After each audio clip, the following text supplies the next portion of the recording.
Pleasant good morning to all. The legislative session of June 24th, 2024 is hereby called to order. We'll start off with the invocation by Reverend Charles L. Brown Jr., the chaplain of the 35th Legislature of the Virgin Islands, and then will be followed by the national anthem and the Virgin Islands March.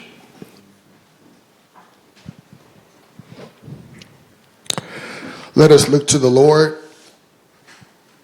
God, we have gathered in this hallowed space to help 15 senators do the people's business. But our first order of business is to proclaim that you are God, and besides you, there is none other. Bless the staff of the legislature, Senate staff and central staff who give a yeoman's effort behind the scenes, many of whom are never seen on camera or have their names called, but do what it takes to make this institution function in excellence. You have graced these elected officials with the privilege of serving the people of the Virgin Islands through the legislative process today. Nominees will be interviewed, zonings will be considered, leasings will be examined, and bills will be deliberated over. Anoint these senators with intelligence and good judgment, with humility and determination, and with the goal of fostering justice and fairness in all they do. The Senate has convened to create laws, but as your blessed people, compel us to delight in your law, meditate on it day and night, because when we delight in your law, our government can then pass laws that empower our people and give you glory. Rather than be led by emotions or less than honorable motives, grant them courage to face difficult decisions by listening to your still, small voice. And today, as a day to model what it means to use God-given talent for the good of the people, in the name of the one who sacrificed glory momentarily so that we could all obtain glory eternally, Jesus the Christ. Amen.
Thank you very much, Chaplain, and please be seated. A pleasant good morning to all present, listening, viewing. And today, the Senate has a full agenda as we consider and act on nominations, bills, leases, and zoning requests. Before we proceed with the legislative session, we will also be moving into the Committee of the Whole to receive testimony on two pressing matters, namely the funding of the territory's Medicaid program and the extension of the state of emergency. At the conclusion of the Committee of the Whole, both bills discussed in the committee will be added to the session agenda and subsequently considered and voted on. There is an urgency to these two items being discussed in the Committee of the Whole as we collectively strive to preserve the access to health care for Medicaid beneficiaries and also to take measures to stabilize WAPA and address our territory's energy crisis.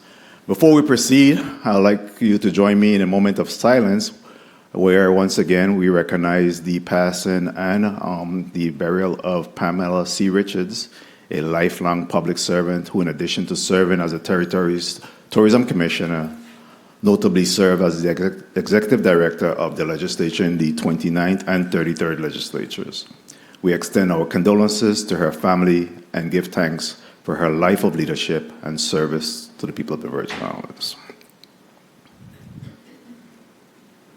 Please stand for a moment of silence.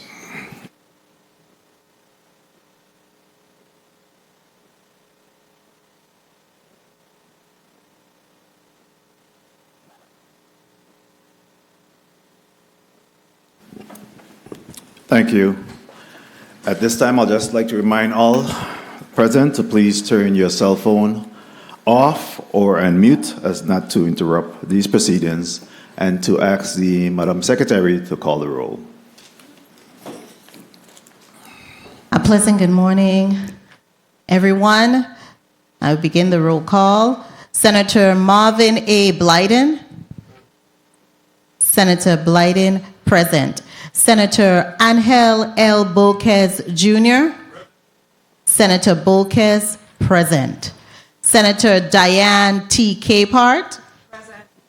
Senator Capehart, present. Senator Samuel Carrion. Senator Carrion, absent. Senator Dwayne M. DeGraff. Senator DeGraff, absent. Senator Ray Fonseca. Senator Fonseca, present. Senator Novell E. Francis Jr. I'm here. Senator Francis, present. Senator Alma Francis Heiliger.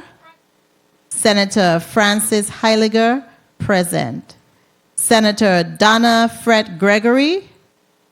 Senator Fred Gregory, absent. Senator Kenneth L. Gittins. Here. Senator Gittins, present. Senator Maurice C. James. Senator James, absent. Senator Javon E. James Sr. Senator James Sr., absent. Senator Franklin D. Johnson. Senator Johnson, present. Senator Carla Joseph, present. Senator Joseph, present. Senator Milton E. Potter. Senator Potter, absent. Mr. Chairman, Mr. President, we have 9 members present, 6 members absent. Please record Senator Maurice James as being present.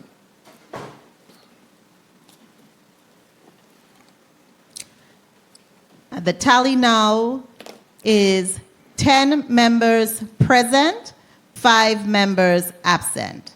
Thank you very much, Madam Secretary. We do have a quorum and prepared to proceed. At this time, Madam Clerk, is there any correspondence to be read into the record? Yes, Mr. President. You may proceed in reading those correspondence. Letter dated June 24th, 2024, Honorable Novell E. Francis Jr., President. Dear President Francis Jr., please accept this letter as a formal notice of my late arrival to today's Committee on the Whole meeting, which is scheduled to begin at 9 a.m. in the Earl B. Otley Chambers in St. Thomas.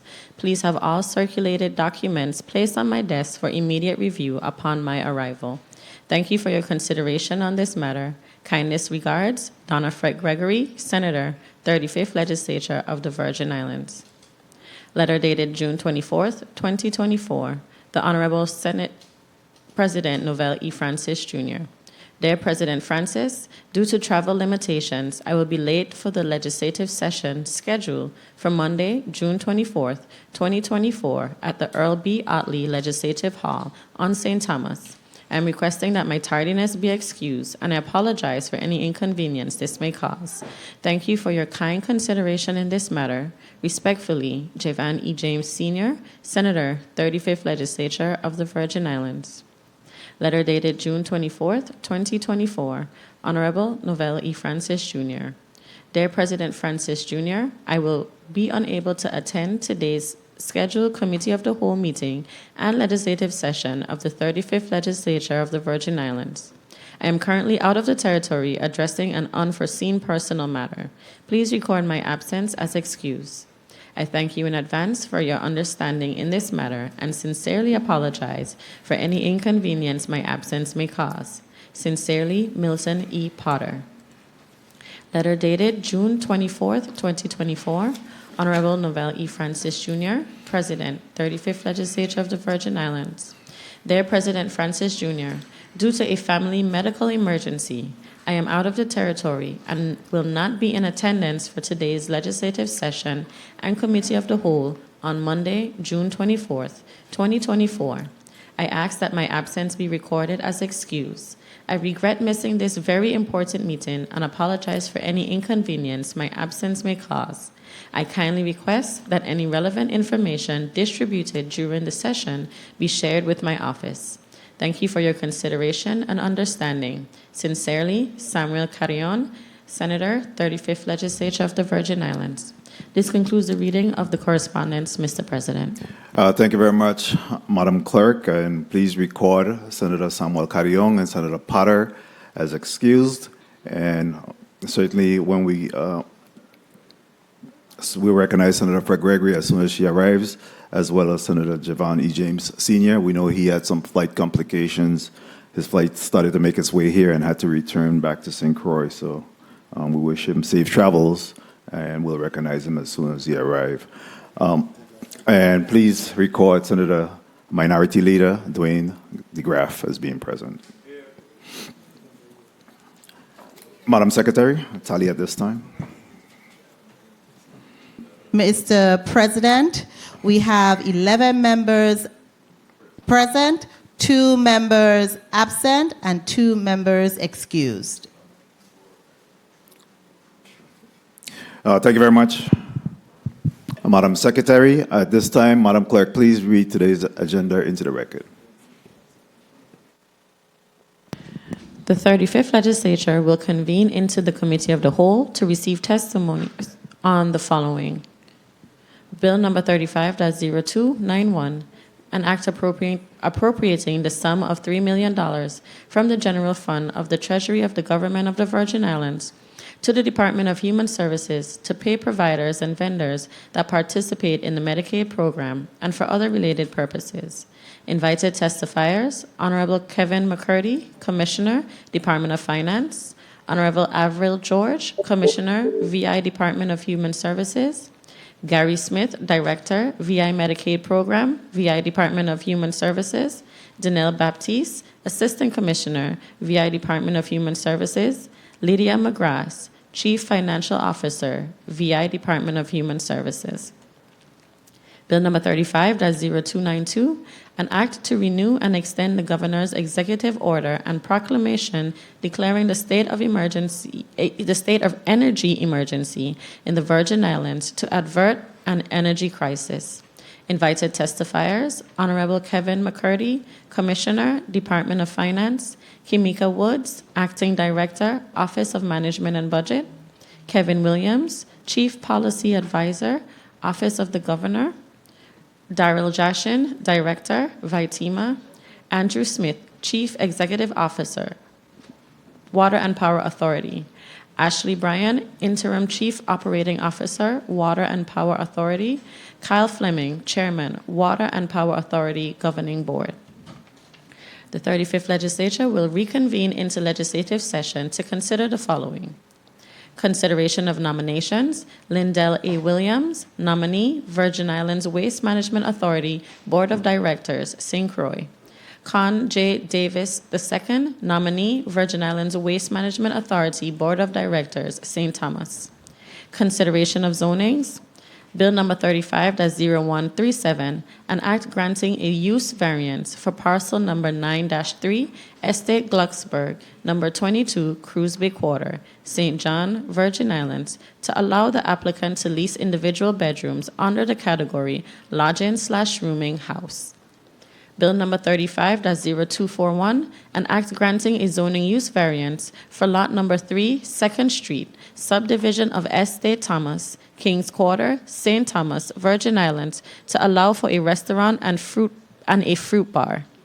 Bill number 35-0244, an act amending official zoning map number SCZ-10 to rezone plots number 126A, 126B, 126C, 126CA, 127E combined, and 212 Estate Two Brothers, Smithfield and Hesselberg, West End Quarter, St. Croix, Virgin Islands, from R-1 Waterfront Pleasure to R-3 Residential Medium Density. Bill number 35-0256, an act amending official zoning map number SJZ-1, St. John, Virgin Islands, to allow for the rezoning of parcel number 6A, Estate Susannaberg, number 17A, Cruise Bay Quarter, St. John, from R-2 Residential Low Density 1 and 2 Family to P Public. Bill number 35-0260, an act amending official zoning map number SCZ-12 for the island of St. Croix, Virgin Islands, rezoning plot number 6, parcel 6 of Estate Clifton Hill, Kings Quarter, St. Croix, from R-2 Residential Low Density 1 and 2 Family to B-3 Business Scattered. Consideration of leases: Bill number 35-0263, an act approving the lease agreement between the Government of the Virgin Islands and Sanchez Ventures, LLC, for parcel number 1, Estate Content, number 7B, Southside Quarter, St. Thomas, Virgin Islands. Parcels number 194-2 and 194-2A, Estate Altona and Wilguns, Crown Prince Quarter, St. Thomas, Virgin Islands, and parcel number 10 and 11A, Submarine Base, number 6, Southside Quarter, St. Thomas, Virgin Islands. Bill number 35-0264, an act approving the lease agreement between the Government of the Virgin Islands and Verdell Turnbull, doing business as Turnbull Welding Service, for parcel number 99A-1, Submarine Base, number 6, Southside Quarter, St. Thomas, Virgin Islands. Bill number 35-0265, an act approving the lease agreement between the Government of the Virgin Islands, acting through its Department of Property and Procurement, and St. Thomas Properties, LLC, for consolidated parcel number 17-3A, Estate Niski, number 6, Southside Quarter, St. Thomas, U.S. Virgin Islands. Consideration of bills: Bill number 35-0030, an act honoring and commending Vaughn Benjamin posthumously for his contributions to reggae music in the Virgin Islands and the global communities, appropriating $45,000 to the Department of Sports, Parks, and Recreation for the design and construction of the Vaughn Benjamin Monument, and naming the waterfront park west of the Marley Homes the Vaughn Ake Becca Memorial Park. Bill number 35-0117, an act amending Title 27, Virgin Islands Code, Chapter 15, Sections 421A and 422, relating to the qualifications, term limits, and duties of the members of the Real Estate Commission. Bill number 35-0215, an act amending Title 23, Virgin Islands Code, Chapter 5, Section 457, subsection A, paragraph 3, relating to the contents of a firearm license to change the statement in the license increasing the term of the license from 3 years to 5 years. This concludes the reading of today's agenda, Mr. President. Thank you very much, Madam Clerk. I know that was a lot. You did a good job. Thank you. At this time, I'll ask the legislative pages to come forward.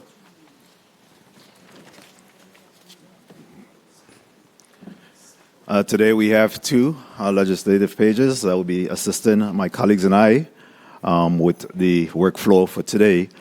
First of all, we have Ms. Cmte Gregoire, and the school attendant is Charlotte Amali High School. She's an 11th grader. Her school activities include the Girl Scouts. Her favorite subject is cooking, and her hobbies, reading, extracurricular activity, doing nails and volunteering, and her career goal is to become an ultrasound technician. Please join me in welcoming Ms. Cmte Gregoire.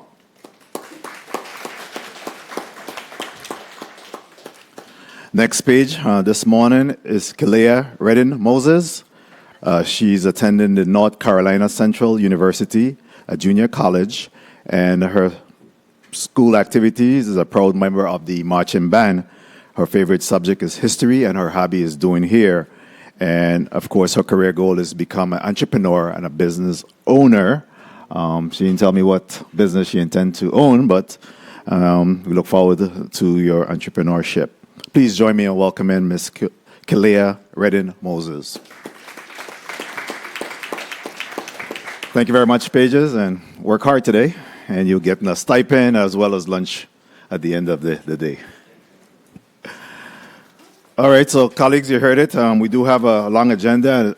As I indicated on the onset, we'll be dissolving into the Committee of the Whole, where we'll be able to take testimony in regards to the two matters before us today, which is the $3 million from the general fund for the purpose of the Medicaid program, as well as the requested extension of the state of energy crisis that we're experiencing, state of emergency energy crisis.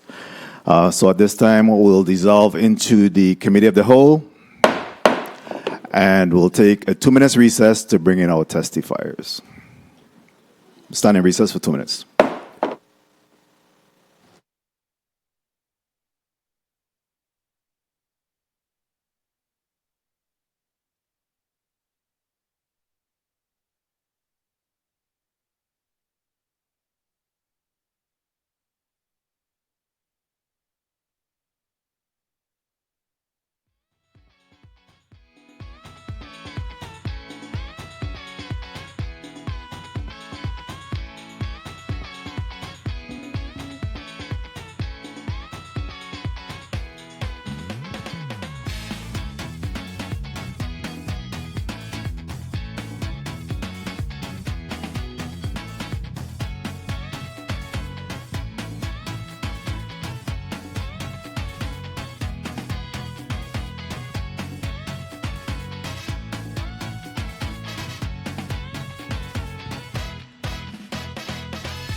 And we're out of recess at this time.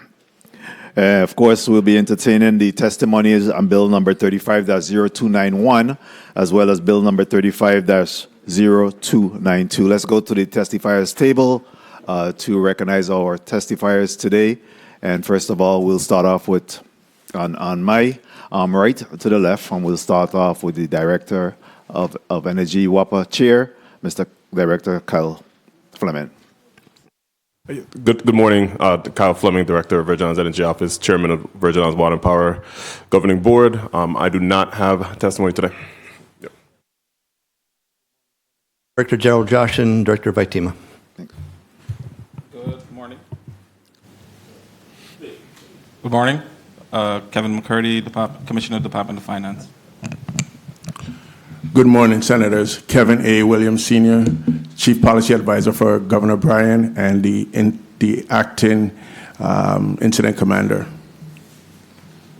Good morning, Avril George, Commissioner of the Virgin Islands Department of Human Services. Good morning, Donald Baptiste, Assistant Commissioner, VI Department of Human Services. Good morning, Gary Smith, Medicaid Director, Department of Human Services. Good morning, Kimika Woods, Acting Director, Office of Management and Budget. Good morning, everyone. Roberto Torrado, Federal Grants Financial Analyst at DHS. Thank you very much. At this time, we'll go to, and just real quickly, the rules of engagement for today. We'll hear a testimony regarding Bill number 35-0291, and then we'll come to Bill number 35-0292, which is the state of the emergency extension, and then we'll open up the floor for questions. So, Commissioner George, you're recognized for your testimony at this time. Good morning, Honorable Novalee Francis Jr., President of the 35th Legislature, members of the 35th Legislature, fellow testifiers, and to the viewing and listening audience. I am Avril E. George, Commissioner of the Virgin Islands Department of Human Services. With me today is Danelle Baptiste, Assistant Commissioner, Gary Smith, Medicaid Director, and Roberto Torrado, Federal Grant Financial Analyst.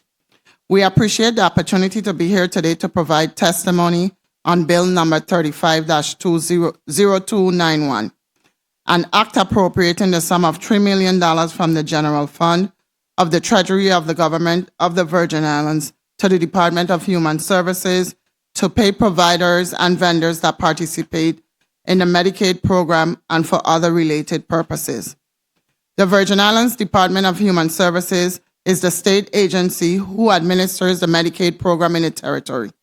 Currently, the program has 21,463 members enrolled, and there are 1,506 providers enrolled in the program to provide services, of which 440 are on island and 1,066 are off island. During the COVID-19 pandemic, the territory saw its highest enrollment of members, reaching a peak of 38,489 members in June 2023. This increase was attributed to waivers granted by the Center for Medicare and Medicaid Services, CMS, which mandated that any member found eligible during the pandemic remain enrolled in the program throughout the public health emergency in exchange for a higher federal matching assistance percentage, FMAP. With the public health emergency ending on May 11, 2023, the VI Medicaid's unwind process began in June 2023, requiring all members to be recertified, and since then, enrollment has reduced by 44%. DHS is in need of additional funds to support a shortfall in the medical local match for claims, to pay pass-through expenses to providers, and to support the continued operation of the Medicaid program. To date, the program has expended $109,221,830 for Medicaid and Children Health Insurance Program, CHIP, claims of which $98,827,870 is a federal share and $10,393,960 is the local match. For fiscal year 2024, $9,502,275 was budgeted between Medicaid and CHIP for local match. An additional $710,000 was reallocated within the department to address some of the shortfall. The program currently has a local account deficit of $678,248, with an additional $2,430,133.55 in current local match obligations waiting to be processed. In fiscal year 2023, the program expended $142,969,337 for Medicaid and CHIP claims, of which $133,312,344 is the federal share and $9,656,994 is the local match. During the previous fiscal years, due to the waivers granted by CMS for the COVID-19 pandemic, the territory operated with a higher federal medical assistance percentage FMAP, which required a lower local match obligation until Q1 of fiscal year 2024.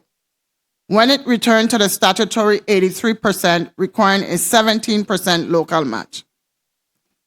Please note that there are variable FMAPs that apply to subpopulations within the Medicaid member groups, but this represents the largest population within the group. Even with a significant decrease in members, contrary to the department's anticipation, the program claims expenditures have not reduced accordingly. For FY24, claim cycles average 8.6 million per month, while in FY23, claim cycle averaged 9.3 million in expenditures. At almost 3/4 of the year, the department has spent 81% of what is spent in all of FY23 for claims, and at the end of Q2 has spent 9% more on claims than it did in Q2 FY23. This can be mostly attributed to the FMAP increase in the previous fiscal year. However, the program expected to see expenditures level off due to the significant decrease in membership as well. The department is working closely with its contractors to gather insights into the trends and projections of spending as it relates to members and claims being incurred, as well as with peers to understand how other state Medicaid programs are performing during the unwind. Thus far, here are a few suspected causes for the sustained or increased costs, even with a reduced membership population. Return of the local match to 17% after lower variable matches as low as 10.2% in immediate previous years, as previously mentioned. High utilizers. There are few members that incur most of the costs paid by the program that continue to remain on the program through the unwind. A study conducted in 2023 showed that between 2020 and 2022, 2% of the program's members drove 29% of the cost. See appendix for more details. Time to submit claims. Providers have 1 year to submit claims after services are rendered. The program continues to receive claims from points in time with higher member volumes. As mentioned, June 2023 saw the highest count of members, so most of these claims should be submitted by the end of this month. Additional providers enrolled in the program, which correlates to additional services being rendered. Services like personal care attendance have seen an uptick in enrolled providers and services offered. Relaxed pre-authorization process. Due to services being bottlenecked at the federally qualified health centers and the Department of Health clinics, the pre-authorization/referral process for private and specialty providers were relaxed as to not be a barrier to care. As a result, members are going directly to on-island providers for services allowing for less control over spending by the program. The above are some of the insights that have been determined thus far, which contributes to the program's need for additional local funds to cover obligations. As the medical needs of the community continue to grow and Medicaid approved service expands, the need for additional local match that supports maximizing the federal allotment is needed. Concurrently, the program must find ways to reduce spending as well as fraud, waste, and abuse to allow for the best use of available funds and to ensure sustainability of the program. In response to the funding shortfall, there are short-term and long-term measures the program is taking to reduce costs. These include short-term: onboard additional clinic staff to assist with vetting referrals and to provide prior authorization for procedures. This allows for more control within the program of what and how much of a service is rendered. Temporarily pause CMS identified optional services such as the adult dental, durable medical equipment, medical escort travel, etc. Place limits on total spend per member for select services. This would entail placing funding caps on particular service categories such as dental and personal care attendant services. Reduce percentage of costs covered for select services. This pertains to offering some services at a reduced percentage, such as 50% or 75% versus 100% of costs. This may apply to more mandatory services which must be offered. Reinstitute pre-authorization for more services. On the long-term end, enroll eligible members in Medicaid Part D for prescription costs. Through its Pharmacy Benefits Manager, PBM, the program has identified approximately 2,000 members with active prescriptions who are eligible for dual enrollment in Medicaid and Medicaid Part D. The program will enroll those members and pay the Part D premium, which allow the program to see an almost 50% reduction in drug costs for those members. Implement comprehensive policies for high-spending areas such as travel, dental services, PCA services, etc. The VI Medicaid program is very expansive and requires guardrails to be placed around spending to ensure sustainability of the program. Continue to build Medicaid Program Integrity Unit. The program onboarded a Program Integrity Director in August 2023 and is currently working to hire one fraud investigator and one quality control reviewer in each district. DHS has already made a significant effort to address fraud within the program and will continue to increase those efforts to the extent possible. Conduct actual study to better predict and anticipate Medicaid population needs and trends. Implement technology to better track and manage service delivery and mine data for on-demand insights into utilization and spending. In general, in the short term, the team will be faced with determining on a case-by-case basis what services can be performed, with the highest priority being placed on emergency and life-threatening services and procedures, as well as mandatory services such as those for children.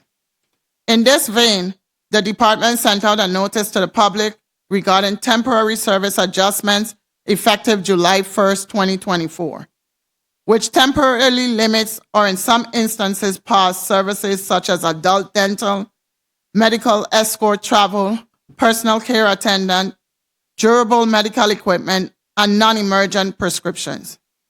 DHS is diligently working to ensure that critical, for example, life or death services are not impacted. The team has put together an extensive communication plan to include individual correspondence to members and providers and will be facilitating targeted meetings with providers to share additional information around process changes. The Brian Roach administration and the DHS team understand the impact these changes may have on our community, particularly on those who heavily rely on these services. Our goal is to ensure that services are available for those who most critically need them and that the program is sustainable for many years to come. I would like to thank the hardworking staff of the Medicaid program and the department for their dedication and hard work in tirelessly supporting the most vulnerable populations in our community. DHS is grateful for the support of Governor Albert Bryan Jr. and Lieutenant Governor Tregenza Roach, and looks forward to the favorable consideration of this body to provide the much-needed financial support the Medicaid program requires. Mr. Chairman, this concludes my testimony. My staff and I remain available for any questions this body may have. Thank you very much, Commissioner George, for your testimony. At this point, Senator Fonseca, you had a point of information. Please recognize Senator Fonseca for a point of information. Yes, thank you so kindly, Mr. President. Colleagues, right, the reason why this program is in front of us today is because there's an emergency. I want to get some numbers here, because the last time we communicated on June 6th, there were 37,943 persons enrolled in the Medicaid program. The testimony today is saying there's 21,463. That means in the last month, 16,480 persons, which is 19% of our population, has lost Medicaid insurance. 19%. The $3 million is not enough, because this 19,000 persons that now don't have insurance is going to present to our hospitals, and it's still going to cost the legislature. Good. So at the appropriate time, I'm going to ask my colleagues to consider the amount that is being requested here. Thank you, Mr. Chair. Thank you, Senator Fonseca. And of course, we'll have an opportunity to drill down and get some further details on this very important matter. At this time, we'll recognize the Chief Policy Advisor, Kevin Williams, for his testimony on Bill number 35-01, corrections, that's 0292.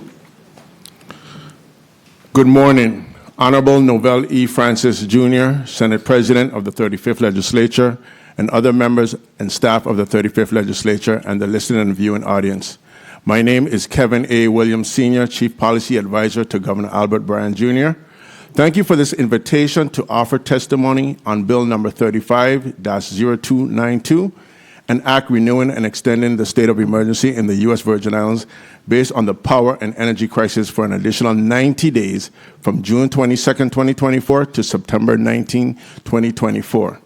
I appear before you today in my recent capacity as Incident Commander, along with Darrell Joshin, Director of VITEMA, in his capacity as the Territorial Coordinating Officer, and Kevin McCurdy, Commissioner of the Department of Finance. On April 22, 2024, Governor Albert Bryan Jr. declared a state of energy emergency by Executive Order 537-2024 to avert an energy crisis in the United States Virgin Islands for months leading up to April 2024. The inability of independent government agencies to timely pay the Water and Power Authority, WAPA, for its services impacted WAPA's ability to pay its critical vendors, resulting in the curtailing of power generation. To protect the lives and property of residents of the territory, the Bryan Roach administration found it necessary to issue a state of emergency to prevent rotating power and blackouts on the island district of St. Croix. On May 22, 2024, the state of emergency was extended for an additional 30 days through Executive Order 537A-2024. It is imperative to extend the state of emergency for an additional 90 days through September 19, 2024, to allow for the execution of an extensive and achievable plan of action, and to allow positive actions achieved during the first 60 days to come to fruition. We acknowledge that the immediate actions taken after the state of emergency did not prevent rotating power and prolonged outages in the St. Thomas-St. John district. These outages underscore the critical nature of the power infrastructure throughout the entire territory and the need for the state of emergency. The territory continues to work through the process of mitigating the severe threat of insufficient and unreliable power generation in the USVI, insufficient cash liquidity at WAPA, and an unreliable power generation and transmission and distribution system that leads to frequent and prolonged outages. WAPA, along with the government of the Virgin Islands, continues to take actions to stabilize the production of energy in the territory to ensure the delivery of critical services to its residents. Over the past 60 days, beginning on April 22, 2024, the Incident Command, IC, was activated with the express goal of averting an energy crisis in the U.S. Virgin Islands through a unity of effort based on the objectives established by the Incident Commander. The Incident Command combines efforts of leadership from the Water and Power Authority, Office of Management and Budget, Department of Finance, the Virgin Islands Energy Office, the Public Finance Authority, Virgin Islands Housing Finance Authority, Department of Planning and Natural Resources, Office of the Governor, and the Office of Disaster Recovery. This allows prioritization and drives success over many challenges, both internal to interagency coordination and external strategic partners. Command and General Staff meetings are held 3 days a week, Monday, Wednesday, Friday, to review progress towards objectives, financial daily cash flow, and operational power generation status. Separate Finance and Operations Committee meetings are held Tuesday and Thursday with a focus on understanding challenges, reviewing and updating plan of actions, and providing clear priorities. We have established a good rhythm amongst the Incident Command team and have reviewed our successes and established new objectives which require at least 90 days to achieve. The importance of maintaining a state of emergency is to focus on the urgency on decision making based on factors such as current and future cash flows, current and future power generation, and the movement and tracking of funds to support contractual agreements. The state of emergency also provides a structure through Incident Command, which provides documentation and accountability for timely actions. A sense of purpose and understanding of priorities is maintained. As a review of our objectives and accomplishments in the first 60 days. Objective number 1, provide payments to WAPA to facilitate timely vendor payments on behalf of GVI semi-autonomous agencies, Snyder Regional Medical Center, the Wang F. Louis Hospital, and the Waste Management Authority to prevent rotating scheduled blackouts. To date, a total of $10,282,677.64 has been processed or paid to WAPA from the Budget Stabilization Fund. The funds have been used to offset the following balances that were owed as of April 30th, 2024. The Waste Management Authority, $6,111,923.64. Snyder Regional Medical Center, $2,591,702. The Wang F. Louis Hospital, $1,579,052. All outstanding bills owed by central government, the Snyder Regional Medical Center, the Wang F. Louis Hospital, and Waste Management Authority have been paid. Moving forward, we will now include these 3 semi-autonomous entities in the single-payer fund to ensure that they remain current on their utility bills. Objective number 1A, ensure WAPA has paid Agreco $2.3 million to reduce the risk of St. Croix experiencing rotating power or blackout conditions. As part of the initial payment made to WAPA in objective number 1, WAPA was able to pay approximately $2.3 million to Agreco for leased generators. Although WAPA has paid the initial outstanding amounts that resulted in the generators being turned back on in St. Croix, WAPA has again racked up outstanding amounts totaling $2.1 million.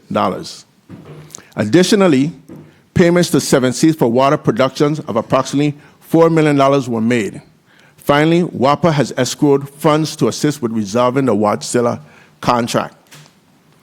Objective number 2, complete the VTOL infrastructure acquisition.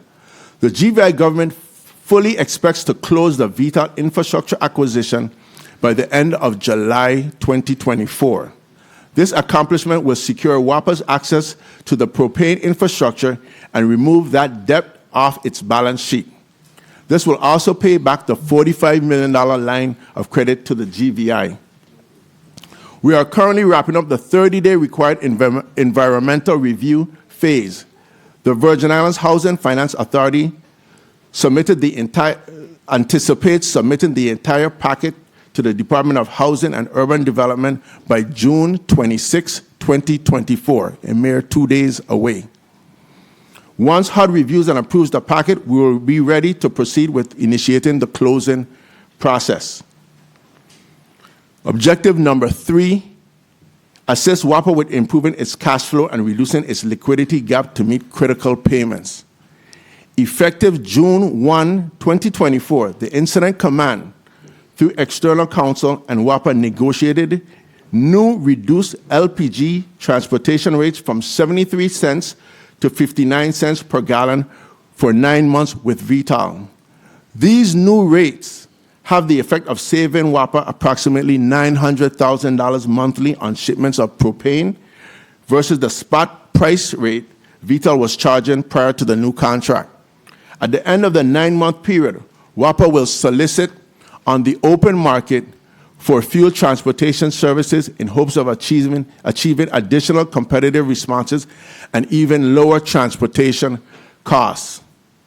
Objective number 4, negotiate a return of work for Wärtsilä. On June 11, 2024, the GVI and WAPA successfully resolved all outstanding matters with Wärtsilä and signed a contract addendum that facilitates the restart of work. The contract has expedited clauses to have work fast-tracked as early as 2 months after the contract. The contract has expedited clauses to have work fast-tracked as early as 2 months after propane is available to the generators. The work is critical as the 4 generators and associated battery packs will bring online new generation for increased reliability and significantly improve fuel efficiency. Additionally, this will give WAPA the added capacity to begin the process of remediating deferred maintenance. The project will bring online 36 megawatts of power with 9 megawatts of battery capacity. This will reduce WAPA's expenses by $2.5 million monthly. The stabilization of WAPA runs through the final completion of the Wärtsilä project. And I'll repeat that for emphasis. The stabilization of WAPA runs through the final completion of the Wärtsilä project. Objective number 5, assist with bringing online renewable projects at a faster pace.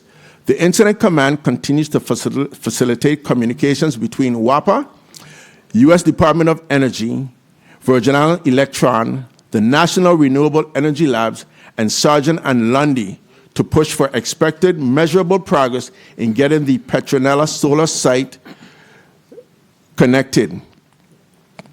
The interconnection study being performed by Sargent and Lundy is expected to be completed by July 31st, 2024 for the Petronella site. Studies for the remaining sites on St. Croix will follow shortly thereafter. We remain hopeful that within the next 90 days, the first solar site at Estate Petronella on St. Croix will be able to be added to the generation mix on St. Croix. The second site at Estate Hogansburg should follow shortly. This represents 26 megawatts of purchasable power combined.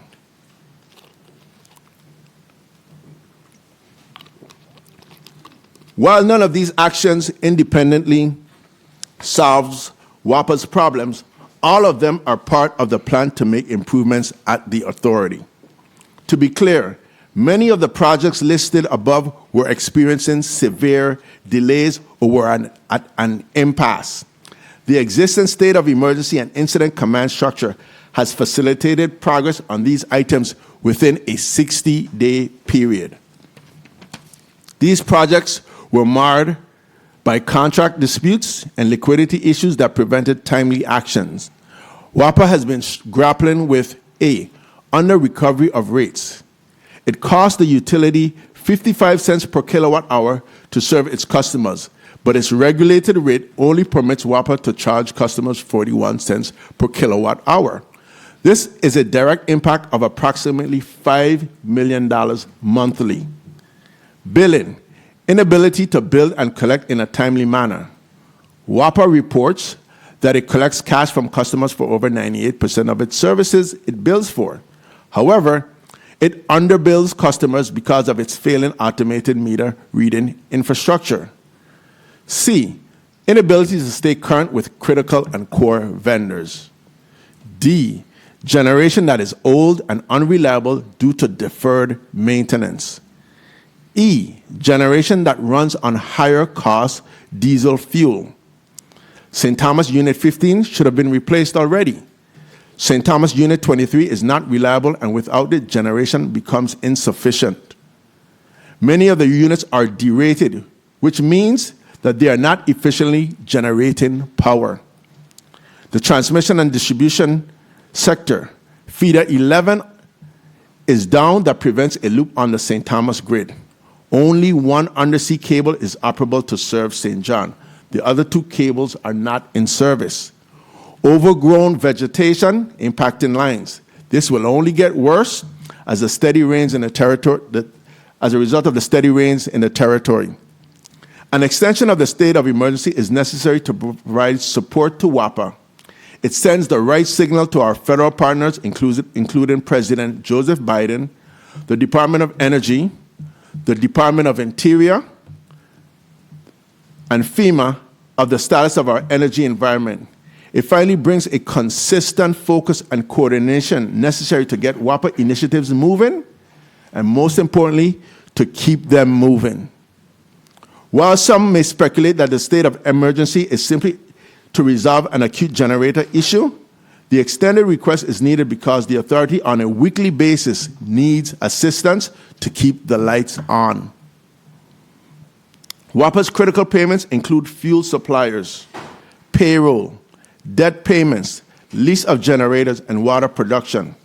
If any one of these services is impacted, a domino effect will occur. Incident Command has been working with WAPA to address many of these issues, including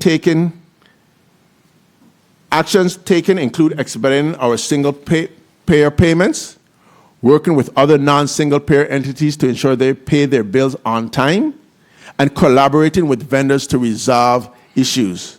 The continuation of the state of emergency reinforces to our federal and local partners the gravity of the challenge we are facing. The attention needed to stabilize the authority requires weekly support and monitoring to ensure progress made within the first 60 days is not reversed because of ongoing liquidity issues. The objectives over the next 90 days. The Incident Command intends to address the following during the continuation of the state of emergency. Core vendor payments. Incident Command continues to monitor WAPA's financials to ensure that critical services are not interrupted due to lack of payment. Closing of the VTOL transaction. Incident Command is diligently tracking all aspects of the VTOL transaction to ensure that the closing takes place as soon as possible without any unnecessary delays. The Watchzilla project. We will continue to guide Watchzilla Restart initiative to ensure batteries and generators are placed in service as soon as possible. St. John Power Sustainability. The Incident Command is monitoring the planning, design, and implementation of redundant electrical transmissions to St. John, as well as ensuring that accurate communication regarding the outages is provided to the public in a timely fashion. Critical to this effort will be the initiation of discussions with our federal partners to fast-track the repair of the undersea cable to provide backup options. Additionally, there is a damaged riser connection that impacts backup options that needs to be repaired. We will also examine the status of the St. John generator project. All projects on St. John are currently going through an environmental and historic preservation review due to concerns from the national park. We want to reach out to our federal partners to see how we can expedite or seek waiver to certain critical projects. Failure to address St. John's power sustainability could result in island-wide outages lasting weeks to months. If a federal major disaster declaration is requested and approved from the President of the United States, it would be limited to 90 days and a $5 million federal cost share. The justification for a federal emergency declaration would need to be around life safety. Next, we will address the management turnaround company and engage with them as they begin the 4-month assessment phase of their engagement. The short-term financial obligations of WAPA will be monitored to ensure that bondholders and outstanding creditors we remain current. Renewable energy.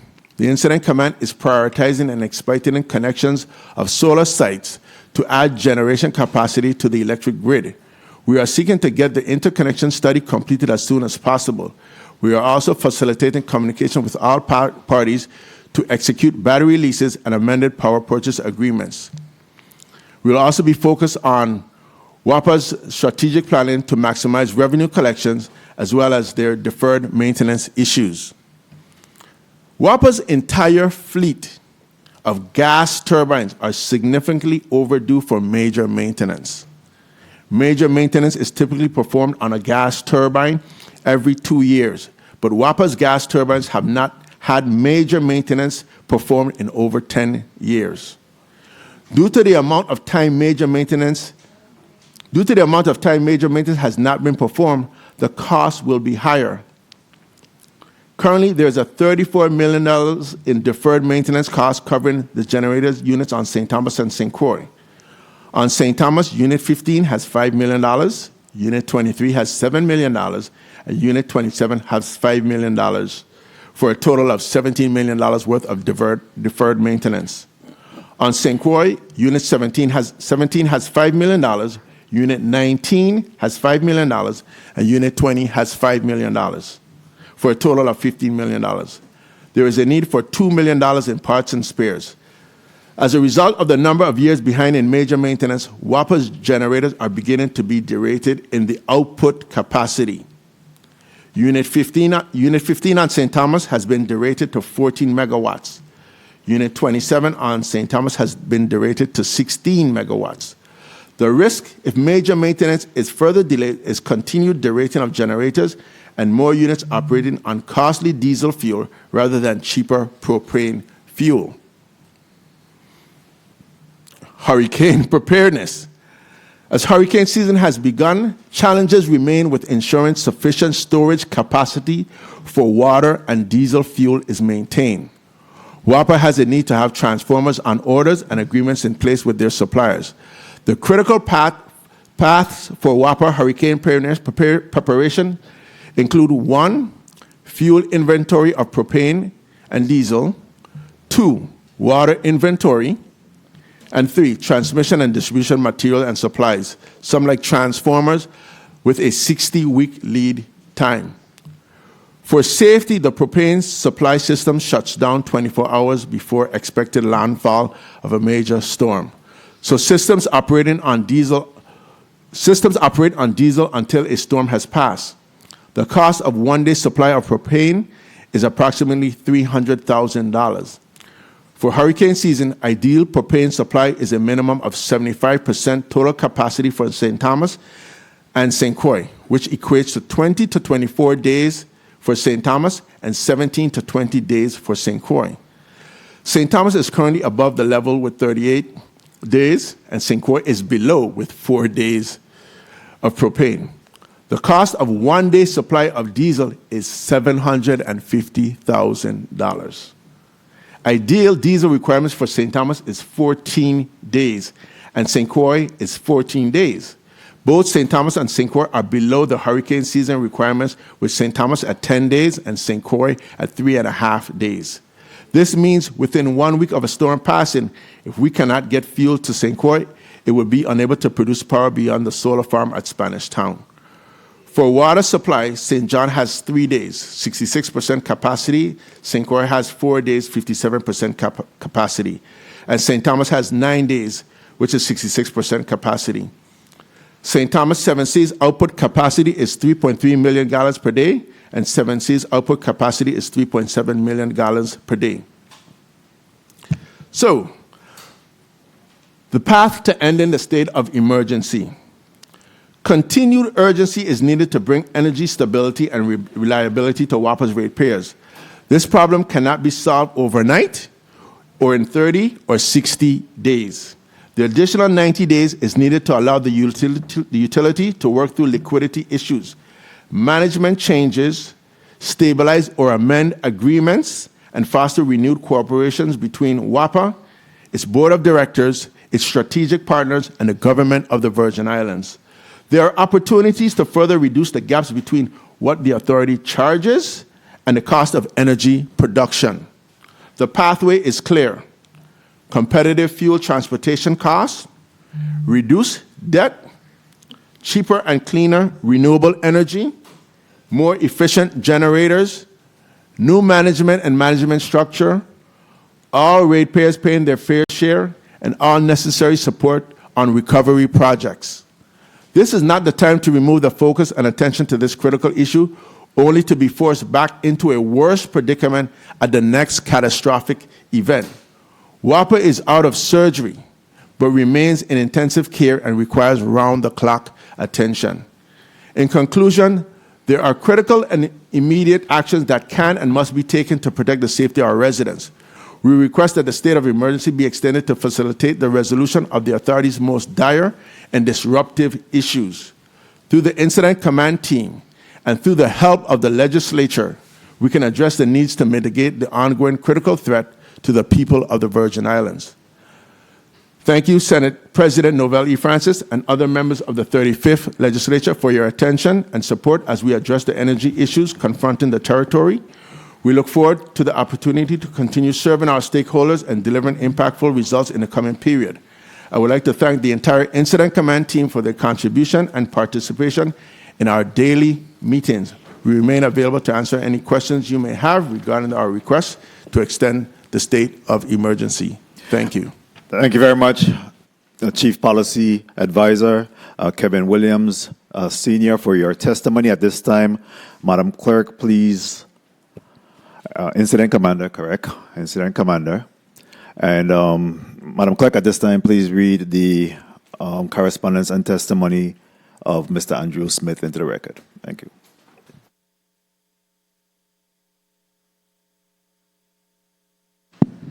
Letter dated June 21st, 2024.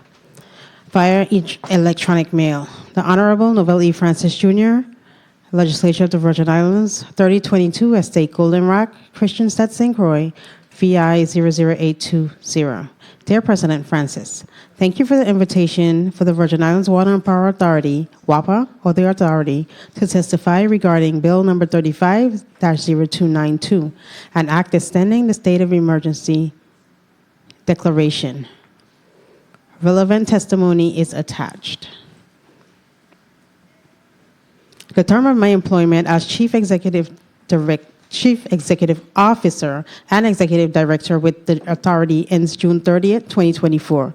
So I believe it would be inappropriate for me to appear before the legislature and offer opinion, commentary, or other testimony addressing matters that may affect the future direction of the Authority.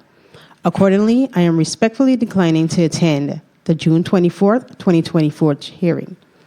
The state of emergency addresses the path forward for the utility in a broad strategic sense. So in coordination with the Governing Board of WAPA, as well as the Government of the Virgin Islands Incident Command, it was determined that the appropriate representation for WAPA at the upcoming June 24, 2024 Committee of the Whole hearing is the Governing Board, Director Kyle Fleming, Chairman of the WAPA Governing Board, will be appearing on behalf of the Authority. Regards, Andrew L. Smith, CEO, Executive Director. Testimony of Andrew Smith, Executive Director and CEO of the Virgin Islands Water and Power Authority, to the 35th Legislature of the U.S. Virgin Islands on Bill number 35-0292. Good day. I am Andrew Smith, Executive Director, Chief Executive Officer of the Virgin Islands Water and Power Authority, WAPA, or the Authority. I would like to thank the Honorable Senate President Novelle E. Francis Jr., as well as other honorable members of the Senate present for the opportunity to provide testimony today. Good day as well to the listening and viewing audience and to the WAPA family. We are grateful for the chance to address you today on Bill 35-0292, an act extending the state of emergency declaration. I am providing this testimony to affirm our commitment to continued improvement, transparency, and strategic progress at the Authority. WAPA faces a significant structural financial deficit a challenge acknowledged by its regulator, the Virgin Islands Public Services Commission, PSC, as recently as June 11, 2024. Public PSC hearing, wherein the shortfall between permitted rates and the actual cost of service was plainly conceded. The utility last changed its electric rate in early 2021, and based on a policy decision and directive by the government of the Virgin Islands and the PSC, the utility has held rates flat since then. Utility rates across the Caribbean basin increased approximately 50% during this time frame, while the Virgin Islands has been shielded from this cost. This has been invaluable to the Virgin Islanders because the utility has absorbed approximately $200 million in excess fuel costs that it did not pass on to its customers. That amount equates to approximately $2,400 for each for every man, woman, and child in the Virgin Islands, and almost $4,000 per WAPA electric customer. This cost to the utility of paying more for fuel than it charges its customers was partially offset by a grant of $77 million from the American Rescue Plan Assistance, or the ARPA funds. This dynamic of regulated rates that customers pay, not covering WAPA's true operating costs, highlights the urgency for support of the strategic plan to address our financial challenges. By investing in our plan, we can bridge this gap and ensure a more stable electric future for all Virgin Islanders. Continuing financial deficits are not sustainable. To this end, the WAPA management team developed a comprehensive strategy as detailed on WAPA's website and discussed extensively in public forums to address WAPA's financial and operational challenges. WAPA's strategic plan has been adopted within the plan of action by Incident Command under the state of emergency. During the state of emergency, we acknowledged and very much appreciate the government's efforts in enabling the government's entities to pay its past due utility bills, which is critical to our financial stability. The authority also welcomes the government's support in obtaining funding outside of payment for electric and water utility services provided by WAPA. External funding sources are critical to the survival of the utility.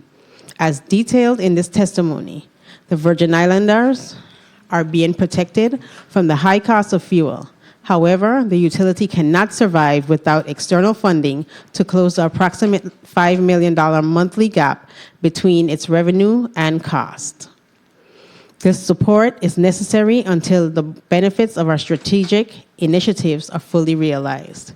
There has been a narrative of fixing WAPA. I am here to propose that the members of this body support WAPA. This means supporting our plan and our people, building a new future rather than merely patching the past. We need your support to construct a sustainable and reliable infrastructure for our community. True action requires commitment to support our team's efforts with continued focus on improved stability for utility services to our residents, reducing WAPA's fuel and other operating costs, and on improving processes. Over the past 2 years, we have consistently sought to, 1, encourage understanding of the strategic plan to financial and operational stability, recognizing that long-term solutions are necessary. 2, invite active involvement in the rebuilding process. Truly work with us as partners in supporting the action items listed above to build a brighter future for the territory. 3, value and support the hard work of the men and women of WAPA who are committed to seeing these projects come to fruition, which would greatly improve the lives and livelihood of our residents and businesses. We understand fully the challenges we face, but have consistently fought for investment in our future.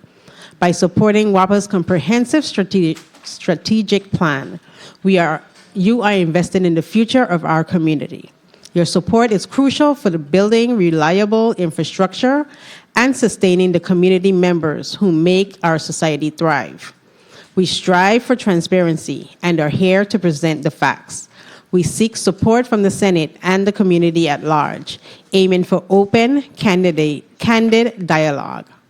Our team consists of dedicated professionals, and our leadership has been proactive in addressing criticism and challenges, driving necessary changes to improve services to the community.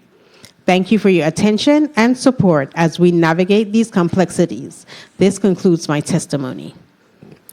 Thank you very much, Madam Clerk. And at this time, I'm going to go ahead and open up the floor for a 5-minute round, and I implore my colleagues to try to stay within the 5 minutes, and hopefully, if your concern may not be answered, maybe one of the other senators will pick it up. And certainly, at the conclusion of the round, I'll consider a second round if necessary for some additional time. At this time, Senator Alma Francis Heiliger, you're recognized for your 5 minutes. Thank you. Good day to my colleagues, to the people of the territory, to the testifiers. This is a very interesting day as we have two sets of testifiers before us to deal with two critical issues here in the territory. As it relates to my first set of questions, I'm going to separate them. I'm going to deal with human services first and then deal with WAPA. As it relates to human services and this Medicaid, in your testimony, you stated that there is over 1,000 individuals that are off island that are receiving these services. And my question is, have you guys done any kind of research or looking into these individuals to see if everyone is still domiciled here in the territory to verify that the funding or assistance is going in the right direction?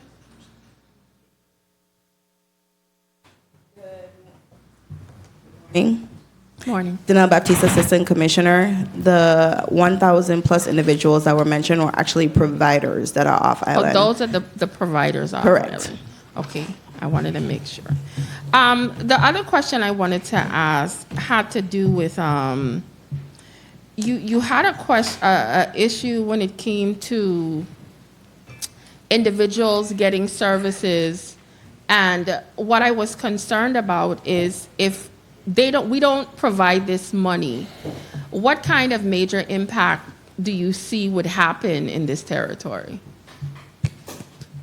The money that is being requested will allow us to continue to pay our outstanding vendors that we owe, as well as a portion will be allow us to continue having providers provide services to the community. If we don't get this $3 million, we're already in the hole. Mm-hmm. So if we don't get this $3 million, we'll have to say that our entire Medicaid services are compromised. Oh my. When you spoke a little bit about temporary, some situations are temporary. Have you assessed to see how long temporarily they will be offline, et cetera? Yes, we did. Could you share with us? So for the time being, given where we are currently, Danelle Baptiste, Assistant Commissioner, we have about 1 quarter left in the fiscal year. About 1 quarter? Yeah. So pretty much until the end of the fiscal year, we anticipate seeing this pause or limitations in services. Mm. Well, Human Services is a very critical agency to this territory. I am going to be supporting to give the money, but I also see this as just a quick fix right now. And this is going to be something that has to be addressed long term, so we could get over not only just this hump, but to make sure these critical services are available to the residents on a continuous basis. So that's all I needed to hear from you guys. And Senator Commissioner Avril George, we are looking as a department and ways that we can improve our processes, as well as ways that we can cut back on certain items. Well, since you brought that up, I had another question here. You talked about fraud, waste, and abuse. How do you guys tackle that and identify what type of funding falls under that category to see if that could also assist, that monies are available for individuals that are not doing things like this? Gary Smith, Medicaid Director. So we onboarded a program integrity director last August of 2023, working to staff that unit up with Medicaid, quality control reviewers who will be responsible for reviewing member applications for their quality, but then also, verifying information that's submitted. And then secondly, fraud investigators who will focus more on provider visits, provider services, and the unit also works in conjunction with the Medicaid Fraud Control Unit at the Department of Justice. And that's how you'll be able to assist with catching. 1 minute. Thank you so much. I have to move on to WAPA. For me, WAPA has been in a state of emergency. This is just a misnomer for me at this point. I think the pushback the public saw from the legislature, we didn't really like the reason that was put out to the public as to why it was done initially, basically to circumvent our authority as it relates to the purse strings. We didn't like that message. But for me, being in a state of emergency, I think we should have been there a long time ago. Couple of things I wanted to ask quickly. What is the plan? Has this incident force as well as the board, do you guys have any plans? Time. Could I just ask at least this one question? Do you guys have any plans to do any assessments with the community? Because it seems your focus is about paying the vendors, but during this state of emergency, a lot of people were hurt and damaged with equipment, appliances, etc. Are you guys looking at that aspect of it to see what can be done? Are you looking state of emergency on a national level to see if we could get financial assistance to the people of the territory? Because this is not something that was limited. I could use myself for example, like this week I paid out $10,000 because of WAPA constantly hitting my business that I have to now fly in a technician to fix my transmitter. So I'm just using me one person. What are you guys planning on doing from that aspect when it comes to the community that is seriously damaged financially during a state of emergency? Well, good morning, Senator. Thank you for the question. I'll sort of defer that other aspect of it to WAPA on the board. Yes, the Incident Command directly are trying to figure out how to pay the next bill. And I just want to really share with the public and yourself, the reason for that is every bill impacts something else. So a good example is if we don't pay fuel, it interrupts this whole VTOL transaction because, of course, VTOL. So while it looks like, what's the big deal with paying fuel? We got to make sure that if we don't pay that, we don't get to close the VTOL deal. So I just wanted to aspect like, yes, the Incident Command is driving forward on some of these bills because I don't have a impacts problem our with thing. you paying the bills. Right. I'm asking about the other side of it. I mean, I'll defer to Chairman Fleming in terms of WAPA's policies. Yeah, Kyle Fleming, Chairman, Governing Board. I think you actually touched on a key highlight for the value of Incident Command to the authority in terms of creating bandwidth.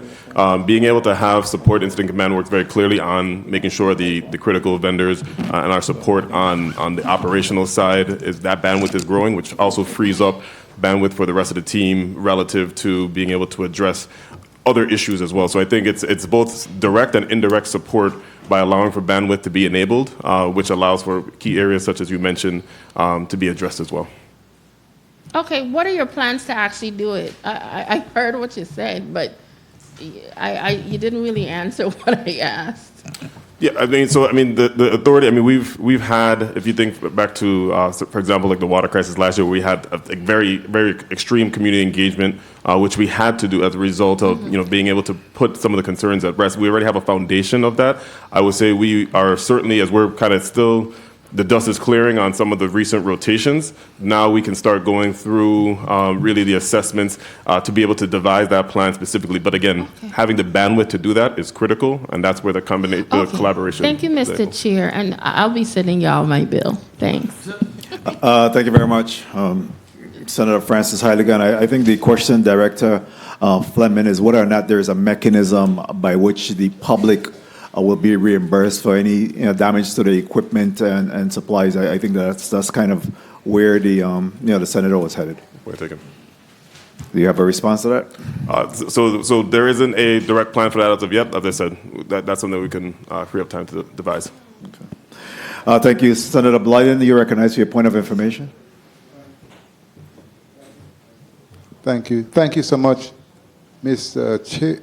This is for DHS. Commissioner George, good morning.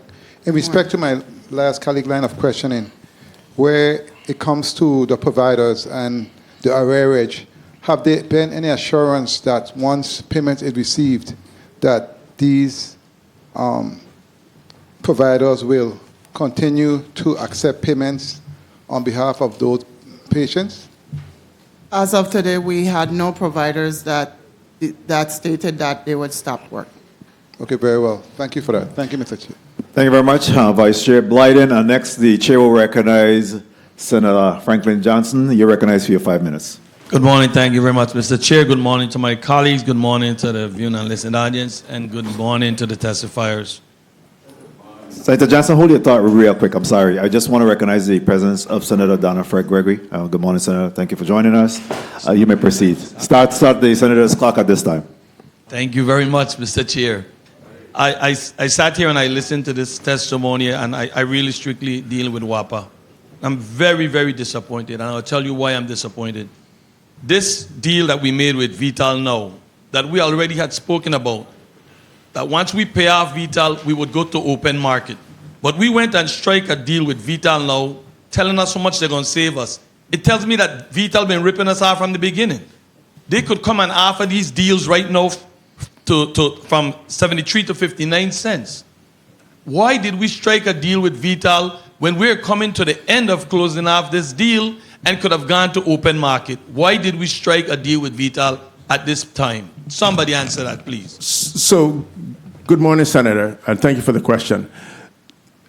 The rationale behind striking that deal is twofold. One, the fuel, the boat that brings propane into St. Croix, there's only one vessel that brings propane fuel to able to navigate that charter. Vital has that boat. There's no other facility or a mechanism to bring that propane into St. Croix. The second aspect of it, of course, is we're still in the process of trying to close the Vital deal. We were trying to ascertain, this is just transportation of the fuel. This is nothing to do with the acquisition of the infrastructure. This is the boat that brings fuel to St. Croix and St. Thomas. Can I slow you up so you don't kill my time with this? Because you're not getting to what I'm saying.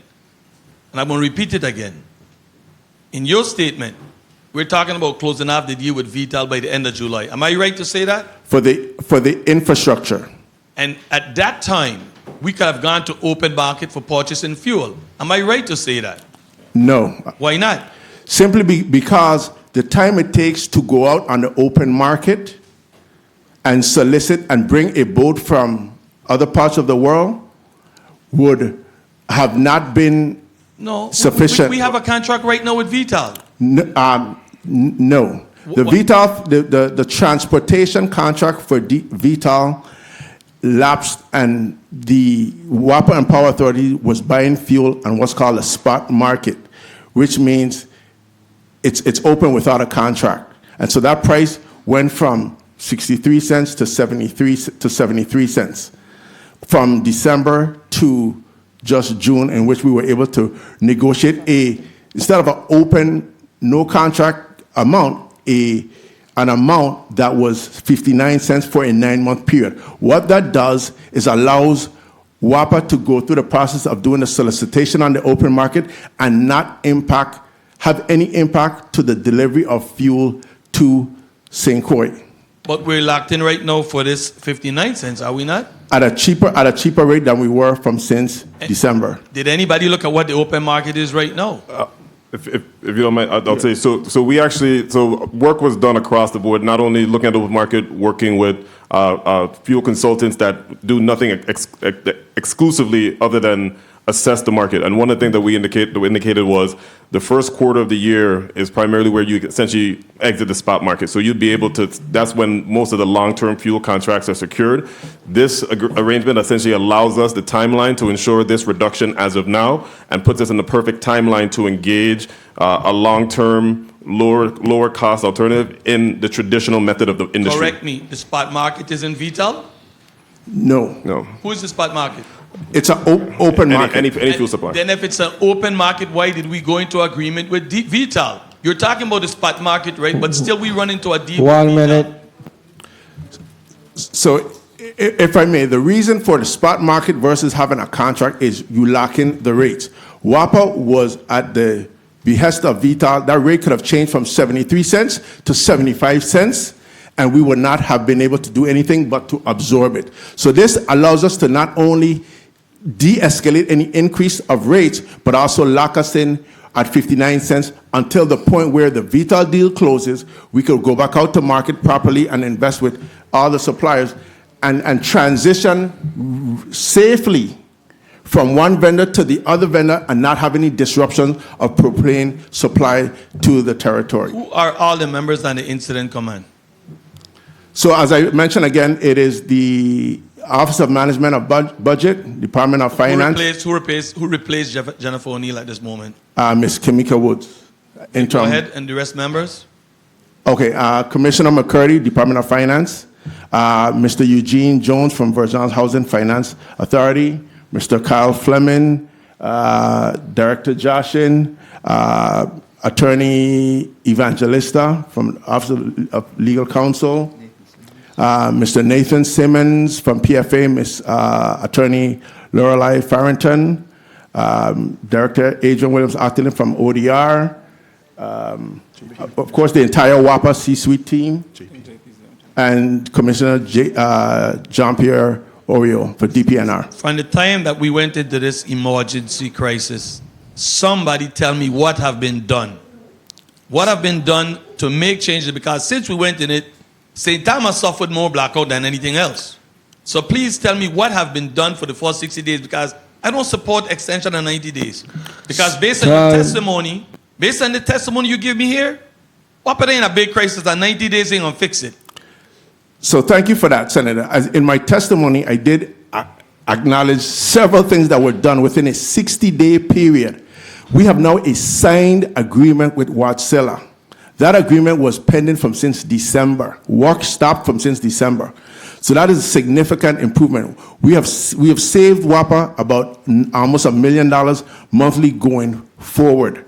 All right? We are right about now close to closing a Vital deal. And what may not be known to the public is without us trying to make sure people like 7 Seas are paid, those things interrupt and prevent the execution of some of these contracts. They prevented WAPA from resolving some of these contracts and deals. So our ability to even just move forward and execute this contract and start the clock back on some of these critical infrastructure is a big deal.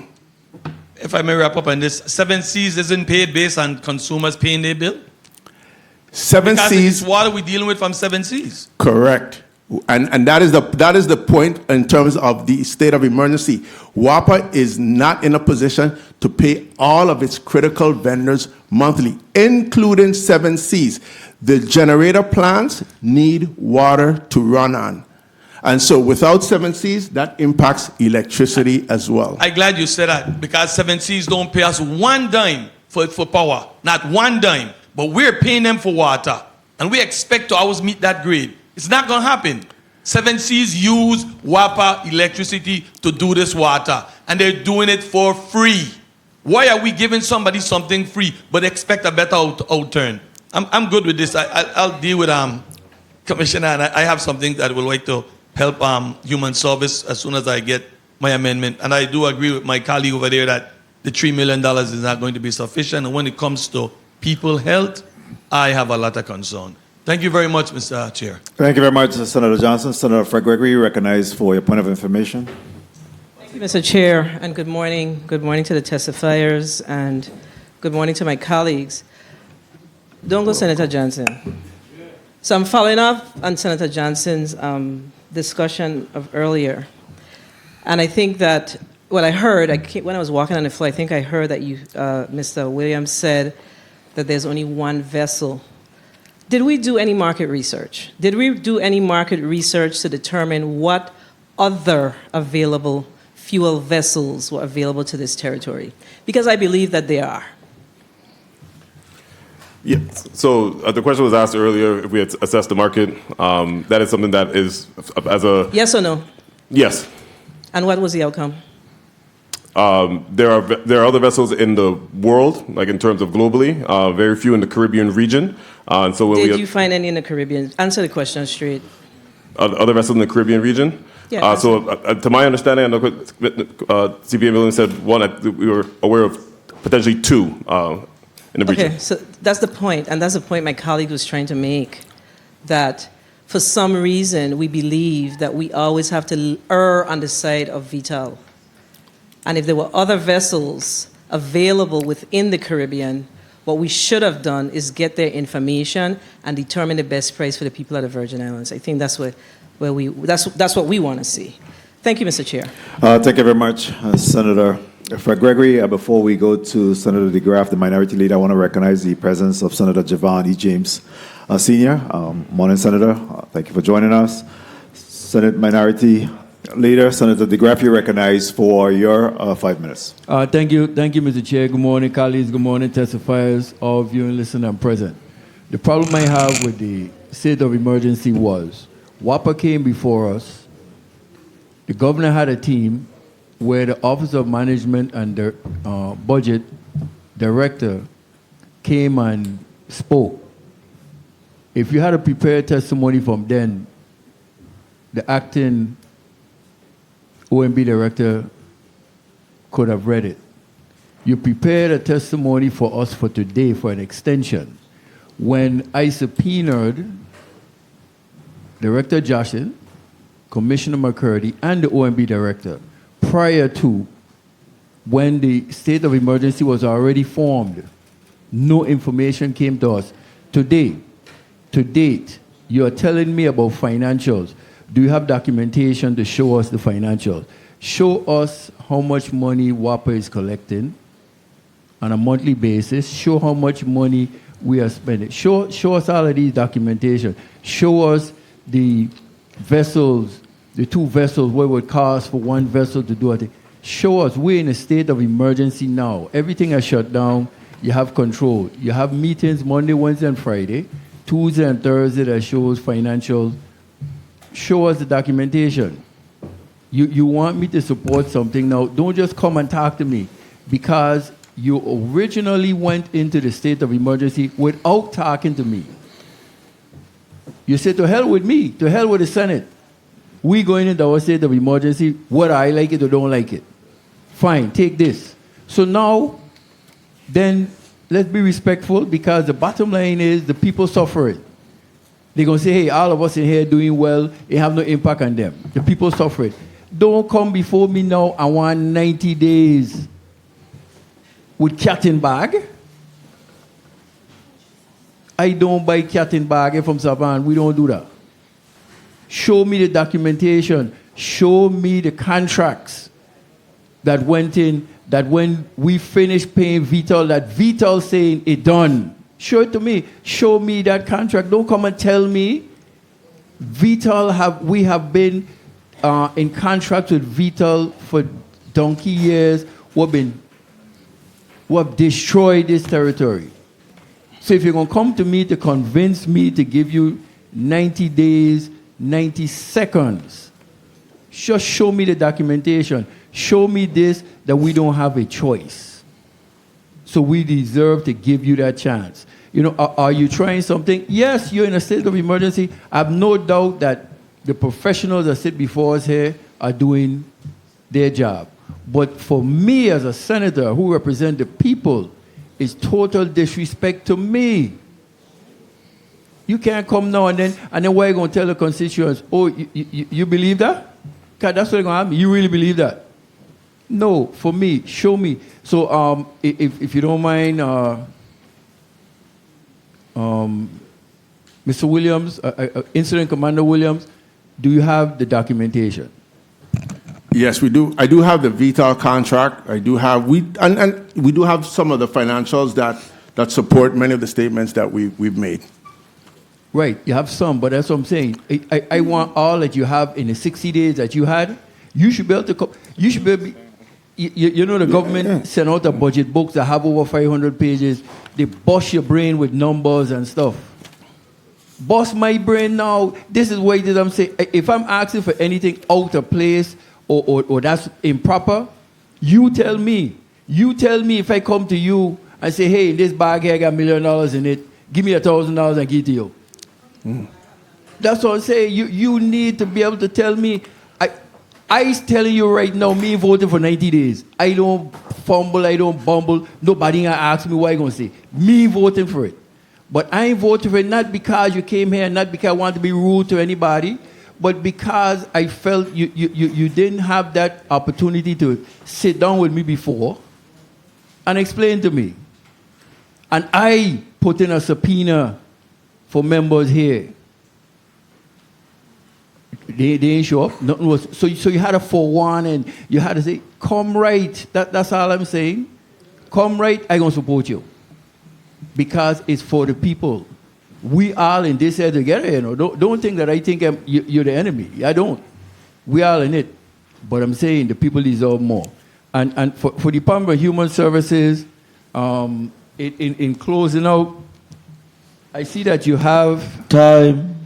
Just to wrap up, Mr. Chair. In your testimony, Commissioner George, you mentioned concurrently the program must find ways to reduce spending as well as fraud, waste, and abuse to allow for the best use of available funds and to ensure sustainability of the program.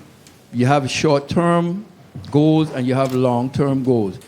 Is there something going on in human services that is improper, that we need to update, or that is taking place wrong? And since you have come now, we have to implement short-term and long-term goals. I support the money because, again, we have to. But there's something going on that we need to go to a short-term and long-term goals?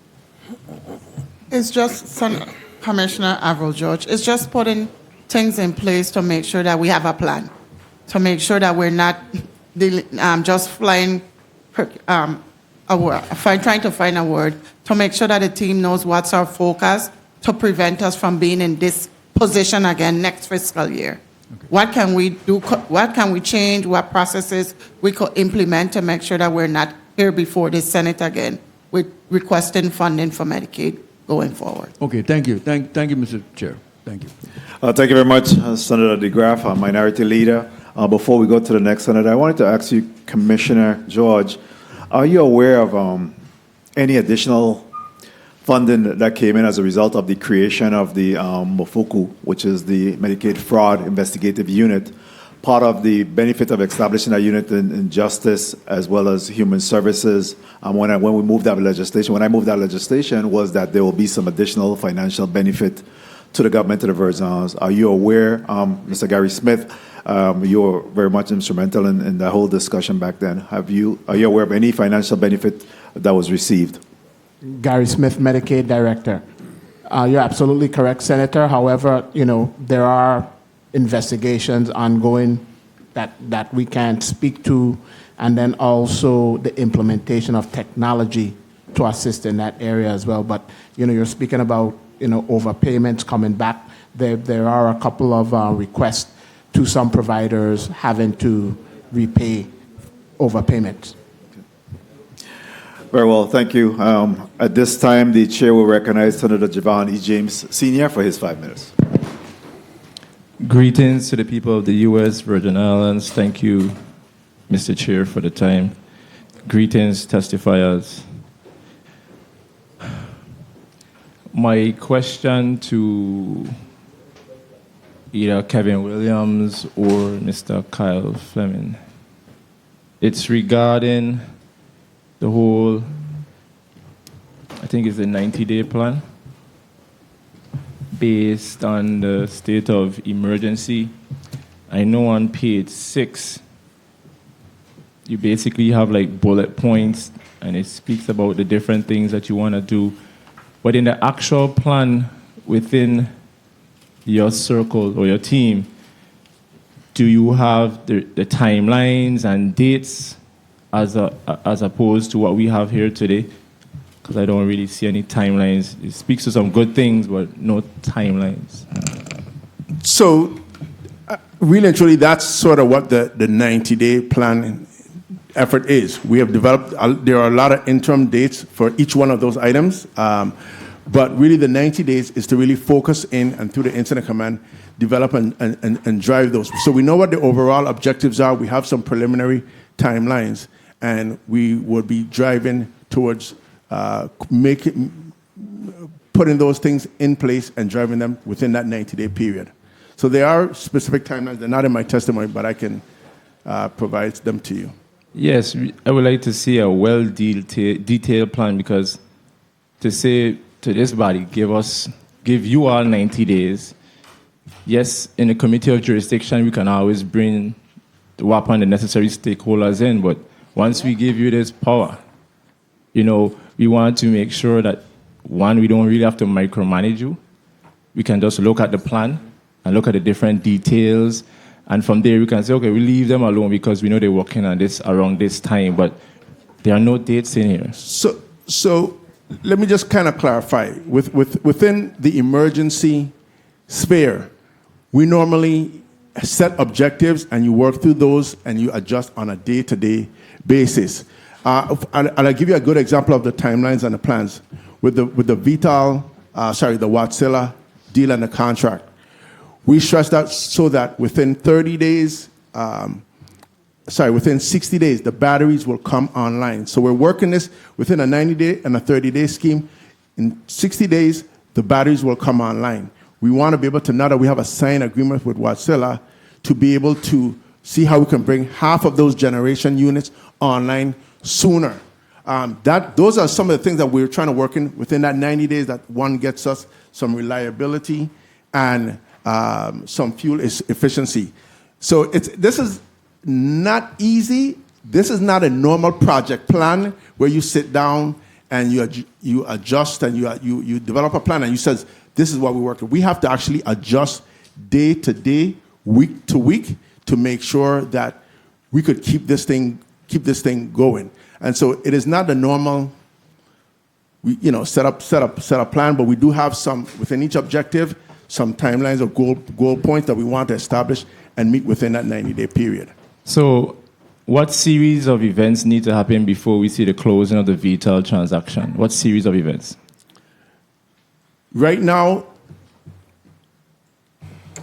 because hold on, because in the plan of action, page 6, it mentions that IC, meaning Incident Command, is diligently tracking all aspects of the VTOL transaction to ensure that the closing takes place as soon as possible without any unnecessary delay. Hence why I asked the question. Correct. So those dates and timelines are June 26, HUD submitting the environmental package to, via HFA submitting the environmental package to HUD. Between June 26 and June 30th, we expect HUD to issue the authority to grant use of those funds. On July 1st, we anticipate via HFA will enter the sub-recipient agreement. July 2nd, HUD will put in the draft for those funds, but hopefully by July 3rd, HUD will review and approve the fund draw, and on somewhere between July 10th to the 12th or somewhere there, we will receive the wire transfer for those funds, which is the total $145 million. And my question, thank you for that. And my question is to Kyle Fleming. On page 7, it speaks to the incident command is assisting WAPA in strategic planning to maximize revenue collection. Can you just go in depth a little bit more? Give us a little details of that. That was just a one-line sentence. Elaborate, please. Yeah, so Obviously, as liquidity is at the core of the issue, the financial challenges facing the authority, being able to support exactly whether it be supporting our improved collections. Obviously, that's a major component of ensuring that the cash flows as it currently stands, as well as growing revenues as well. We have begun those conversations as well to identify paths and opportunities. Again, freeing up bandwidth to be able to identify strategies for that as well. Mr. Chair, my time was called. If I could just relay a message to Mr. Kyle Fleming. If there's anything on this document or this testimony, specifically on page 7 that I want to see, is WAPA's strategic plan for maximizing revenue collection. Because right now your revenue collection is based off of indirectly the legislature. We continue to give you our revenues. So I want to see your revenue collection plan. Because until then, I will consider the Water and Power Authority to be irresponsible. Thank you, Mr. Chair, for the time. Thank you very much, Senator James Sr. We're about to go to Senator Angel Bolquez Jr. For his 5 minutes, and thereafter we'll take a quick 2 minutes recess. I know you've been sitting for a while, so I'll allow for that. So, Senator Bolquez, at this time, you're recognized for your 5 minutes. Thank you, Mr. Chair. Good morning, Mr. Chair. Good morning to the listening and viewing audience, and good morning to the testifying panel here today. Colleagues, here we are again, applying a bandage on a gunshot wound. And in essence, we need to look at the long term and stitch the wound. In the testimony provided, we hear about the 90-day strategic plan. But the question is there a full-scale strategic plan outside of what the testimony has indicated? I ask this question because I want to know, and I'm sure my colleagues do as well, what is the strategy outside of the 90 days? Are we saying that 90 days we're going to complete everything, or is there a full-scale strategic plan concerning the future of WAPA and energy reliance of the Virgin Islands? So thank you, Senator, for the question. I think I can answer that in two ways.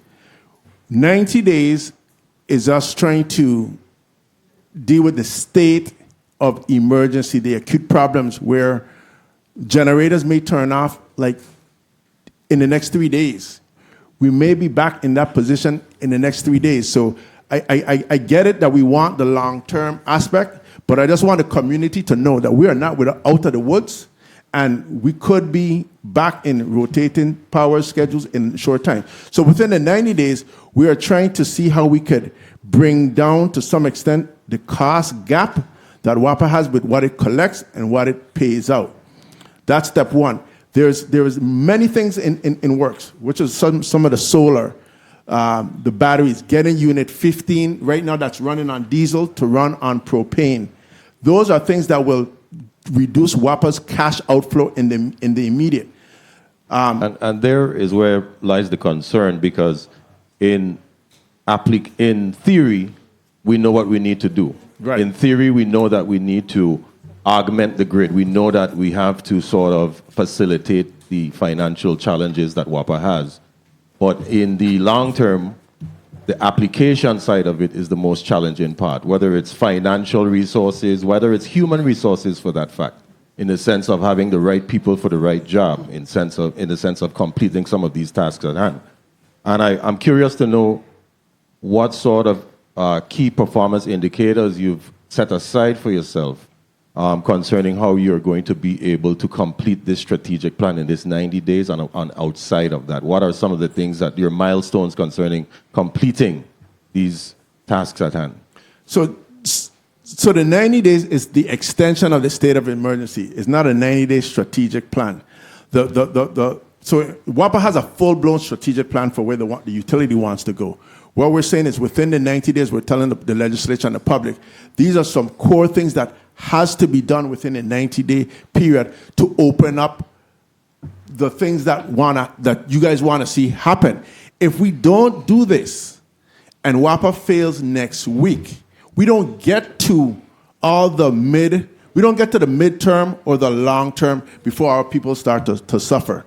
So that's really, it's a daunting, and I understand the frustration of every senator here, because in the incident command, we too have been frustrated at times for the fact that sometimes WAPA can't even have a conversation with some of their core vendors. It's taken the incident command to be able to bridge up some of these gaps to get us moving. So we're really trying to repair relationships within WAPA, within the Senate, within the people at the budget. It's going to be slow, and it's going to be a little painful for everybody's side, but this is stuff that has to be done. Okay, duly noted. And concerning risk management, how do you foresee any risk management situations happening in the interim? How are you going to curtail those issues if they come about during this 90-day period? And there you go, Senator, is the other true reason for the state of emergency.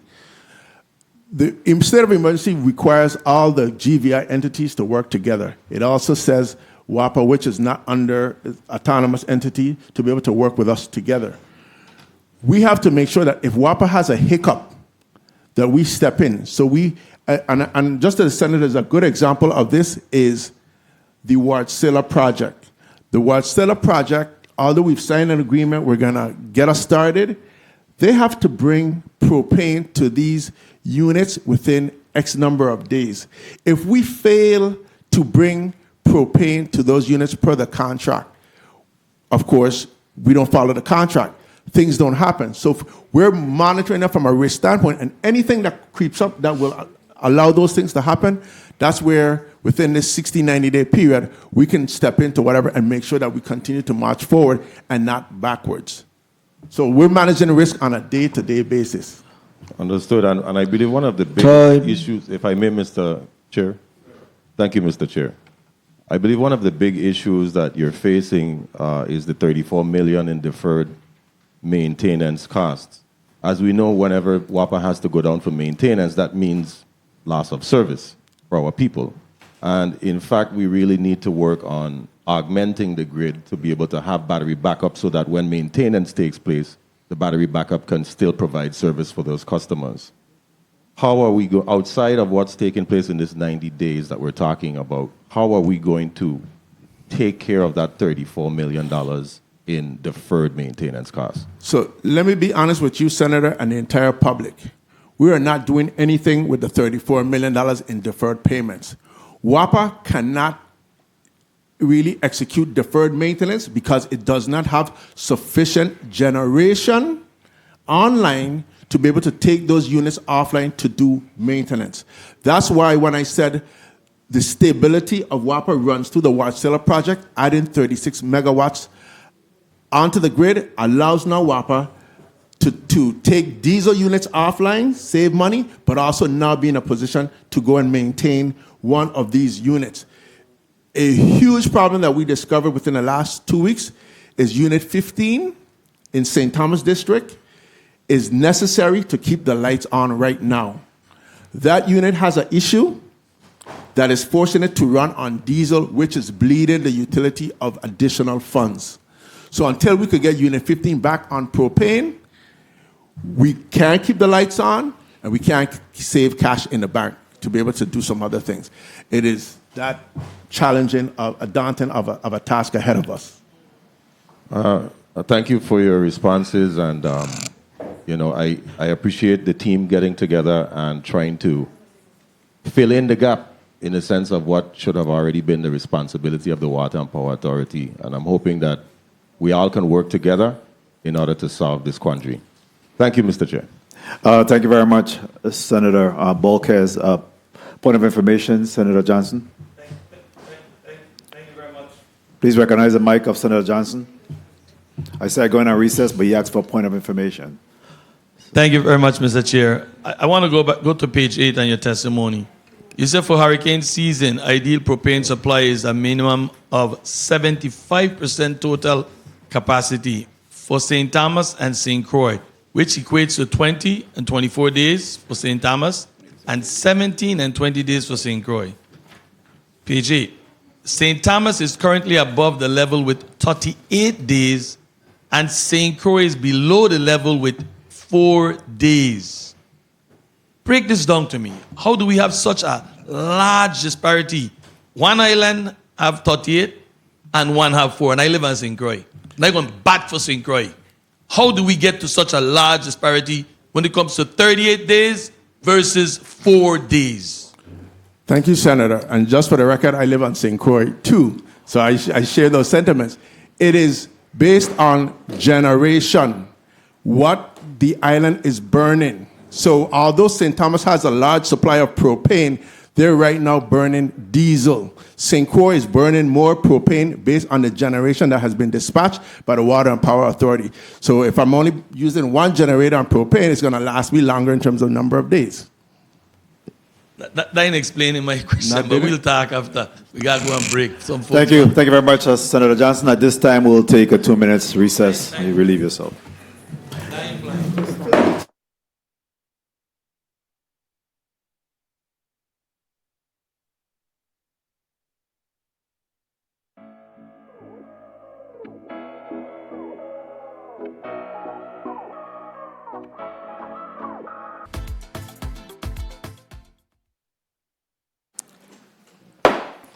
And we're out of recess, and of course today we're in the legislative session, and we have been dissolved into the committee of the whole, where we're able to take testimony from the government representative in regards to 2 bills, bills number 35-0291 and bill number 35-0292, which addresses the issue of the Medicaid for $3 million request by the governor, as well as to extend the state of emergency at this time. We'll recognize the Madam Finance Chair, Senator Donna Fred Gregory. You're recognized for your 5 minutes. Thank you, Mr. Chair, and good morning again to the testifiers and the listening and viewing audience. I'm going to start out with Human Services, because I can make that one quick. So I have bill number 35-021 in front of me that came down from the chief executive of the territory. And it's very concerning. It's concerning because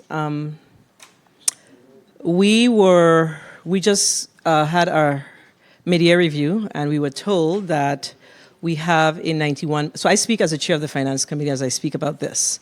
There is a $91 million projected deficit for fiscal year 2024. And in this document that's before us, it's just saying $3 million is appropriated from any available funds in the general fund. These types of legislation is what continues to create structural deficit in this territory. I'm going to ask the Finance Commissioner and the Acting Director of the Office of Management and Budget to share with me what available resources, whether or not they've scrubbed the FY 2024 budget to figure out the funds that we appropriated, to figure out how do we come up with this $3 million. This $3 million cannot come from cash, because then it says that something else would suffer. And nothing is wrong with something else suffering, or vendors will not get paid. So nothing is wrong with that happening, but we need to know exactly what the executive branch is willing to give up in order for us to address this issue. It has to be answered. We cannot pass legislation that says take it from any place, because any place means that something else that needs attention as well is going to be impacted. So very quickly, I need to get some information so we could make an amendment in the nature of a substitute to address this issue. And just for the record, I am in favor of making sure that we are able to fund the Medicaid program, but we have to do it in the right way. We cannot continue to be pressured as legislators to make these types of decisions, because if we do, we too are contributing to this structural deficit in the territory. So please, share with me. Kimika Woods, Acting Director, Office of Management and Budget. So, Senator Fred Gregory, we have the funds. We received a payment from the Limetree Bay Refinery of $5.2 million. We have been holding it in the event that there was any litigation against the government. At this time, we have realized that it is imperative to continue the services at the Department of Human Services. So we will utilize the $3 million. Okay, good. So this is my point. Your testimony today should have said that to us so we can make the necessary amendments. We have to run this government with transparency. So, good. The next thing is, let's go to the state of emergency. So, we know that we were in a state of emergency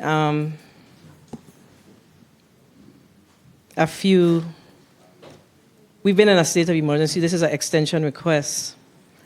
And I took the time to read the testimony. I want to take you to page 3. So one of my concerns is we talk about assisting WAPA with improving its cash flow and reducing its liquidity gap to meet critical payments. That's objective 3. Okay? Objective 2 and 1, I understand. 3. Now, I see this as a very complex financial matter. And I need to know, how does this team, who on this team has the bandwidth from a very complex financial capacity to begin to address what's objective number 3? I want to know how. Good morning, Senator. As far as bandwidth and the members of the team, that's why we have the Public Finance Authority and their use of their financial experts to assist us with developing and reviewing some of the plans that come up. So PFA is the entity that is supporting this issue? Yes, ma'am. Yes, ma'am. Good.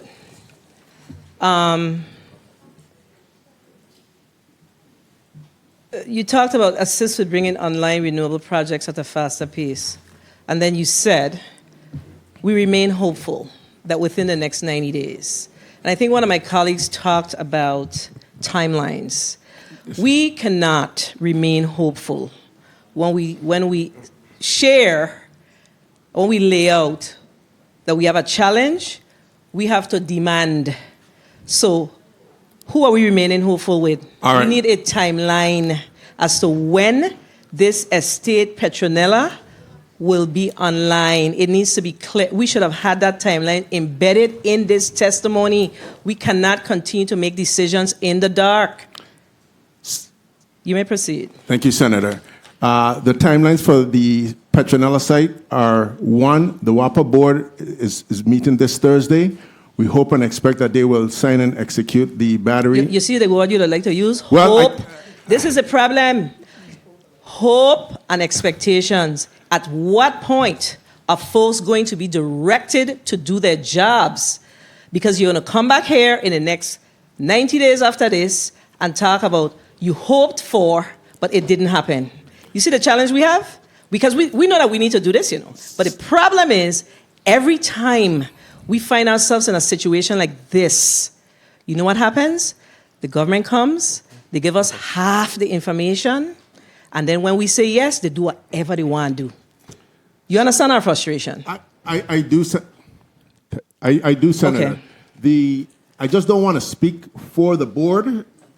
Then the board needs to speak for themselves, and the board member is right here. So, you're right. So I just wanted to lay out the timeline. No, let the board member speak. Yeah, so I think the timeline that was actually highlighted in the testimony, I think, really speaks to the real critical piece, which is the interconnection agreement, which is stated for July 31st.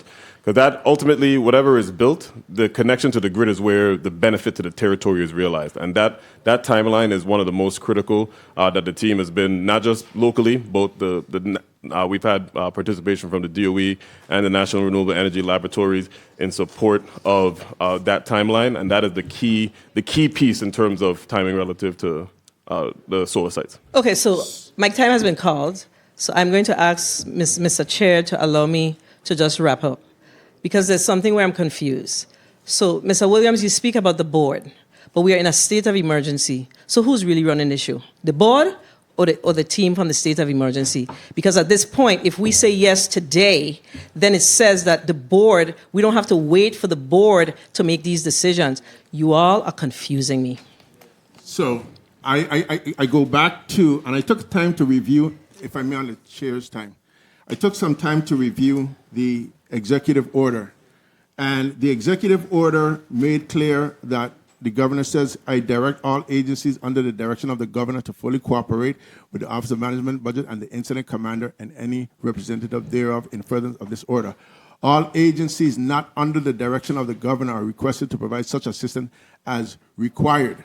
Requested being the key word. So we work both hand in hand, because the board is there, but we work collaboratively through the incident command. Now, because these are agreements that have to be executed, they go through the board process to actually execute the agreement. So we still have to go through that. State of emergency does not allow that. Y'all need to change the language. We need to make the amendments, colleagues. If we're going to do a state of emergency, the onus needs to stand on the governor. The governor sent his team down here, and you can't want to be fish and fowl at the same time. I'm going to wrap up because my time is long past. You can't be fish and fowl at the same time. And my other concern is, what does this mean? Does this mean that there will be, because that's what I read, there will be additional dollars coming from the general fund of the Virgin Islands, or we need to know exactly what we're in for with all of these things that's before us? That's information we need to have before we make the decision. Thank you for the time, Mr. Chair. Thank you very much, Senator Fred Gregory. Mr. Williams, you had a follow-up? I just wanted to share that the Estate Petronella site, it is about 98% completed. So we're just waiting for the study to be finished by July 31st. So this is not like pie in the sky. These are tangible. You can touch them. There's someone operating. It's just that study, to be able to tie it into the grid, what has to be completed by Sergeant and Lundy by July 31st. And those dates that I give are conservative dates. We are, of course, pushing through the incident command to make those things come online sooner. So I just wanted to share that information. I think the additional question is not just the Petronella site and their responsibility to complete it, but what about WAPA's responsibility? What needs to happen in the WAPA space to make sure that interconnect occur? Right, and those are the things that we are driving through the incident command to make sure that there's no gaps or delays with WAPA taking the action that they need to take to sign those agreements, to answer RFIs, go through all that process to make sure those connections happen. So, Board Chair, what is your response in respect to the board's and WAPA's responsibility in terms of ensuring that the interconnect occur once the Petronella site is ready and available to connect? Yeah, so again, the board stands ready to approve these agreements as they're brought forward. The real key is to make sure we understand the benefits and being clear that those benefits can be quickly delivered to the community. So it is your testimony that we don't understand the benefits at this time? No. What we're trying to do is make sure what we're relying on is all of the technical due diligence that comes with these projects. We're just making sure that pressure is on the team to make sure that they're in place. So the value of these projects are realized for the community. That's the way the board stands on it. Okay. Thank you very much. Point of information, Senator Francis Heiliger. Well, it's a point of inquiry to the chair to legal counsel. Thank you. Point of inquiry to the chair to legal counsel.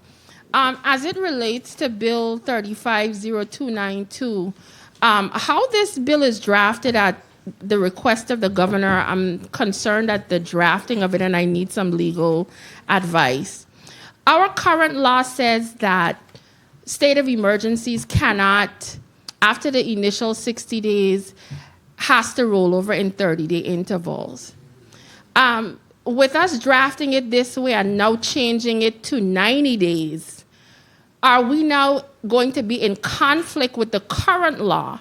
And it also says that it will be enforced until September 19, 2024, unless earlier lifted or extended by order of the governor. That would mean that the governor could continuously just create executive orders to continue it. And I don't want to be in a situation where we might inadvertently now be giving this governor total control over WAPA at an extended period without. This is what this basically says from my perspective, and the law says it has to be done in 30-day intervals. So could you please tell me from what the code says and what the governor sent down here to us, what is the difference between the two? Thank you very much. You may respond on legal counsel through the chair. Please recognize the legal counsel's mic. No. The green light is on. Through the chair to Senator Heilig, I have to read the law. I have to read the bill. Another senator approached me with it already, and I cannot just give you a off-the-cuff answer without looking at what the bill proposes, what the law has, and how you can amend it. To Mr. President, when I asked the question, I actually anticipated him to do that. Yes. So if we have to give him time to read and respond to us, I will happily wait for the response. No Thank problems. Legal counsel, you could take the time to review the matter, and then we'll go ahead and move on, and then come back and certainly hear from you. At this time, the chair will recognize Senator Maurice C. James. You're recognized for your 5 minutes. Thank you. Good morning. Thank you, Mr. Chair. Good morning, Virgin Islands. Good morning, testifiers. Good morning, colleagues, and everyone in the room. That question that was posed by my colleague is relevant to a question I was going to ask. So we clearly will need a second round. Just saying that, Mr. Well, President. if it's totally predicated on your next lines of questions, we could take a recess, allow him to do the research, and come back. So tell me how you want to proceed. If you have other questions, then we could do. Take the recess? Okay. Yeah. I agree with the majority leader. Thank you. The committee of the whole will stand in recess. Thank you.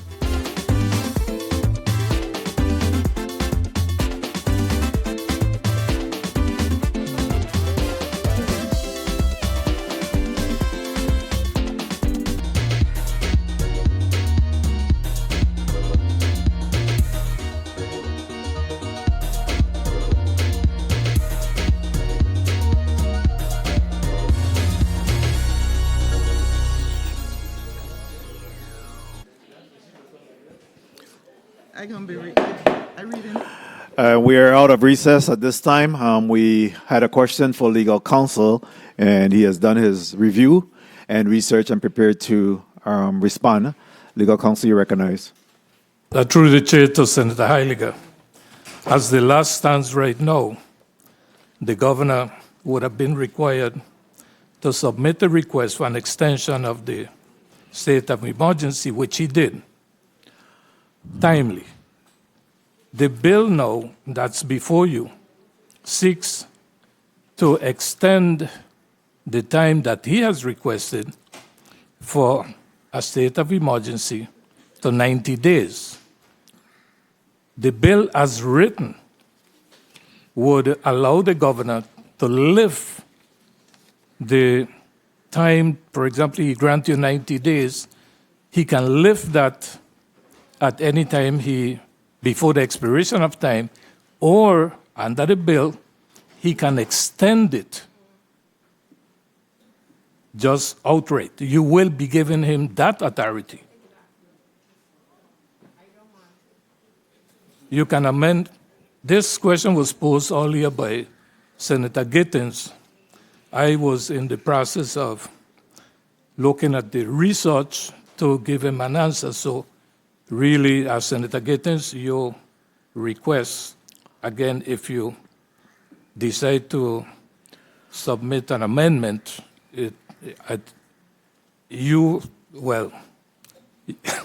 prevail over everybody else. Thank you. Thank you, legal counsel. Is a follow-up to the question that she posed? You recognize. I'm not understanding what he's saying about prevailing. Please recognize the mic of. Okay, thank you. I just want to understand what he's saying about Senator Gittins and prevailing.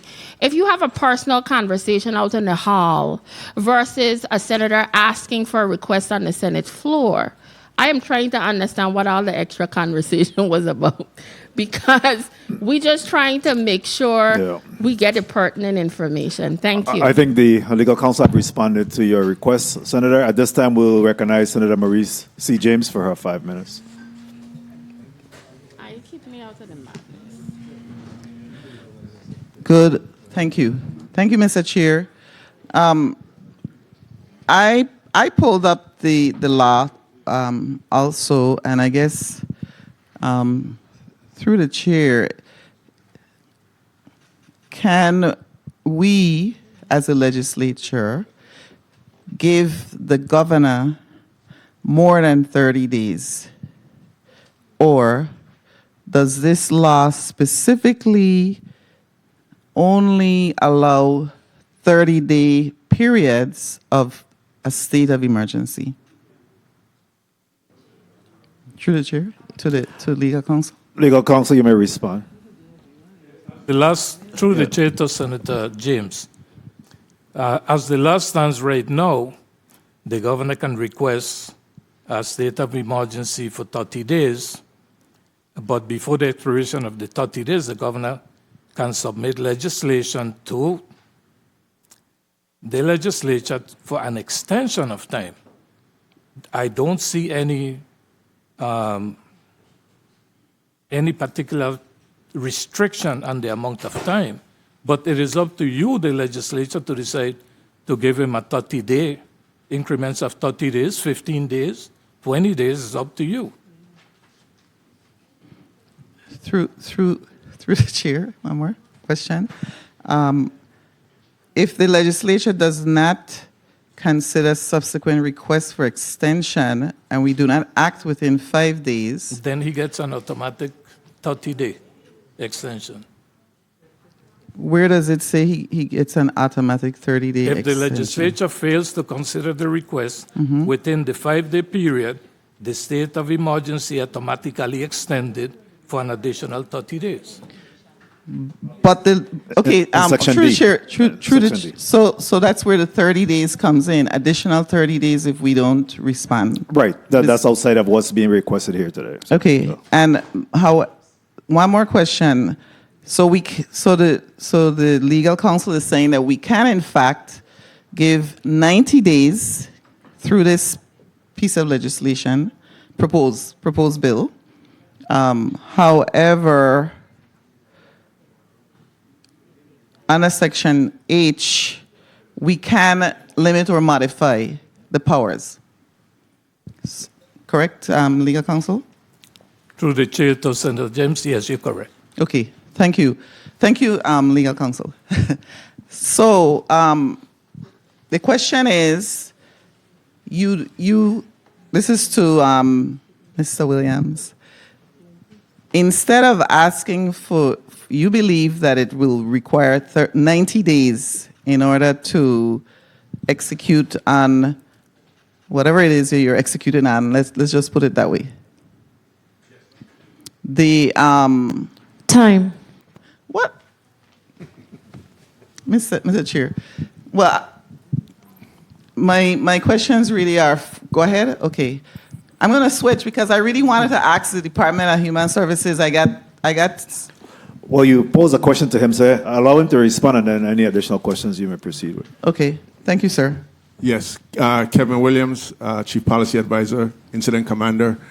Senator James, yes, we are requesting 90 days so that we can get to the next response period. I'll follow up with you. Hopefully we have another round. I'd like to ask Human Services, because I think we're overlooking what's going on with this request. Right now, based on your testimony, we now have about 17,000 people in the Virgin Islands without any type of medical insurance, correct? Is that so? That's not correct. Okay, explain to me when you said that the enrollment has reduced by 44% from, you started with 38,489, but you currently have 21,463. What does that mean? That there are people without any medical insurance or means of paying for medical services? We have individuals that were not qualified for the program that was on the program previously, and when we did our processes, they did not meet the qualification for the program, so they were dropped. Not necessarily mean that all those individuals are without services. We had an individual that did not meet our qualification process that previously was on Medicaid. So, do you have any data that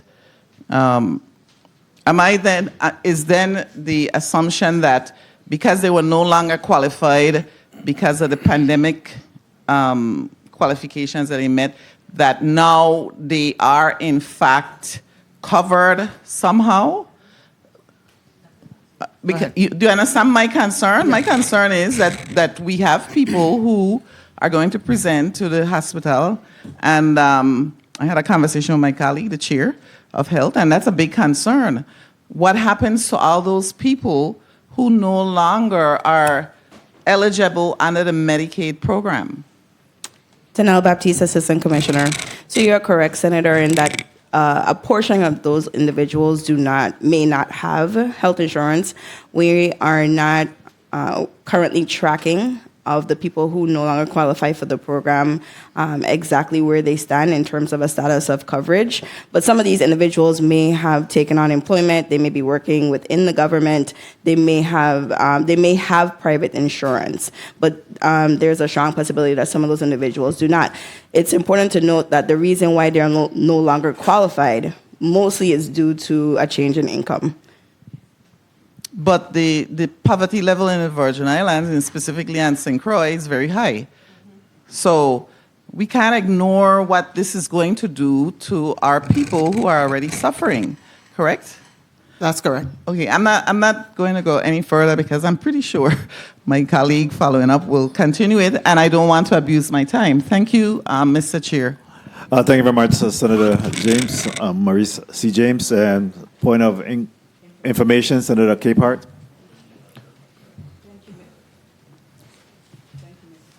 Please recognize the mic of Senator Capehart.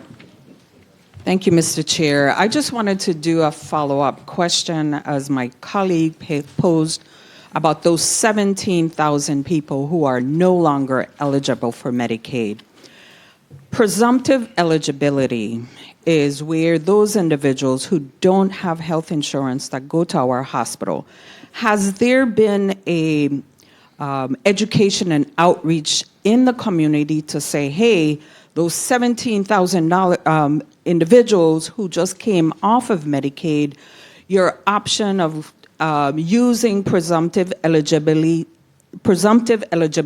is available to you? Has there been any communication to those individuals telling them the availability of going to the hospital and having that first time care for that once a year? Thanks for the question, Senator. And have you seen an increase in your presumptive eligibility cases? Okay, so, excuse me, Gary Smith, Medicaid Director. Presumptive eligibility are for persons who are uninsured. The persons that fell off of the program, as A.C. Baptiste and the Commissioner mentioned, fell off due to circumstances. May it be that their income increased, may it be that they had... Mr. Gary Smith, I'm asking, have you seen an increase in your presumptive eligibility rate? And have you done education and outreach to the community telling them of an option? Okay, so yes, we have done, but we plan to do more. And we perform trainings with the facilities on how to perform presumptive eligibility annually. As a matter of fact, we have a training scheduled with, I believe, Wang Louis and also Schneider because of turnover in staff, so forth as well. Thank you, Mr. Chair. Thank you, Mr. Smith. While we have you, in respect to the 17,000 that's now somewhere out there, have you, or what is the mechanism by which you will be able to determine whether or not these individuals do have insurance, they fell off because of employment status or additional funding? What would be the guide by which you determine what is the delta, what is missing that needs to be the focus of our concentration at this time? So, through the recertification process, because we're currently unwinding, or in other words, we're not providing automatic benefit extensions. This is why so many people fell off of the program. To AC's point, some persons have gotten jobs with the government. Other folks in the age blind and disabled population, they've been receiving increases in their Social Security income on an annual basis, whereby places their income above the income threshold. So, as AC said, we're not tracking, what their opportunity is, but we do know once they perform their redetermination, this is how we determine if they have other insurance or their income has increased. And can you speak to the $3 million that's being requested here, whether or not this will improve the numbers in terms of those 17,000, or they will continue to run devoid of those 17,000 individuals? The $3 million is to address already encumbered expenditures. Correct. Yes. Yeah. Obligations, rather, sorry. Thank you. Yes. Senator Fonseca, you're recognized for your 5 minutes. Yes, thank you so kindly, Mr. Chair, and a pleasant good morning to all the distinguished panel of testifiers. We give thanks and praises to the Most High. Blessings. Real quickly, I wanted to just ask one quick question to Ms. Kamika Woods. The $5.2 million Lime Tree Refinery payment, how much of that is still available? The 5.2. Thank you very much. Human services, right? It is the most important department in the whole government of the Virgin Islands. We all unanimously agreed that this commissioner that we have here, Commissioner Averill George, is capable of taking the Department of Human Services to a level that we haven't seen in years. Here's the facts. It was 38,000 people just as of June, and now the end of June is gone down to 21,463. We have 16,480 persons that have lost insurance. And in addition to that, look at the numbers. They're coming to our office. All of us senators are getting the persons from Human Services coming to our offices because they've lost insurance. Colleagues, the Human Services are telling us here they're going to have to implement certain things where they're going to have to reinstitute pre-authorization. I mean, you can't go to the doctor unless you're pre-approved. They're also going to have to look at dental services, putting caps on dental services. Let me tell you something. When you smile, you want to have good teeth. You don't want to see no rotten teeth. 16,000 persons in our community that had insurance are now going to lose insurance. There's $5 million available, and it's still available according to OMB. So, Commissioner, I want to ask you a quick question here. The 16,480 persons, say even half of them got a job. We still have over 8,000 people. If they go to the hospital, will the hospital bill them a Medicare rate, or is it going to bill them a regular rate? Because the uncompensated care costs this legislature. The hospital is going to come back to us later in the year, and they're going to bill us for the uncompensated care, and it's going to cost a lot more. So, Commissioner, those persons, would they get the Medicaid rate, or would they get a higher rate at the hospital?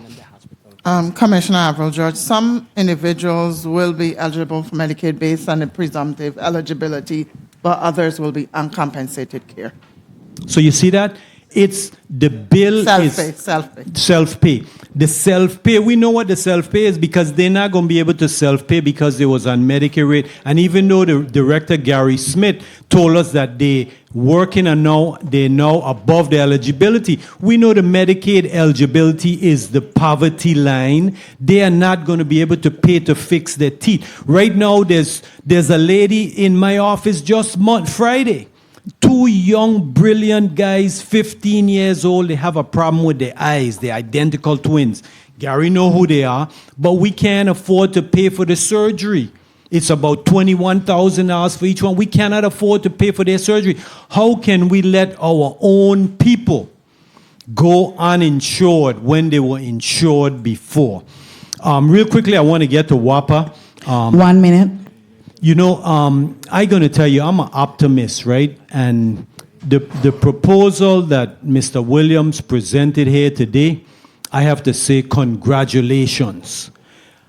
It's going to take a while, and I don't think it's going to take 90 days. You know, the Medicaid persons, those 16,000 that lost insurance, they need that right now. They need that health care right now. But WAPA, you know, WAPA was run as a, well, I don't want to say criminal, so I ain't going to say that, but it was run as an unprofessional organization. But the objectives with a Greco, you've solved that. The Vital acquisition, it seemed like you're solving that.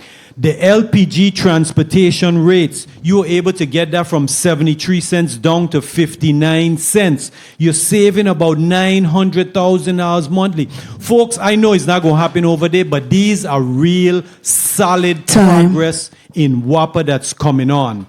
And the renewable project, which is a long-term project, you have shown that you want to get the Petronella and all of that back online. This is what WAPA needed to do. You know, so thank you again, Mr. President, Mr. Chairman, for the time, and colleagues, thank you, blessings. Thank you very much, Senator Fonseca. A point of information, Senator Fred Gregory, you recognize. Please recognize the mic of Senator Fred Gregory. Thank you, Mr. Chair. Just very quickly, so I recall that last fiscal year, the Department of Human Services had some savings in personnel. I don't anticipate that this year because of how we built the 2024 budget. So I don't anticipate you having that much savings. But you utilized your savings last year to pay that very same $3 million that we're discussing. That was one of your appropriation transfer requests. Right. So you were able to make that payment, right? From that. We did use some of our reallocated $3 funds. million. It was very specific. There was $3 million. Okay, so the question that I have, my point of information is, and I asked that because of the last speaker, are we seeing more providers providing more services this year than last year to the Medicaid patients here in the territory? Because that'll help us to determine, you know, what's really going on and whether or not that $3 million that you are here for today is will in fact take you out to the fiscal year. Of course, you can always come back. You are up for your budgetarian, so we will hear more. But I just want to understand if we're seeing more services. So, yes, Senator, we are seeing more services. We're also paying at a higher rate because we lost, with the unwind, our local match has gone up. And we are also still seeing claims come in. Providers have a year to submit those claims. So we're still seeing claims from when we had a higher member count. But yes, to answer your question, we are seeing an increase in services as well. And did you share in your testimony why we lost, why our match is now higher? Yes, Senator. Okay, so I'll read it. Read it. Thank you. Thank you, Mr. Chair. Thank you very much, Senator Fred Gregory. I think it's important for us to also talk about the fact that we have had rise in our healthcare costs as well. You know, we have less local specialty here, and individuals then go off island for care. You know, so we have a whole conglomerate of issues that's really impacting where we're at today. You know, despite we talk about the the fact that 17,000 is off the listing at this time, because, again, because of these costs of health care really helps to drive the numbers up, which means that those that were last to come on is the first to go off. Is that the situation that we're experiencing? Or we had, how do you determine who came off of the roll?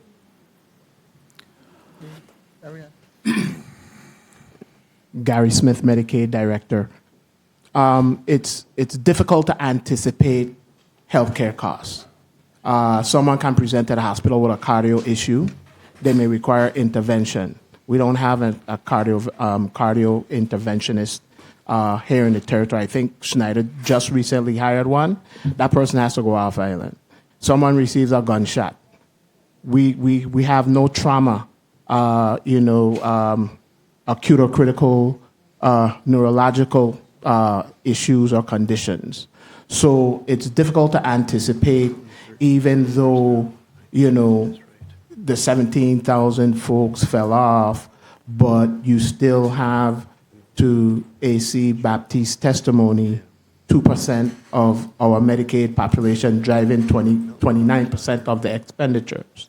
So, we can sit here and try to estimate, what our actual cost is going to be, but it's something that is always an ongoing process in determining that, and continuous analytics with data. But go ahead, Assistant Commissioner. And to answer your question about how we determine who comes off, Right. So during the public health emergency, the CMS granted us a waiver that gave us additional federal funds, lower local match. But one of the 1 minute. One of the things that we had to do was keep anyone who was determined to be eligible in the program. We had to keep them on the program throughout the duration of the pandemic. When the pandemic ended, we began our unwind process. So when you hear us talk about unwind, that means that we had to start redetermining individuals. So it'll be based on when they came onto the program. Okay. Very well, I'll move on to the next Senator. But I wanted to add, though, into the conversation real quickly that we could continue to see the urgency of healthcare. We had the recent DOD IRT program here where hundreds of individuals participated. Prior to that, weeks prior to that, we had the Seventh-day Adventist Church as well that roll out a health system there. It brought in individuals here, volunteers, and again, hundreds of people participated in this as well. So we know our challenges there for that. Senator Maurice James, I want to recognize you for your point of information. Thank you, Mr. Chair. I wanted to find out from the Human Services whether or not there are any contracts for Medicaid cost reporting, because I think it's important that the legislature get copies of those reports so that we understand what's going on. And so through the chair, I'd like to request that we get reports from 2020 to 2024. Is those readily available or something? Yes. Gary Smith, Medicaid Director.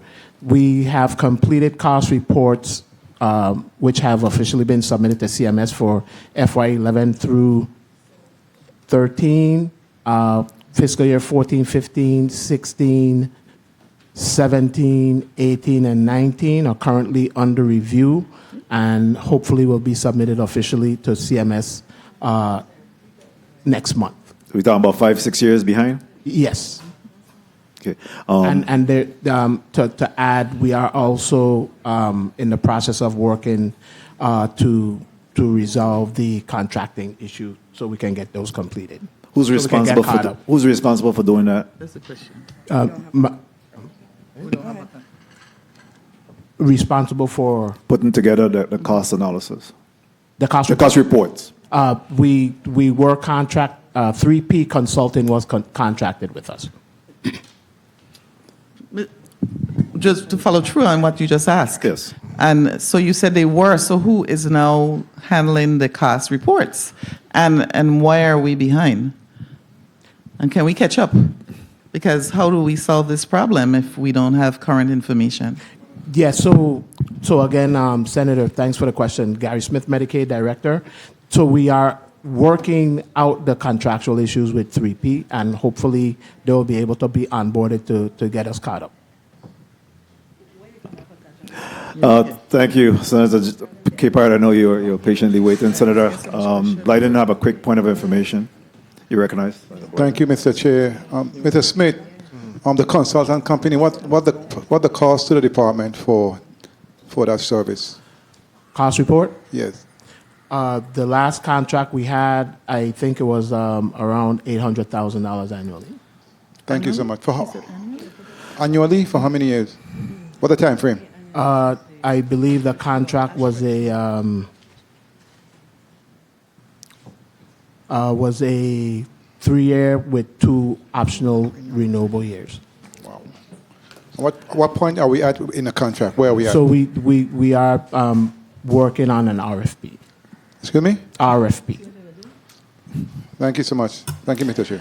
Senator Joseph, real quickly, please. We need to go to the next senator. Thank you. Thank you, Mr. Chairman. Mr. Smith, is the federal, your cognizant federal partner, have they given you any findings because you don't have this cost analysis in place, cost report in place, and are they looking to roll back their share of funding to us because of that? Yes, it is a recurring audit finding for the single audit, but we have not received any indication that they're going to not fund us to perform those services. Okay, thank you so much. Thank you very much. At this time, real quickly, before anybody else call for a point, you're recognized, Senator Diane T. Capehart, for your 5 minutes. That's for a point of information. Good afternoon to the people of the Virgin Islands, colleagues. I'm so taken back today because Medicaid, if everybody know me, I started in the Virgin Islands government in Department of Health, Quality Control, Supervisor, Administrator. And I was so excited to have the opportunity to be a part of the Affordable Care Act that included many opportunities for the territory to improve the Medicaid and CHIP program. So to hear today that some of the services that's being cut, dental, medical, escort travel, I'm not familiar with personal care attendant, durable medical equipment, and non-emergent prescriptions. These are critical services too. So as I sit here today, I have to say, and I ain't pointing fingers, I ain't nobody seke bem bem, they friend, nothing. It's poor management of this program. I'm sorry to say. Has there been state plan amendments informing CMS of your challenges? I just hear about 5 years of this report.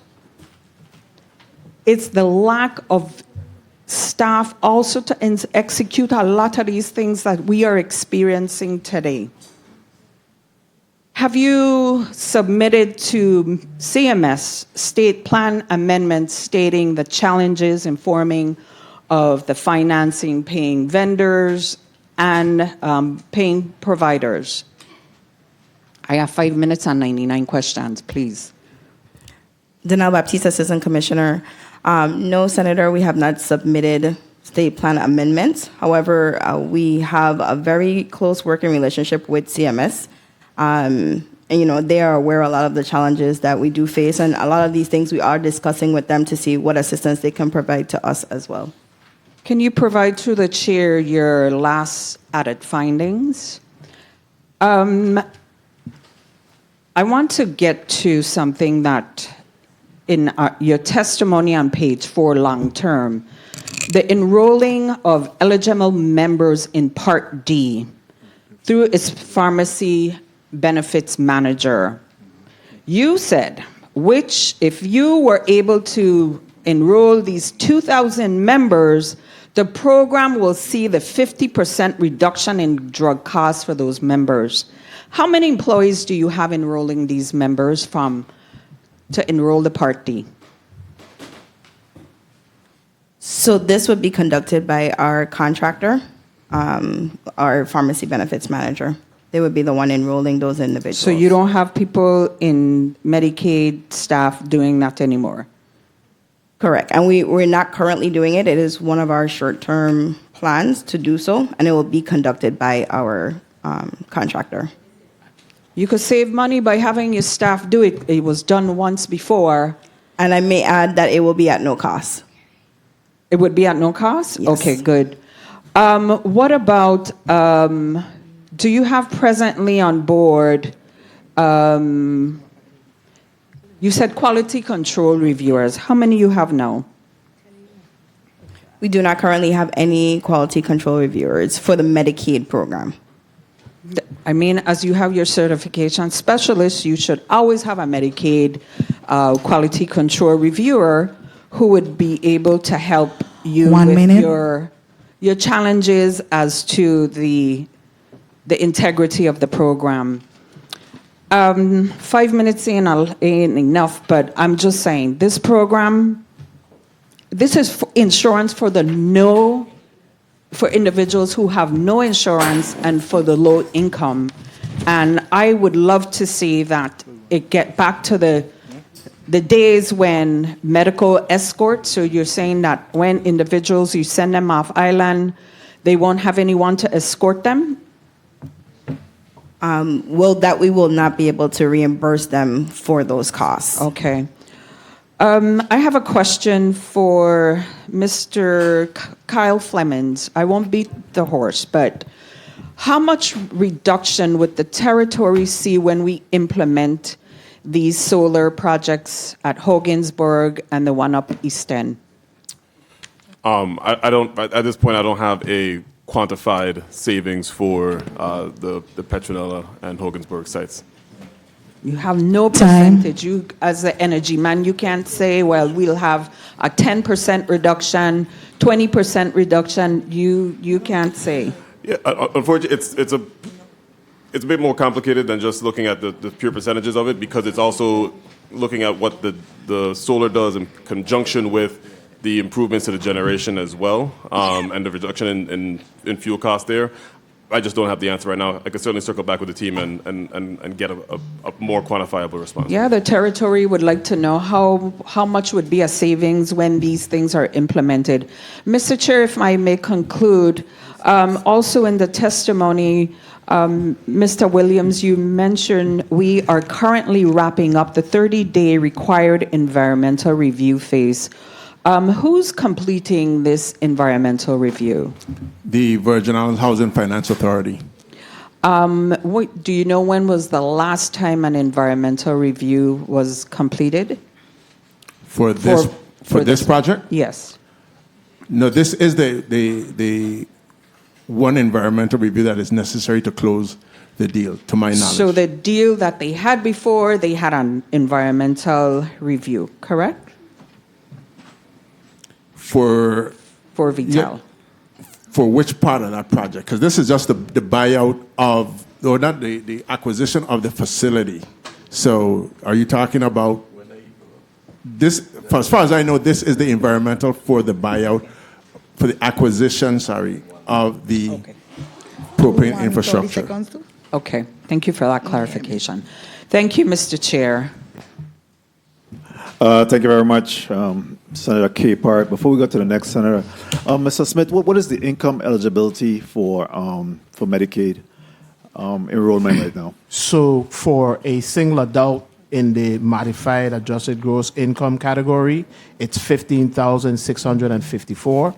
And for a single adult in the age, blind, and disabled category, it's $20,833.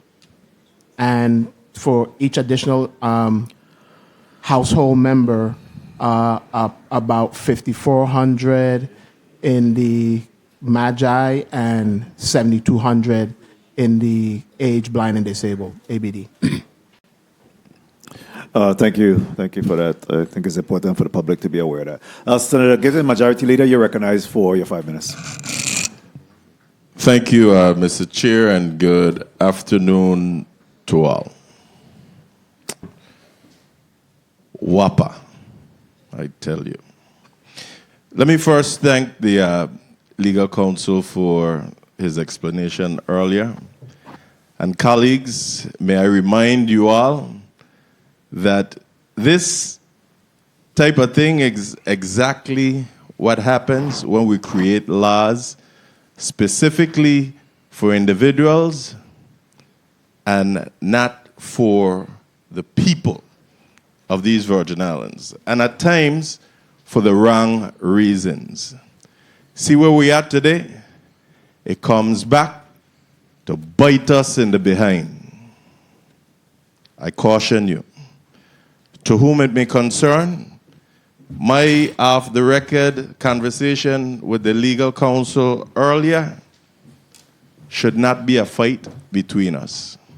Obviously, we're sharing the same concerns.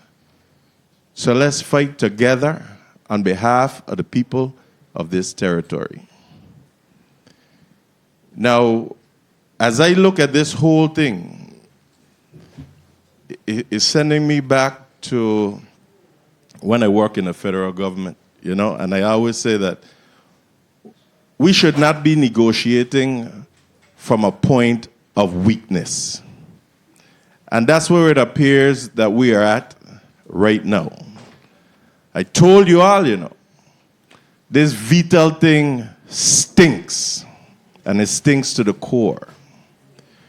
We are still, based on my research, one of the only jurisdictions doing business with Vital that haven't taken a backside to court yet. Things that makes you go, why haven't we taken them to court? Or even vice versa, if they felt that the government broke their contract. I keep telling you all, you know, it seems like these folks are in bed. Turning a page, the CEO of WAPA is still employed by WAPA, at least until the end of this month, June 30th. Right?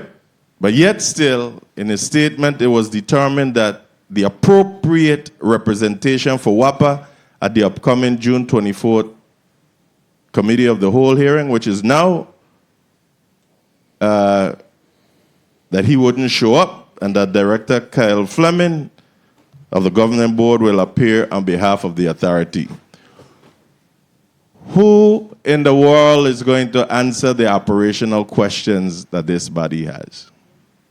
Yet still, he sent a 3-page or 4-page testimony, providing testimony to affirm the commitment to continued improvement, transparency, and strategic progress at the authority. I'm sick of you all using this word transparency, because there ain't a damn thing transparent about WAPA. Not a Jesus Christ thing. So let's stop it, please. Mr. Why the mic gone? Mr. Kevin Williams, your statement for months leading up to the April 2024, the inability of independent government agencies to timely pay the water and power for its services impacted WAPA's ability to pay its critical vendors. I really don't understand this, you know, because every time I look at the single-payer utility legislation, they're not exempt, or those entities that we pay off the bills are not exempt, and now I ain't finding the thing. But the hospitals and waste management are supported by our general fund. So they too, the monies were coming out, and when they testified here, they said that the monies were coming out.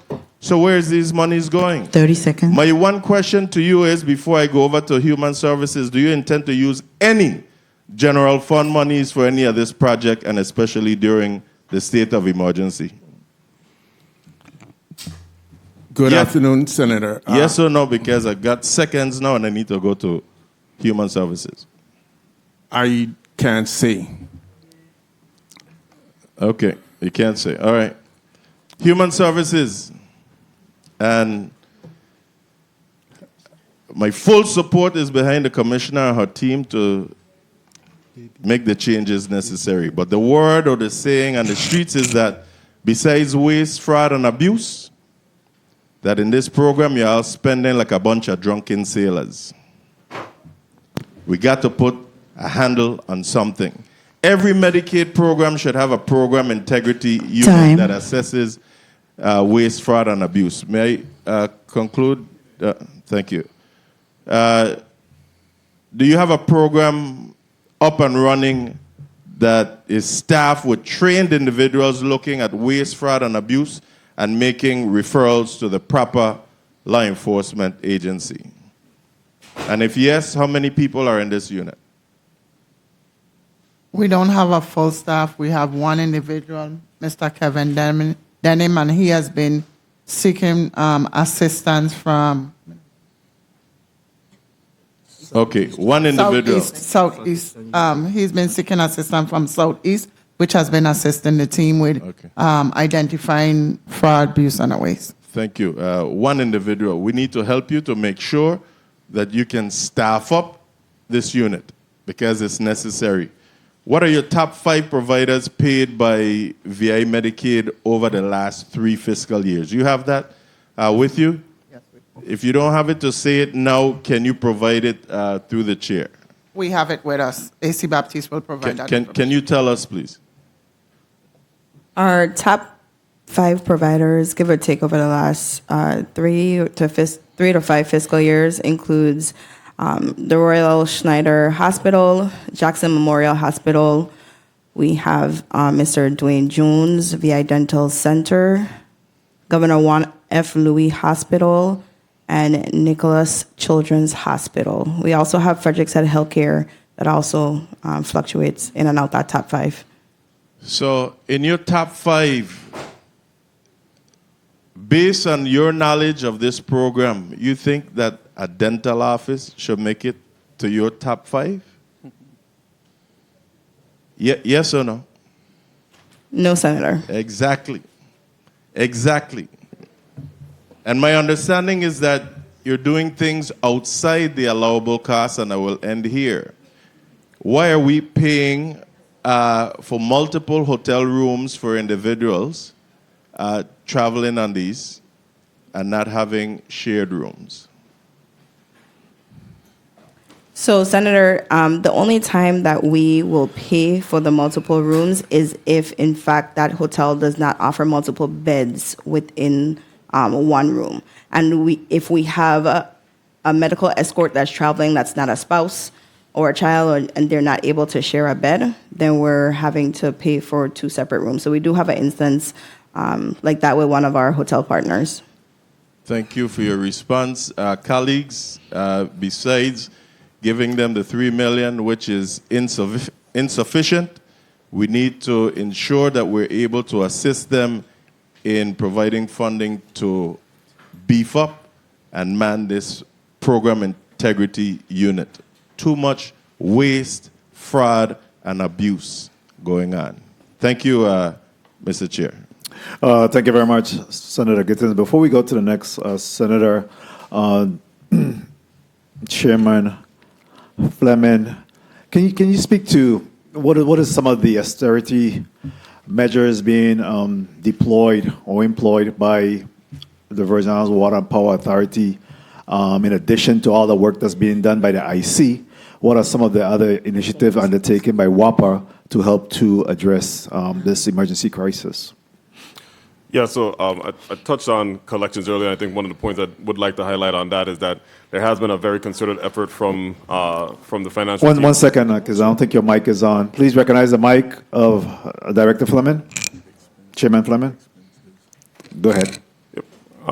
So I touched on the collections piece earlier, so I did want to highlight the fact that the financial team has worked to be able to, this is not as much austerity as much in terms of improving collections by targeting not just the large power customers, to ensure that where collections are being had there. In terms of austerity, the authority constantly goes through the motions of trying to, there's very limited options they have for wasteful spending because so much of it goes to fuel and providing the fuel cost. So it's really, once we account for the fuel cost, the austerity measure is really trying to be conservative with what resources they have left to make sure the critical operations are ongoing. Really, it's the core is trying to reduce the fuel. That's the austerity measure that allows us to actually be functional in operation. And right now, without the Wardzilla being online, that hurts us, not being able to cut those costs. Without getting better fuel pricing, those are the core pieces that really address the structural shortfalls in our operation. So in terms of austerity, it's really trying everything we can to bring down the fuel costs so we actually have flexibility within the operation to implement austerity measures elsewhere. But at this point, getting to the fuel cost reduction is everything. Okay. And Incident Commander Williams, in your testimony, you spoke about the stabilization of WAPA runs through the final completion of the Wardzilla project. So that's particularly for St. Thomas, correct? That is correct. Kevin Williams, Incident Commander, Chief Policy Advisor. That is correct. But what is the stabilization mechanism for St. Croix, especially in light of the fact that we have already run in the red of $2.1 million for Agreco? What is that stabilization for St. Croix? Well, the stabilization for St. Croix means at least one, keeping those Agrecos on. Once the Agrecos are on, power is a bit more stable. We are, of course, having the mix of those additional solar projects means that if there's a hiccup on one of the generators, those solar projects have solar and battery components to both those sites. So you'll be able to have at least a battery component, whether it's in the evening or in the day, the solar, to be able to run some of the generation project if a Agreco has to go offline for one reason or the other. Have you been able to address the revelation that the Spanish Town solar project that's owed some money? Have you been able to address that? We are aware of it, and we have not reached that point of having to take on an additional core vendor. That of the 5 that we got, we're trying to get the next month to take on. But we are aware of it and trying to. One of the things, Senator, I do want to mention, a lot of WAPA's vendors, when speaking to the Incident Command, want to work with WAPA. They want to assist the territory. They don't want to turn off the lights. So we are talking to multiple of these vendors, and they're trying to figure out how to help us, whether through other financial arrangements in the short or midterm, so that WAPA can start paying its bills to them on time, and eventually to some other vendors while we wait for things like the savings for Wardzilla to come online. So I really want to say it's not really all that doom and gloom. The difficult part is a month, 2 months from now to get through that portion, coming up with some liquidity options for WAPA within the next 3 months. And then some of the arrangements that we think we'll be able to have with some of these other critical vendors will take hold and get us over this initial hump. So I just wanted to kind of share that with you. It's not necessarily all doom and gloom. We just need time. Okay. A point of information, Senator Fred Gregory. Senator Joseph, we're coming to you now. Please recognize the mic of Senator Fred Gregory. Mr. Chair, the question that I asked you earlier about the other opportunities for fuel providers, did we reach out to Port Hamilton, the Lime Tree Terminal, to figure out if what they have stored there could be used for St. Croix? Because with an expired contract with Vital, the issue with Vital is in this district. Why is St. Croix still being hemmed up with this Vital matter? So did we reach out to Port Hamilton? Could you just clarify in terms of the transportation or in terms storage? Of the possibility of what's stored there can be used for the purposes of providing fuel to WAPA. Yeah, so there has been we've long time had conversations with Port Hamilton and on various options, but in terms of fuel storage, there is no connection between the Port Hamilton facility and the generation at Richmond, and so there is no way to leverage that without other methods of fuel delivery. So in terms of being able to have a marine delivery at Richmond, Port Hamilton doesn't provide necessarily a direct resource without alternative methods for fuel delivery. I'm not an expert in this area, but I just feel like it's important for us to take the extra steps. It's just not okay for us to say Port Hamilton does not provide XYZ. How do we make those things happen? Because we, as Virgin Islanders, particularly Island District of St. Croix, should not be attached to Vital anymore. They shouldn't be. The issues on St. Thomas are what they are. But we need to detach the St. Croix District from this Vital issue. Thank you, Mr. Chair. You had a response, though? No, I'm point received. Yeah. Senate Secretary, Senator Carla J. Joseph, you're recognized for your 5 minutes. Thank you so much, Mr. Chairman. I want to say a pleasant good afternoon to everyone and everyone who is listening and viewing the proceedings today. The previous senator asked a question regarding transportation of the fuel to the Richmond site on St. Croix. And the chairman of WAPA, you said specifically marine. Now, there are 2 ways you could bring things in to the Virgin. Well, 3 ways. But we're talking about fuel. So you could also have marine and ground. Has that been explored, the ground transportation, just to follow up on the previous speaker concerns? I can say we have received proposals from Port Hamilton. Yeah. Have you explored the ground transportation?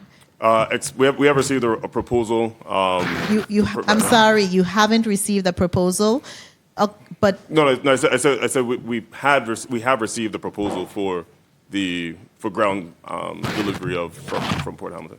Okay, and how did it cost? What did the cost associated? Were we getting a better? Because I think you'll get a better and like I don't know too much about these things, but I know about ground transportation usually costs less than air and water. When you're ordering things, you just send it to your people them in the States because it costs less. So that's my concern. Have we explored it? Did we get any numbers on that? Because we're looking to reduce costs, not tie us into this Vital dead story from the beginning.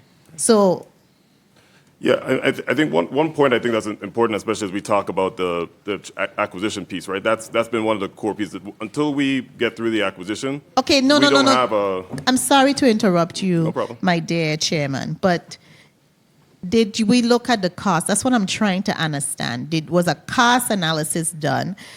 Because St. Thomas is what it is. Okay, we don't have a refinery or a storage facility on our island, so we're gonna have to bite it. We're gonna have to bite that apple, okay, and absorb that cost. But our brothers and sisters on St. Croix now, that ability to have that fuel shipped in by ground transportation, that wasn't explored or that wasn't feasible.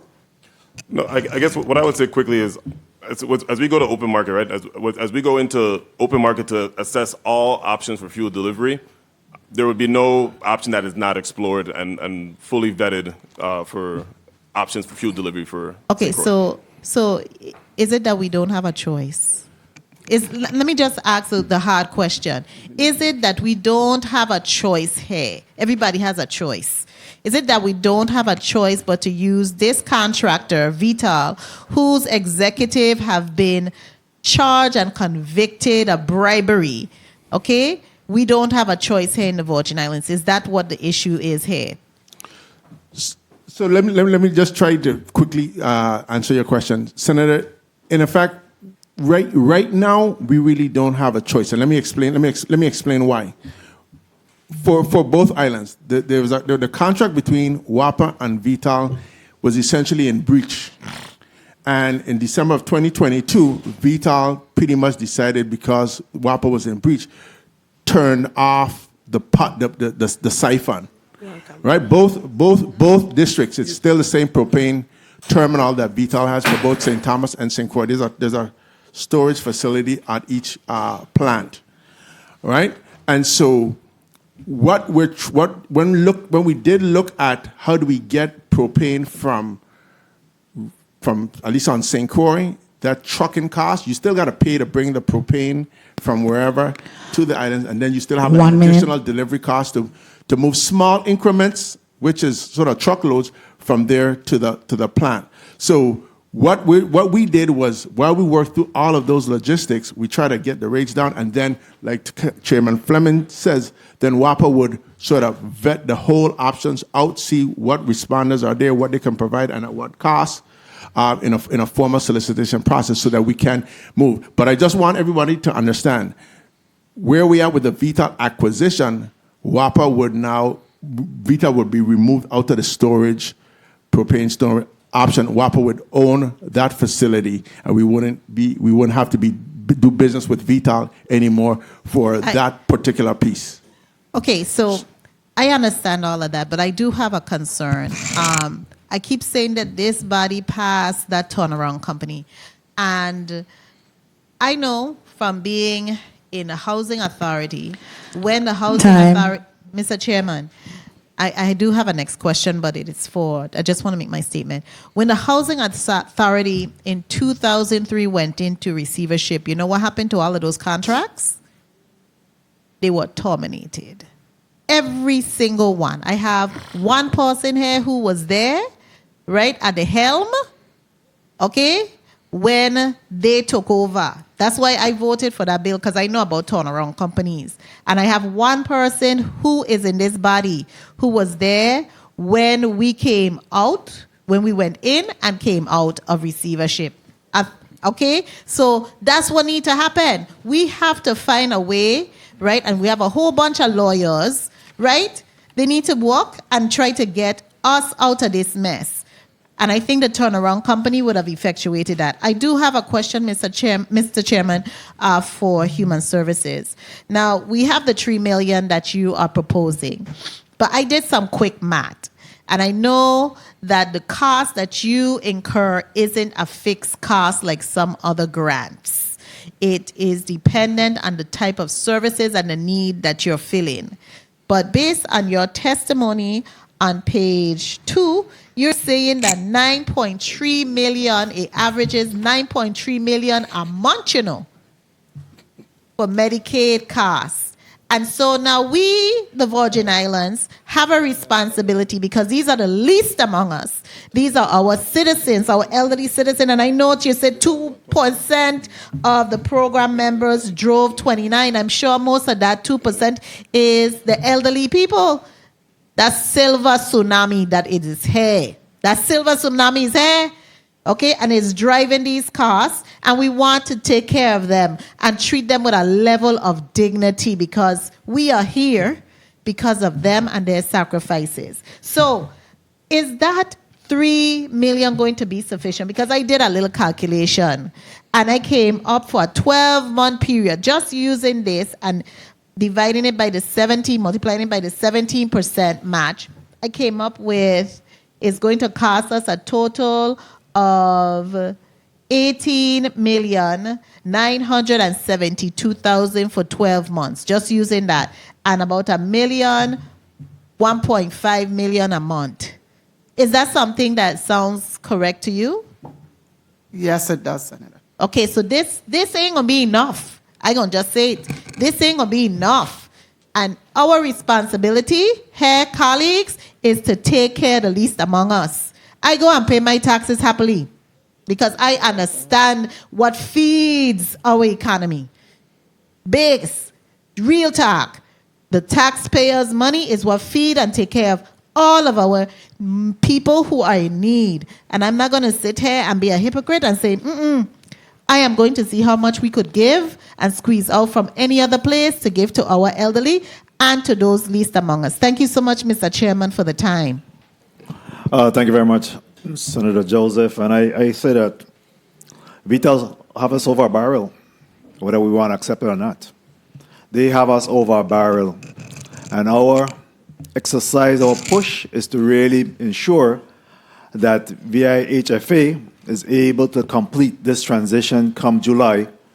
Otherwise, come August, we'll have a whole different conversation to be had.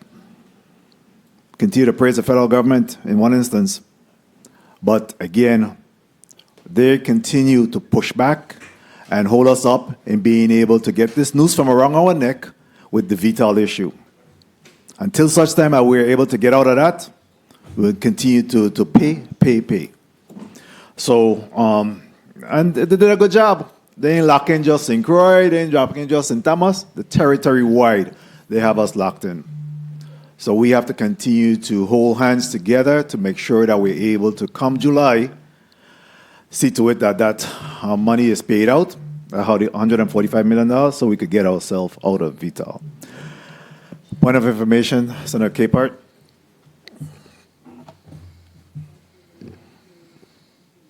Recognize the mic of Senator Capehart.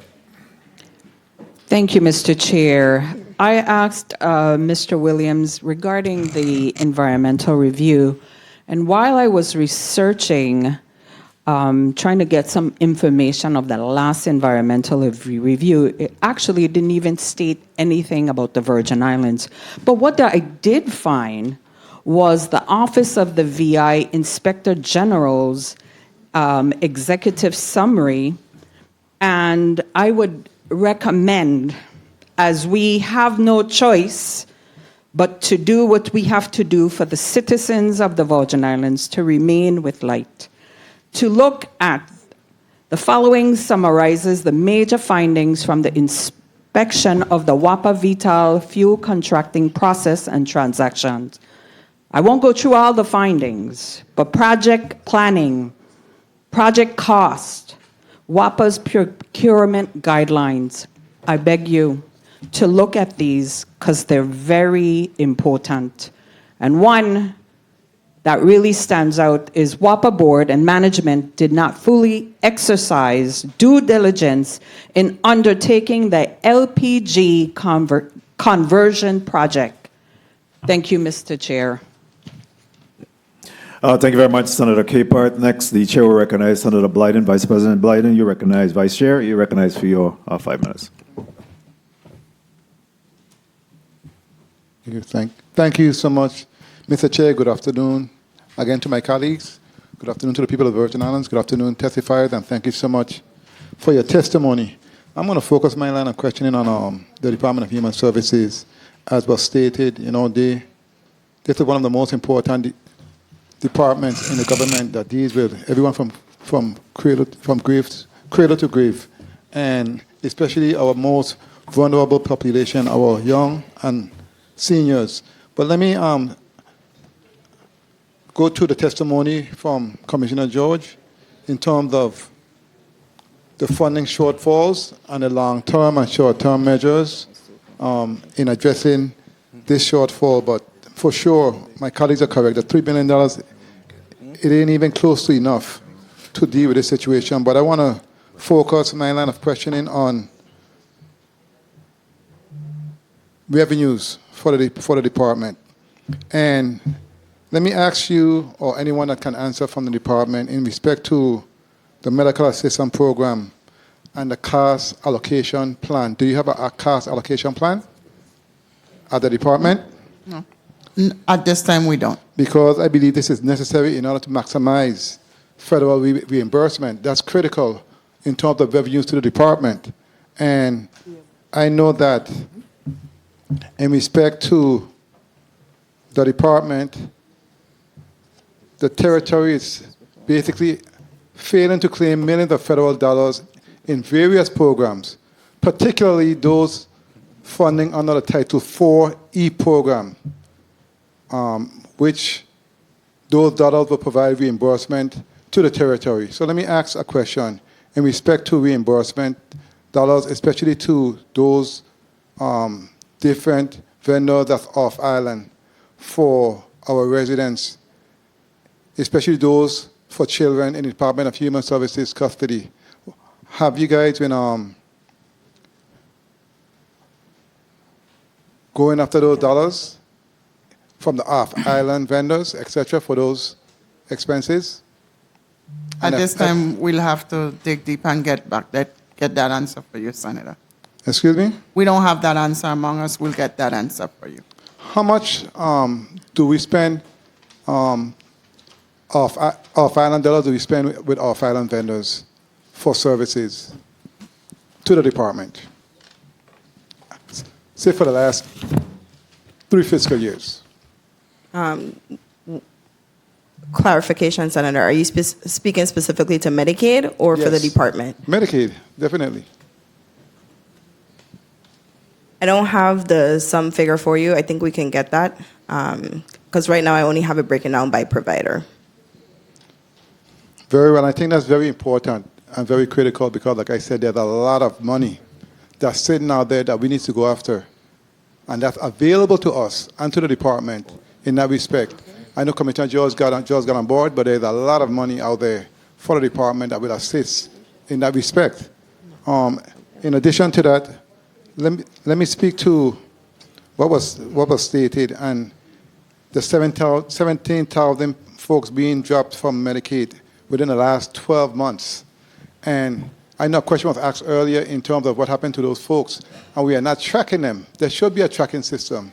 We must have a tracking system for these people because everything circles back to the general fund. Because guess what? We don't really know what's going on with these folks.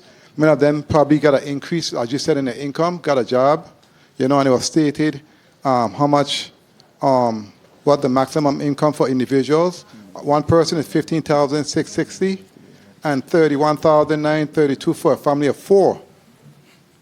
And few working family can basically qualify for that amount of money. Say for instance, a single mother with 1 minute will not qualify if she makes minimum wage. So it's critical that we track these people to see exactly what's going on in that space because, as my colleague said, many of these individuals have to go back to the doctor for whatever reason. Many of them go to the hospital or our health clinics and compensated care. So guess what? The money still come out of the general fund. So we must be very creative and be very, very aware that we need to go after every penny. And there's a lot of federal funds that's out there that we have to go after. I think that's a very important point. Instead of just focusing on the short and long-term goals in terms of reducing costs, we need to really go after the funds that's out there, especially federal funds that's reimbursable, that's available to us. And I think that will go a far, far way in addressing the crisis that we have in terms of paying our vendors, especially our local vendors. So I just really wanted to make that point. I think that's critically important. And again, through the chair, I would like to have a copy of the medical state plan because that plan is very, very important in terms of how we move forward. And also it's very important in terms of us assuring that we maximize our federal reimbursements. So I would like to have a copy to the chair. Time. Okay? And thank you so much for your testimony. Thank you, Mr. Chair, for the time. Thank you very much, Senator Blyden. Just real quickly, before we go to a break and then a second round, a second short round, do you still have a CFO on board, Commissioner? Yes, we have CFO Lydia McGrath, but unfortunately she's out of the territory. So represented her is our financial analyst, Roberto Tirado. Okay. And in fact, is $3 million the exact amount of money that's owed to your vendor provider? At this time, yes. $3.1 million. $3.1 million. And do you have a listing and an accounting of exactly who's owed what? Yes, we do. And from the Department of Finance, in respect to the identified funding source for this $3 million, what is the timeline or the turnaround time for this money to be provided to Human Services so that they're able to execute these payments?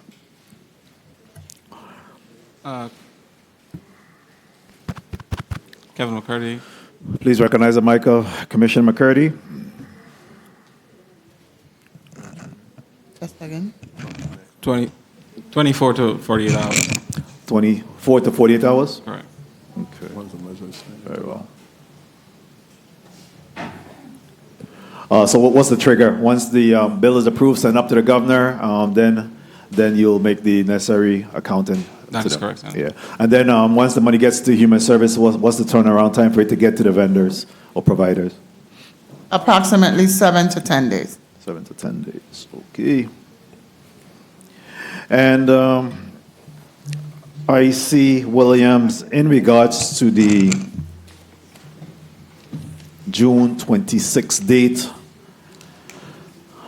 of HFA to turn in that report or the analysis. Are we waiting until the 26th to make that happen? We ain't leaving a room for emergency or no cushion?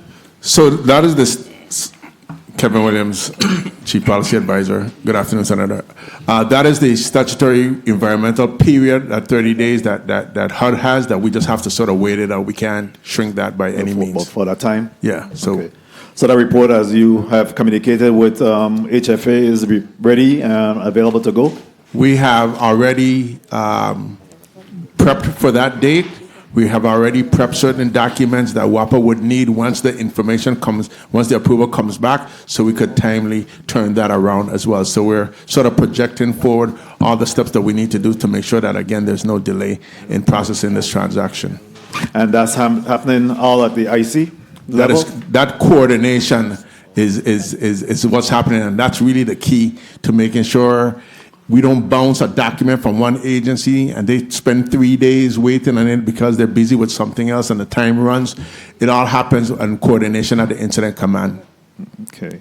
Very important. In regards to the outstanding amounts owed to the Agreco at $2.1 million as it stands now, how are you proposing to make that payment?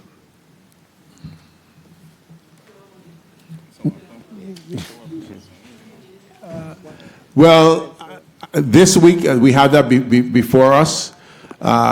We are trying to solve that problem this week. We got to look at WAPA makes collections, as they've stated, about $900,000 a day in terms of collections. We sort of watch that to see what is due and to see how we could eke out, whether we will be able to eke out that payment this week. If we fall short, we got to look at contingency plans. Okay, and you're in communication with the Agreco folks to make sure that either timely payment is made or at least to give you some time in which to make that payment. And Senator, that is a difficult question. We had hoped to make those payments last week, and so both vendors, Seven Seas and Agreco, were expecting that something would be done last week. It got pushed because WAPA had to buy fuel this week.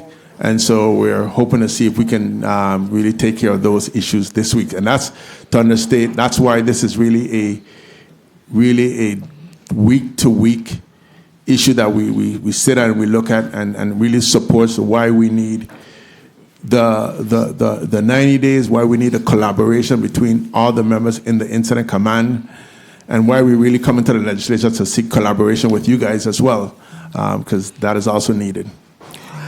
In light of that two banking structure that had brought to our attention that the situation with WAPA, I know that we were able to resolve one of the issues with one of the banks, and that was for the bondings. Have we been able to address the other pending matter with the other bank? I think it's First Bank. Yeah, I could confirm with the finance team. I'm unaware at the moment. Say again?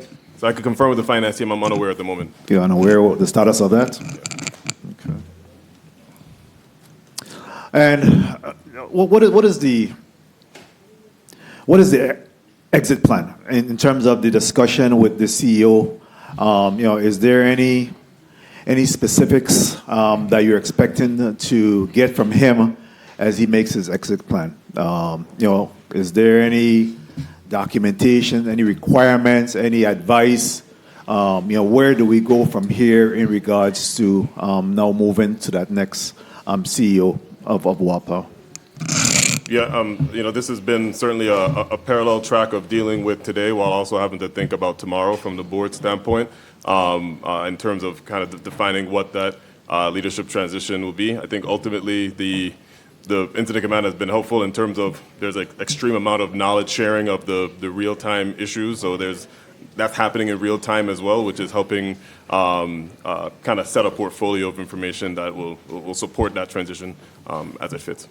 Also, can you speak to any specifics that's required or demanded of Mr. Andrew Smith as he makes his exit? Is there anything that he needs to fulfill to be in full compliance of his exit strategy? No specifics, no. No specifics. Okay. And in regards to the incident command, and I know that it's almost like an everyday basis. I see where in your report you talk about every other day that you meet, and then outside of that, the Tuesdays and Thursdays, you still have meetings.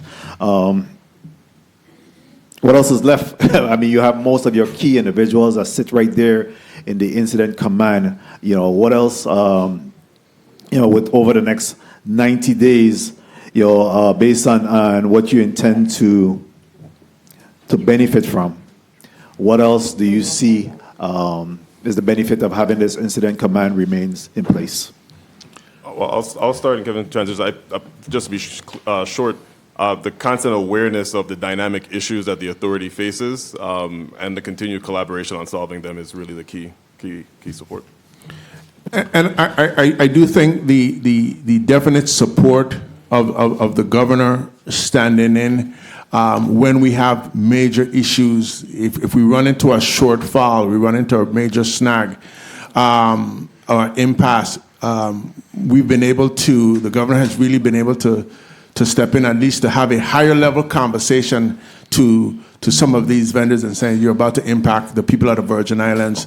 We need to be able to figure something out in an interim. Give me a couple of days before the lights go off. Let me see what I can do. Speak with, of course, this body or whatever the case may be. So that's kind of where we at. There are a lot of good signs, Senator. Like we're hoping this week that we can get Unit 15 back on propane, and that huge amount of cash that is leaving WAPA, or they have to buy another $4 million worth of diesel next week, that they won't have to buy those purchases as frequent. That helps us in a very short term. It also really helps with some of these units for the stability in the St. Thomas, St. John district. Really what keeps me up at night is St. John. St. Thomas has multiple issues that are plaguing the utility, and some of it is on the distribution side. The undersea cable, it hasn't really been brought up too much in this hearing, but I just really want to kind of let the people of St. John know we are really trying to, that's like my next major piece that we need to focus on and figure out how do we get WAPA to move with the speed of light with a lot of some of their federal projects that they have been inundated with just keeping the lights on and the stuff breaking, that it takes their attention away of moving some of their core and critical projects. So incident command really drives them, makes them a little bit uncomfortable about a decision needs to be made. We need to move. We don't have luxury of hemming and hawing. And so really and truly, that's how the incident command is really helping to bring these developments that you've seen in the last 60 days come about. Without incident command and without this structure and support to WAPA, we're going to go backwards, and we're going to go backwards fast because WAPA still doesn't have a solution to their liquidity issue. Thank you very much. Recognizing WAPA as a government entity, how do you see this body playing a role outside of just this request for extension of the state of emergency? How do you see this body playing a role in us collectively working together to this Herculean task that's going to be required to address the WAPA concerns, WAPA or the energy crisis issue? Thank you, Senator. I do think improved communication of sharing of information with this body is essential. We need to have ongoing communication with this body to share with you, whether it's on a monthly basis, what are the things that we're working through, what are the challenges that we're seeing coming up, so that the body understands. We have to work through a liquidity solution. That is the difficult pill that hopefully we can collectively sort of develop. We're trying to develop some options We need to have those sort of mature really quickly and to be able to share that with this body so that we don't necessarily spring it on the body, spring it on the public, but says this is what we see can get us through this next quarter. And we're hoping that at some point in time through this 90 days, we can flesh that out, bring that to you guys, have that discussion and collaboration, and we understand what are we getting into. And to, I'm not going to call any senators' names, but having some accountability in terms of however we help WAPA to make sure that they deliver on the back end to the people at the Virgin Islands is also key. So that's the vein in which we're trying to approach, however, the assistance we give to WAPA. And obviously, as well as the delegate to Congress, or at least the federal component, I will imagine that those same dialogue or communication needs to be had as well. That is correct. We want to include all aspects of the government of the Virgin Islands in the solution going forward. Thank you. At this time, Senator Maurice James, you recognize your point of information. Thank you, Mr. Chair. This is a delicate question, really. The incident command team. This is about the incident command team. What is different about the incident command team that WAPA did not have 90 days ago to come up with these solutions? What's the difference? That's a good question, Senator. The instant is the involvement of the governor and his demanding for us to have pretty much daily insight and awareness of what's happening, and for us to be able to drive WAPA off of its, let's say, its comfort zone. We have been able to get involved, and we have been somewhat involved, but it's less of a, let's call it a trust and verify than a we gotta see the put in, and we gotta see action now, and not going away and then coming back to only hear that we haven't received the necessary achieved the necessary objectives that we needed to see with the time frame. So that's really the state of emergency really helps to drive that home. And we started off meeting not every day, and we quickly realized this is the type of emergency that still requires a daily effort, because in 2 days things can start to go the wrong direction. But at some point, we have to transition from an incident command to the real structure of management at WAPA. And so I'm just wondering, I was informed that the CEO that's leaving now was a financial turnaround person and not an engineer. And I'm just wondering if we are putting the right people in place to do, going forward, to do what the incident command team is doing now. We had 2 board members recently that were excellent, two young men. And I would imagine that they would be offering expert advice on moving forward. So I just wanted to get your assurance that going forward, when we transition from the incident command team, that we have the right people in place to build on the foundation that the incident command team is now doing. So yes, Senator, I think the management turnaround company is part of that mix going forward, and that will play a vital role in terms of how do we cement a lot of the future management structure, where they're looking at renewable czar, because WAPA is going to be transforming as an authority, and so we don't need to just look at the utility as it is today. We need to look at the utility that it will be in 18 or 24 months, and so that has to happen. Thank you, Senator Maurice James, for your line of question. Next, we'll recognize Senator Gittins for his point of information. Thank you, Mr. Chair.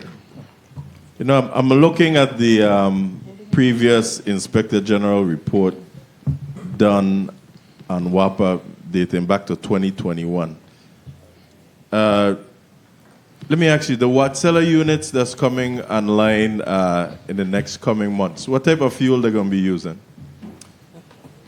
At initial commissioning, they will use diesel and then they will transition to propane.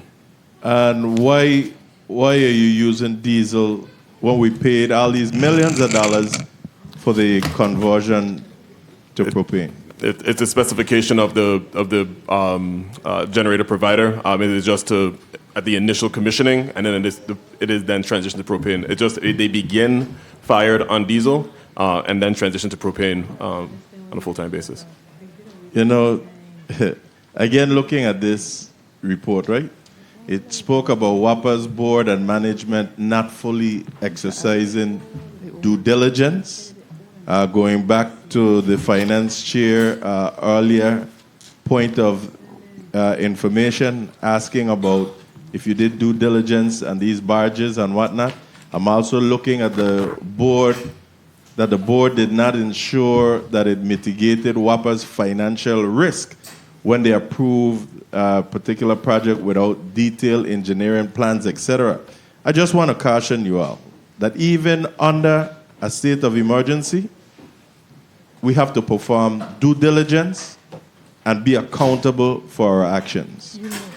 All right? And Mr. Williams, if it were bad, you'd have called my name. But you could call my name when it's good. Accountability is key. Thank you, Mr. Chair. Thank you very much, Senator Gittins. We will recognize Senator Fonseca. Colleagues, we'll do a second round. Hold any other points until your time come. And Senator Ray Fonseca, you recognize for your point of information at this time. Thank you, Mr. Chair. See, Commissioner George, don't be afraid, you know. Waste Management Authority got $6 million in electricity bill they ain't pay. You paid your electricity bill. I want to go quick to Gary Smith, Medicaid Director. You said the eligibility income cutoff for single was 15,006. What it was? 15,000? 654. 654. Well, you know, that's $7.52. There's nobody making $7.52 could afford to pay for insurance. 15,000. Even if you make 18,000, that's $8.65. 20,000, you're making $9.61. There's nobody making $9.61 can afford insurance. These 14,000 people, most of them gonna be out of insurance. Thank you very much, Mr. President, for the time. Senate President, we have some follow-up numbers for you. I'll ask Mr. Smith to provide. Sure. You could proceed, Ms. Director Smith. Yes, to respond to Senator Blyden's question about off-island care. From October 1st, the beginning of the fiscal year, through as of today, we've spent $28,013,406 in off-island care. And those are for services. Let's hear that again, please. $28,013,406 as of today. And that's for services or claims only from healthcare providers. Okay, all right. Senator Capehart. Thank you, Mr. Chair. Mr. Smith, would you happen to have the numbers of how much you pay for airlifting individuals out of the territory per year? I would have to get that information for you, Senator. Okay, thank you. Oh, sorry. We do have that information. For this year, we've spent $4,091,681 on airlifting, and that's just medical air ambulance. We've also paid about $203,000 for commercial. Thank you. Thank you for your response there on that. And at this time, we'll take a 15 minutes break. Give you guys a break. Want to keep going? Yeah, I'm hungry. Let's go. Let's take a 2 minutes recess and then come back and we'll start our second round of 2 minutes. The committee of the whole stands at recess for 2 minutes.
And we're out of recess. Again, we're going to a second round of 2 minutes. If you need it, senators, you could use it. If you don't, let's move on. Senator Francis Heidegger, you're recognized for your 2 minutes at this time. Once again, to my colleagues, to the people of the territory, to the testifiers. Again, I do not have an issue with what we're attempting to do to assist human services with making sure the people of our territory get the services they need. My biggest issue is still with this WAPA state of emergency piece of legislation. I am not co-signing on it. There's a reason why the entire section of this code is riddled with 30-day intervals. Because I don't want us to go back to the reason why this law was even created in the first place. It was created to have 30-day intervals to force the executive branch to share information with the legislature.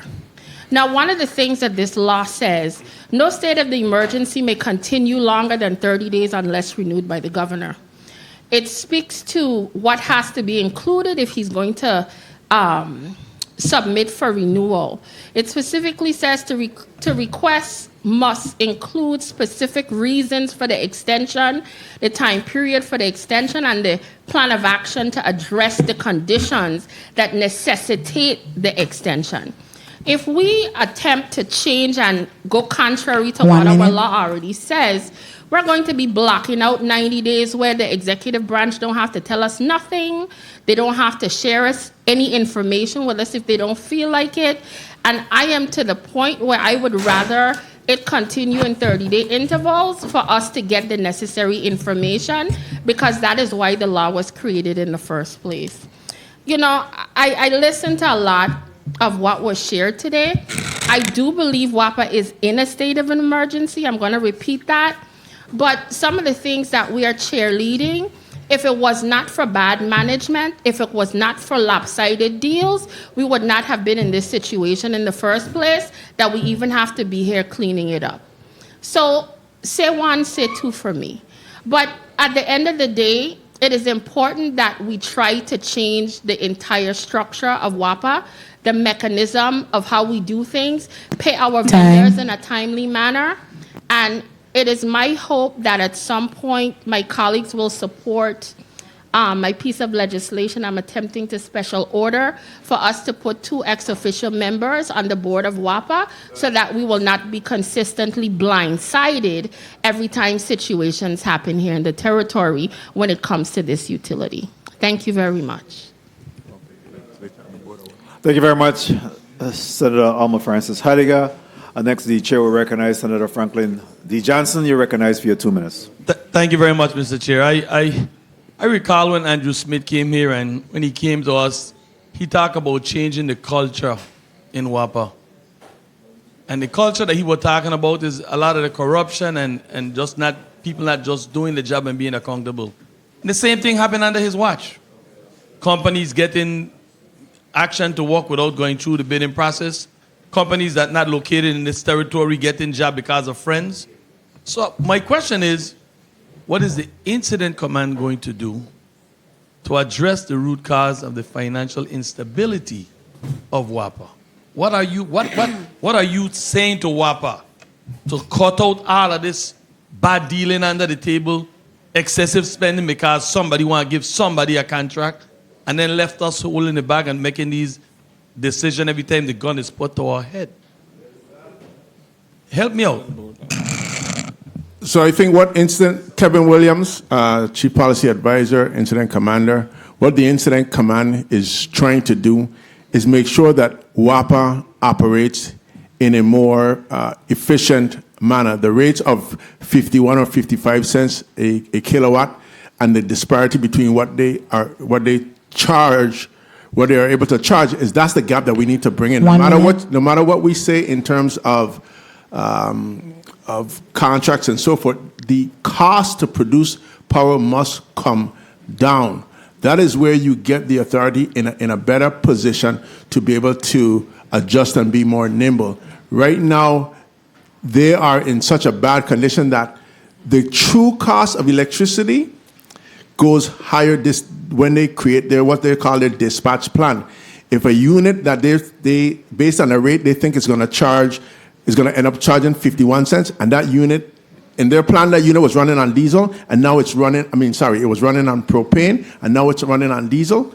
They still can only charge a certain amount, but the cost to produce electricity is even higher than what the PSC and they have reported what the rates will be. So, what measure are you holding them accountable to make sure that we don't continuously doing all of these crooked deals and contracts without actually really holding them accountable to it? It's clear to see what's happening in WAPA.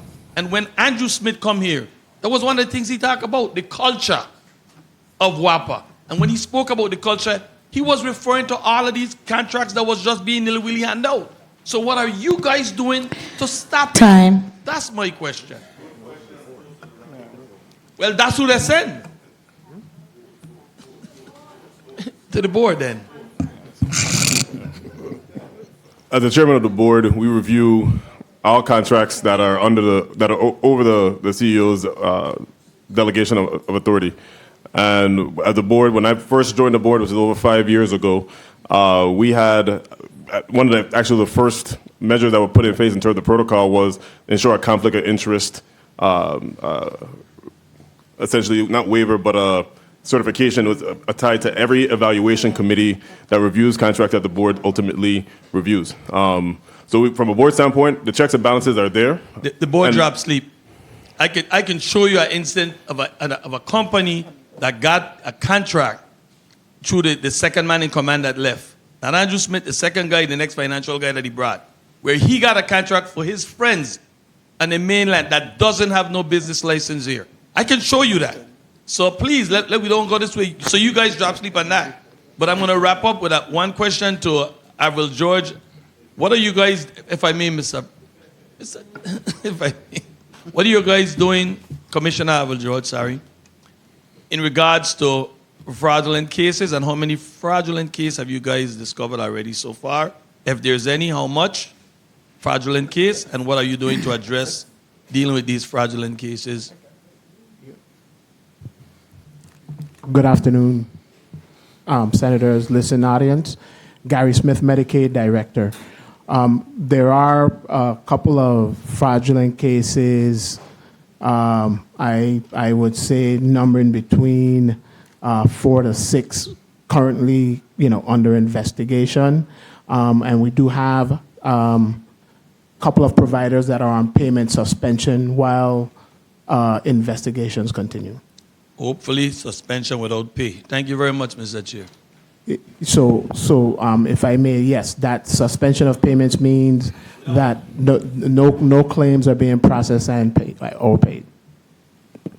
Thank you very much, Senator Johnson, and certainly for your response, Mr. Smith. Next, the chair will recognize Senator Dwayne DeGraff, Minority Leader, for his 2 minutes. Thank you, Mr. Chair. Good afternoon, colleagues. Good afternoon, testifiers. Board Chair Fleming, what is the status of the employees at WAPA now? Any of them in jeopardy of losing their jobs or anything? No, not at liberty to discuss personnel matters, but that's not a conversation that's being had right now. Okay, because state of emergency mean I have carte blanche over them. So just want to make sure. Okay, to date, $10,280,677.64 has been spent, paid from WAPA from the Budget Stabilization Fund. We need any more money for anything? And where is it coming from? Good afternoon, Senator Kevin Williams, Chief Policy Advisor, Incident Commander. Senator, we're in a state of emergency. We are grappling with weekly issues. To say that we won't need any more money from anywhere at any point in time would be irresponsible of myself. We are trying to make sure that we keep the lights on for the residents, and we have to be able to be in a position to respond and react. Hold up one. Like I say again, I go back to say you come to me now to explain to me why you want 90 days. So in that 90 days, you have a plan. So in that plan, how much more money in a 90-day period you expect to expend, and on what and where you get the money from? That's, I think, clear, plain English. So I don't think that's how we look at it. How you're looking at it, that's not how we're looking at it. Okay. We have a 90-day plan, and part of that 90-day plan is trying to develop a liquidity gap issue, meaning that there are gaps, and we're trying to figure out how we solve that. Right now, Time. WAPA runs a pretty much close to a $3 to $5 million gap, depending on what's happening at the ground. That's the issue that we have to try to massage and fix. So I can't tell you that whether we're going to somehow meet that gap or we're not going to meet it, and to what dollar amount that we're going to meet it.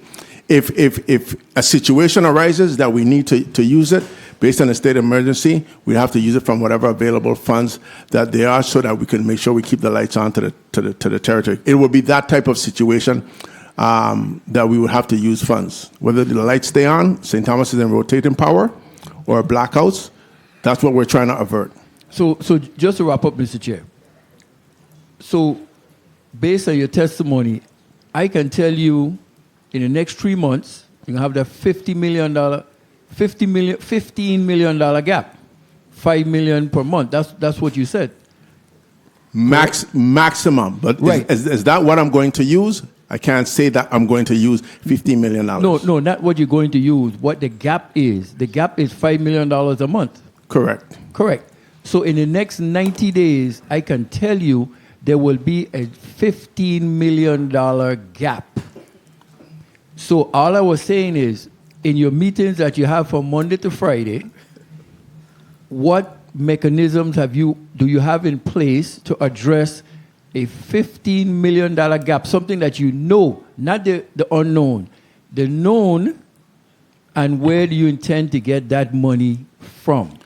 So as I mentioned in my earlier testimony, we're looking at how we engage with some of WAPA's core vendors, whether it's through deferred payments, other financial options. Those discussions are ongoing right now with some of those vendors. So it means that we won't necessarily have a $5 million gap going forward every month. It may be different. If we can get Unit 15 back on this week, then the gap is not $15 million. So it's service by service, vendor by vendor is how we tackle that gap, and how we can find solutions to meet those gaps. So there's not a pill that says, oh, we're going to $5 million and we fix the problem. We look at it, where's that $5 million coming from, and what solutions we have to each one of those issues to be able to then attack and address those issues, whether it's transportation costs, lease costs, O&M, operation and maintenance, fuel. Those are all things that are on the table that we're looking to see how we can bring in that gap. And perhaps with increased collections that is a part of the table, WAPA might be able to shrink that delta to make it a lot more manageable for themselves. I just don't think you understand what I was saying. But again, I'm just being respectful in terms of there is a known. In fixing something, you have to know what's your known. And you know what the known is. So going forward, I just figure that's how you address it. We know there's a gap. Yes. And we try to eliminate based on, we know in a whole, at the end of 90 days, we're going to be in a $15 million gap. So then how are we going to address it? So, but again, maybe we're talking the same thing, but I just saying it wrong. So thank you for the time, Mr. Chair. Thank you very much, Senator DeGraff. Before we go on to the next senator, I.C. Williams, have you received or seen a zero balance to those agencies where they were paid up, the JFL, Snyder Regional Medical Center, as well as Waste Management? Have they received a zero balance statement from WAPA in respect to the payments? Anyone can speak to that? I'll have the Commission of Finance speak to that.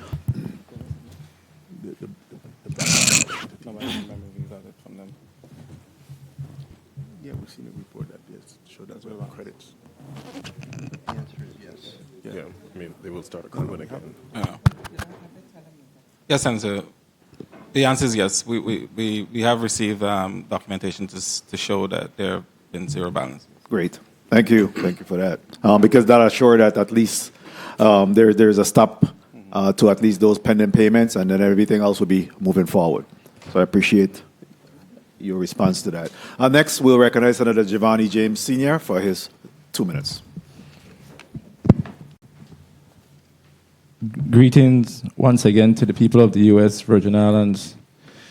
I'm not going to read the entire definition of state of emergency, but the main important part is regaining control. You do certain things to regain control, and that's what we're trying to get at today, or at some point, to regain control of the Water and Power Authority. And my question to Mr. Williams, the $600 million from the federal government for the replacement of the Richmond plant, did the state of emergency contributed to us getting that assistance, or that was not dependent on the state of emergency? Good afternoon, Senator.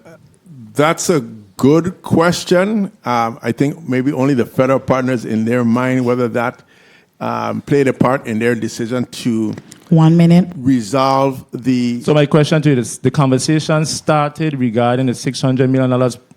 Of course, after the governor did the state of emergency, right? No, the conversation with the prudent replacement has been ongoing with WAPA. So with the state of emergency, right? How does that contribute to expediting or assisting in any way, shape, or form with the federal government assisting us with the replacement of the Richmond plant to the $600 million? It's two different things?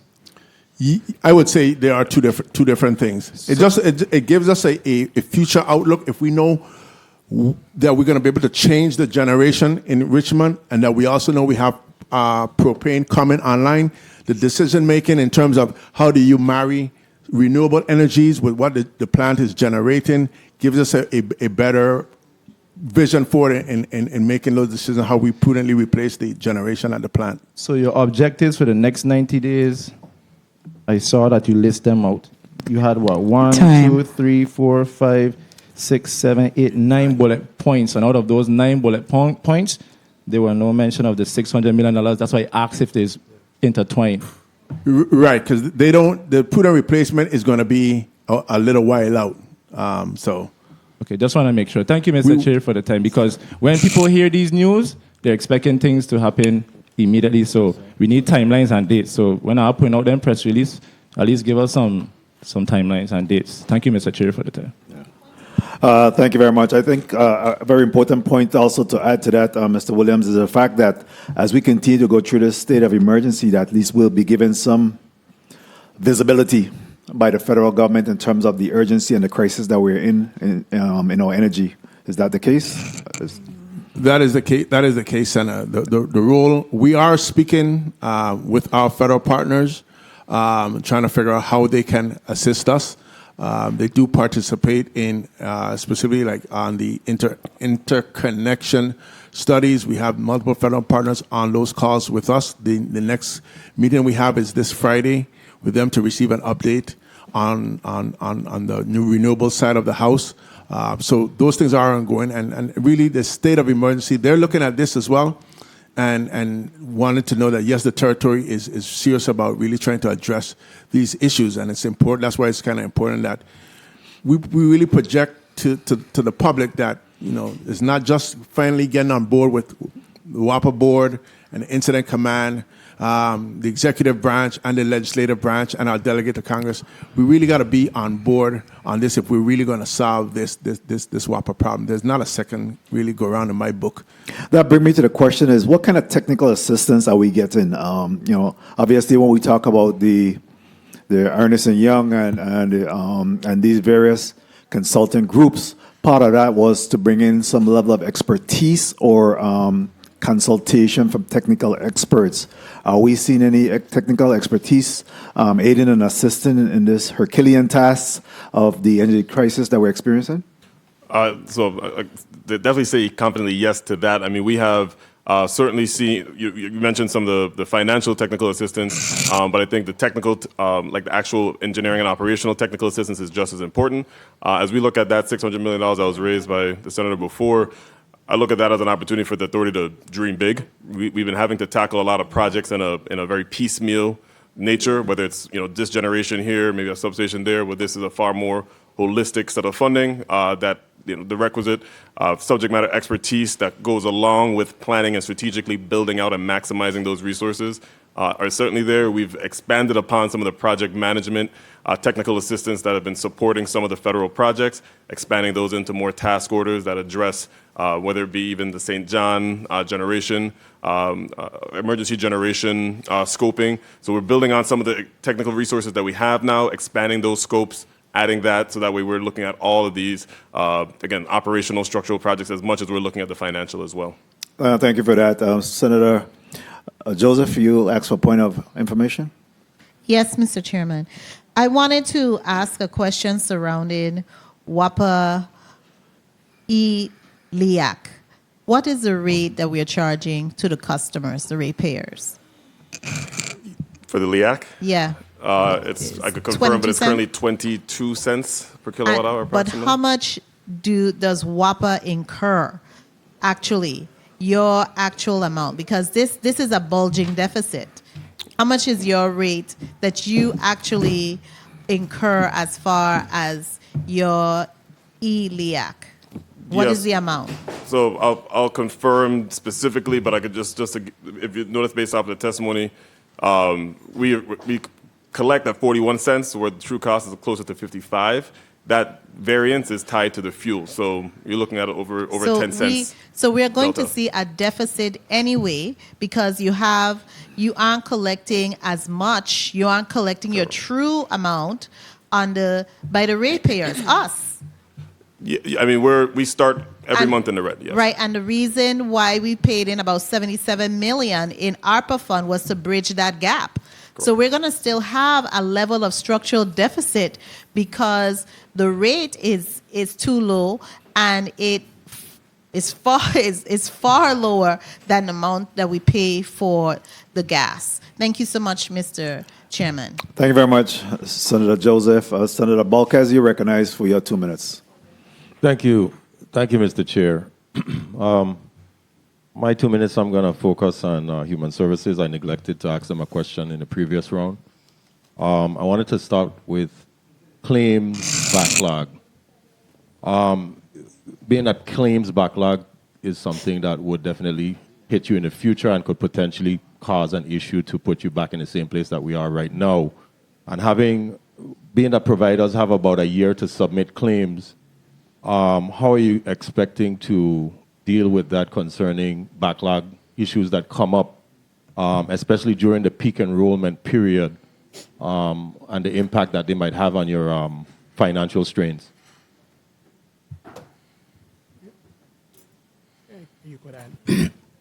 Gary Smith, Medicaid Director. So we are currently working with our MMIS, Medicaid Management Information System vendor, who processes and pays who processes and adjudicates our claims, to operationalize that process where it would be more seamless, but then also streamlined, and provide much added assistance to the very, very limited short staff claims unit that we have. Is there a number associated with what that financial strain or impact would be? Regarding the implementation? Yes. Yes. So that amendment to their contract is approximately $3 million. However, we've obtained a grant from CMS payable at 100% to pay for that implementation. Okay, that's good news. Okay, great. Before my time runs out, can you provide more details on the temporary service adjustments, which in the testimony you indicated will be starting on July 1st, 2024, and specifically, what kind of impact will that have on our members in the Medicaid? So, the service adjustments will include things like placing limits on, payouts for services in the dental area for adults. Just also for everyone's edification, dental is an optional service under Medicaid. You're not required to provide dental. So is prescription drugs, so is DME services. So we focused on the optional services, and not that those services are not going to be provided to persons who really require the service. May I finish? But we to maintain and ensure the integrity of the program, the prior authorization process is being implemented again since the public health emergency has ended. Okay, very well. Thank you for your responses. And Mr. Chair, may I ask one last?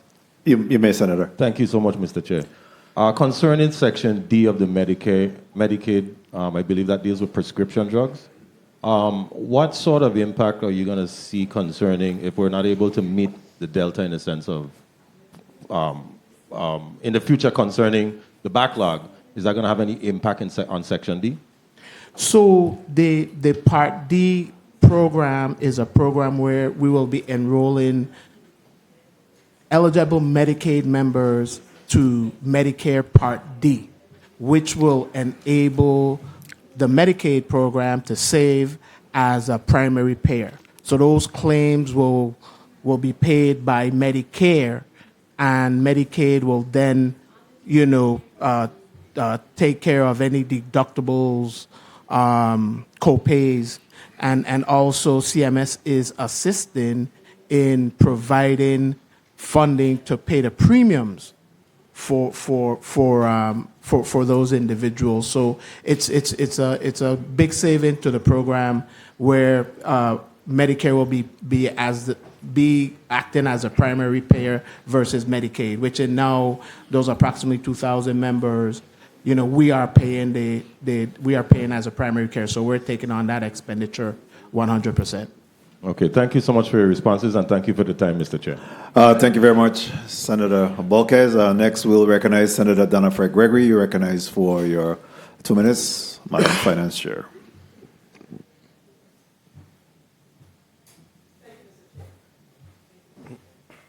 Very quickly. So let me just first commend Kevin Williams for his delivery today. They send the right man here to Mamagayos. I had to say it on the record. You are doing an excellent job for someone that just... How long have you been at the office of the governor, Mr. Williams? Senator, about 8 months. 8 months, okay. I have to say. But let me just ask you. So I've been looking at this state of emergency, and look, we know what we have to do. But there are some things that we have to do on this side to ensure that we protect the interests of the people. You are protecting the interests from your perspective, and in our perspective, we have to do likewise. What is your take if we were to require you to provide a report to the Committee of the Whole? You have to do it in person every 45 days if we were to say yes to this 90 days. It's important to us because we cannot wait until September to know what's going on. History has said to us, based on the relationships that we have currently, that we are always in the dark. And we always get information that we read in the newspapers or in the media. What's your take on the 45 days reporting out? Thank you, Senator, for the question. I think from Governor Burns' leadership, he has no problems being able to communicate with his body. 45 days, you're using up my time. So we don't have any problem. If that's what the legislature wants, then we will. Okay, that's a yes, right? Next thing. Have you all looked at your fuel tax? Did you say yes? Come, my time running on the president got to go. It's the will of the legislature. Good. Fuel tax. So we have a 15 cents fuel tax. Is the full complement of those funds being used? I know portions of it it was currently being used to cover a bond. Are we seeing any whittling down of that? When will that 15 cent become available? Time. Does anyone know? 14 cents. Sorry, it's 14 cents. Yeah, I would have to revert back for the team. I don't personally have any. Through the chair, we would like to get that information, please. And lastly, I just have to ask this question. I've heard little rumblings that individuals in the C-suite at WAPA have received 50,000 bonuses. Is that accurate? And if it is accurate, who are those individuals? Sorry, if individuals have received... Individual or individuals? S. Yep. The only individual from the board's perspective that was eligible for bonuses or discretionary bonuses was the CEO. And did he receive the bonus? Yes. And what was the purpose of the discretionary bonus? This was based off of the criteria that was set from the board from the onset of the contract. What's that criteria? I'm going to let you answer on the chair's time because it's very important for us to know because we are no better off today than where we were when the new CEO came on board. So I don't know how you rate your contract, but we need to know the purpose of that bonus. Thank you, Mr. Chair. Please answer on the chair's time. You may respond, Director. Yep. Yeah, so from the inception of the contract, there was a discretionary structure that the board could define. The board, and that was an annual opportunity for on various criteria. The initial criteria was prorated for the first, because they started basically mid-cycle of our fiscal year, was primarily based on the development of a leadership team. That was from the onset. That was when it was building out the CEO, COO, Chief Financial Officer as well. There was other criteria I'd be happy to share, and also the accomplishments as well early on in that structure. So I'd be happy to share that with the chair. I'd love to see that because obviously we've been providing a stimulus of almost close to $100 million. And we continue to be in an energy crisis.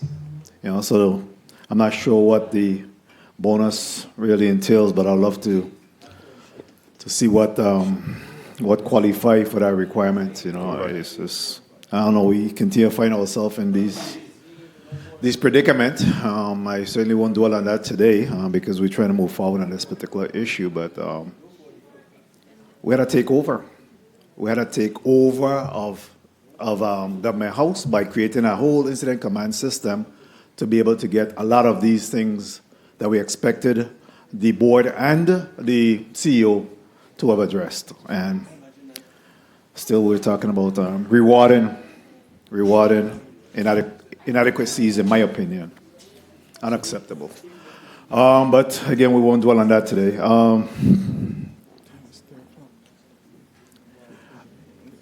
I see Williams, there was a request for the reporting every 45 days.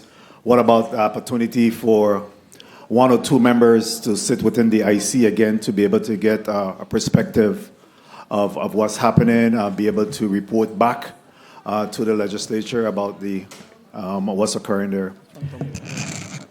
Thank you, Senate President. I think the governor had mentioned that we are willing to have that sort of group where we're able to brief out to the legislature more in some of the task force group that we had, which is a little bit of a wider group, that we can definitely do that, whether it's two or three or more members. Just asking for one or two, not three or four. Yeah, so one or two with the legislature. Within the incident command, it's a little bit different because that's really through that by team, our executive branch function. We don't want to start to murky up the waters in terms of separation. But when we have that task force that we can definitely brief out in detail, we meet every day. I'm sure this body doesn't have the capacities to be able to, when you have your other members to be every single day. So I think there's something that we can sort of work through, but it's more so in the task force group structure that I think that would work out. Very well, we could further deep dive that particular issue, but we just don't like ourselves being found always in a crisis mode, where we have to be brought in at the last minute then to resolve some of these issues. I believe having a seat at the table, then we could certainly be able to be involved in the process. Senator Johnson, you recognize for your point. Thank you very much, Mr. Chair. The mic. Thank you. Hello? All right. Thank you very much, Mr. Chair. You're saying that you have this incident command, but yet we're having a turnaround company. What are we having a turnaround company and still having an incident command? Help me out. So the incident command, the turnaround company, that contract hasn't even been signed. We're hoping to have that contract signed this week. The contract is with the vendor to sign this week. They'll be mobilizing, I think, shortly. But we have a pressing need like yesterday. So I'm sure we're not saying that we wait until the turnaround company to act. We need to act now. We need to deal with the crisis now and be able to eventually, when we transition out of the state of emergency, have that assessment and those actions from the turnaround company done. Like we've said, this is not a 30-day issue. We're talking like 30 days, 60 days as if it matters. We're going to be in this issue for a while just based on the contracts, based on the deliverables, based on the engineering that has to happen. So I want to not leave this body or the public under any misconceived notions that this territory can press a button and somehow fix the water and power authority and the energy issue that we have now. So we just need to be able to work together and better communicate. I'll be the first person to say collaborating and communicating, especially going forward.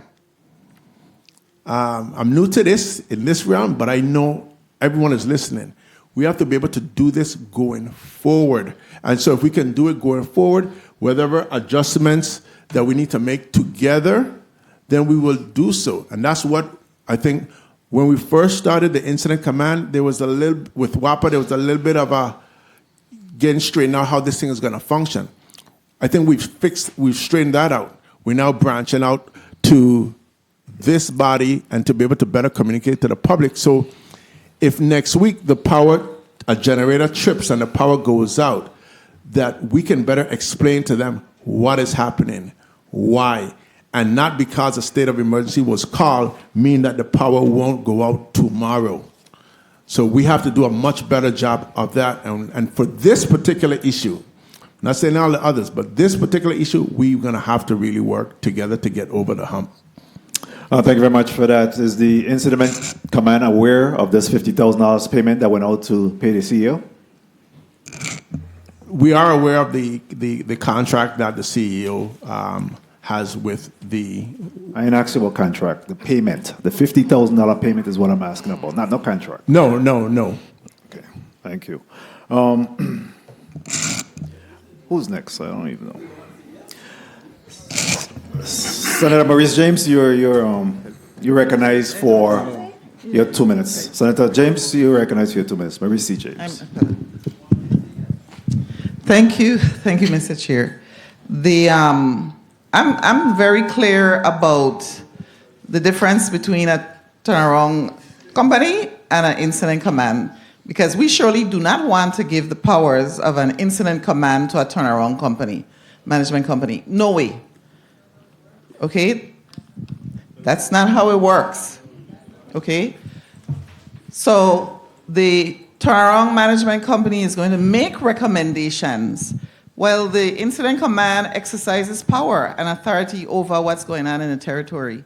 The thing about it is that one of the things that is of concern to me is, and I think all my colleagues have touched on it, is as a separate branch of government, if we are not given the complete information, or, I was the ethics counselor at the National Guard, and part of telling soldiers is if you do not give the commander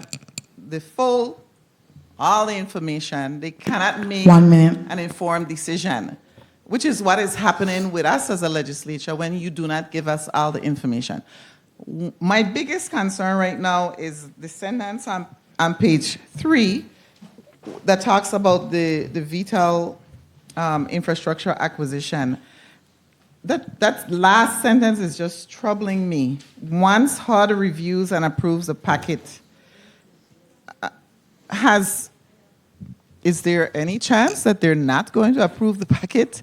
Is there anything that we should be concerned about that's not going to happen? Because once they review and approve, it implies that they have not seen the packet. So have they been receiving information from us? Yes, Senator. We have been in direct communication and trying to coordinate this with HUD. Okay, so you've said it again one more time? Time. I'm sorry. So yes, we have been in communications with HUD in terms of they are expecting the package. And this is just to allay any concern. This is really just the process. This is what, no matter what it is, this is what it has to go through. And it's HUD's process.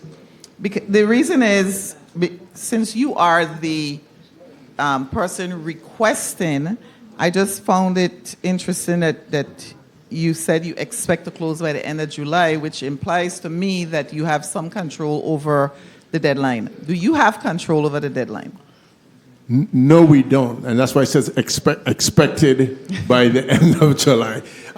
So with the environmentals, there was a big hurdle with getting through the equipment, whether it was flood zones, the equipment that was a part of the terminal, and would it have some sort of environmental issues. We were able to work basically through HUD with those challenges that were slowing down the transaction. And now we're at a point where we're just really waiting out the remainder of the environmental period to then turn it in. We cannot turn in the application before that date, even if we're ready. And there will be a quick turnaround because this is now June 24th, and the end of July is, a month away. Is there a quick, let's use the word expect, you expect a turnaround, a quick turnaround on HUD's part? Yes, Senator. Okay, just one final note. I want to caution my colleagues that do not blur the lines between the executive and the legislative branch. So I'm not volunteering, nor do I want to be on any committee that is meeting with the task force. Thank you. Oh, you were the one going.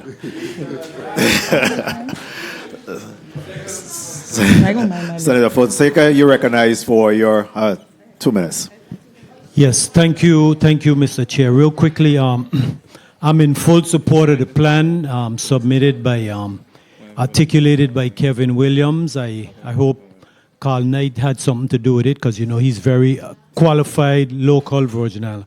Okay, I want to go to human services real quick because, my fellow Virgin Islanders, right now there's 17,026 persons that have lost their insurance in the last 4 weeks. They come into all our office, we've seen them. So I don't want to get the commissioner in trouble, so I'm going to ask directly to Gary Smith. If you had a number, what number do you think you would need in additional funds to administer your Medicaid program? We're recommending the proposal here is $3 million. What number do you think you need? So, Gary Smith, Medicaid Director. So based on no, you give me a number quick, my time running, okay. Please. 6.5 million. 6.5. Okay, you see, I want to let the Virgin Islands know there's a difference how the federal government treats the territories as opposed to how it treats the states. I want you to explain to me that federal cap, how we suffer. But you'll do that on the chair's time. But I want to go into I want to go into something here because in this proposal, right? Kevin Williams told us that they gave waste management $6.1 million. Money we gave to the waste management to pay the electric bill, they didn't pay it. They still get paid the money. 1 minute. Human services, we all agree. This commissioner, we have to make sure that she succeeds. And the way this commissioner is going to succeed is by the legislature, giving her the resources to carry out her mandate. You hear the director say it's 6.5. We giving them, I'm going to recommend at the appropriate time is $5 million. So my time was called, Mr. Chair? Okay, good. So you see, right now, the cutoff is $15,654. If you make more than $15,000, you can't get Medicaid. I mean, $7.52. Nobody with $7.52 an hour can afford insurance. Even if your 20,000 is $9.61, you can't afford insurance.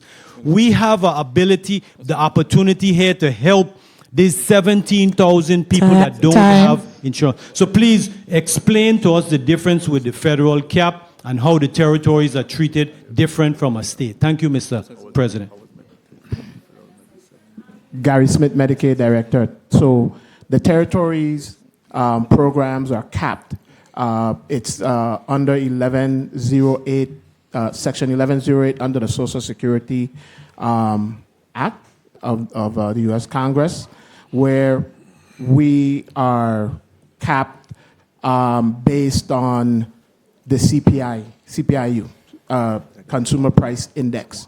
So annually, they will decide based on that the actual amount we get annually. Now, prior to my coming on board in 2017, I think in that year the territory was only allotted probably like $18.2 million.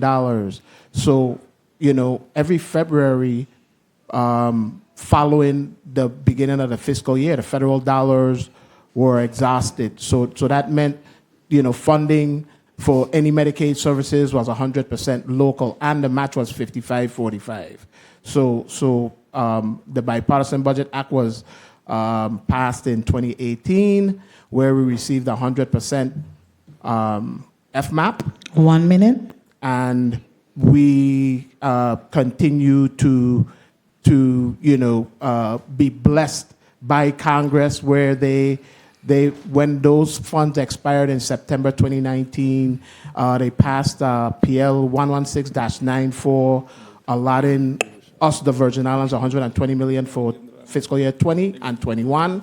Thereby, they now use that as our base. Thereby, that's where we're at right now, where we received $135.6 million.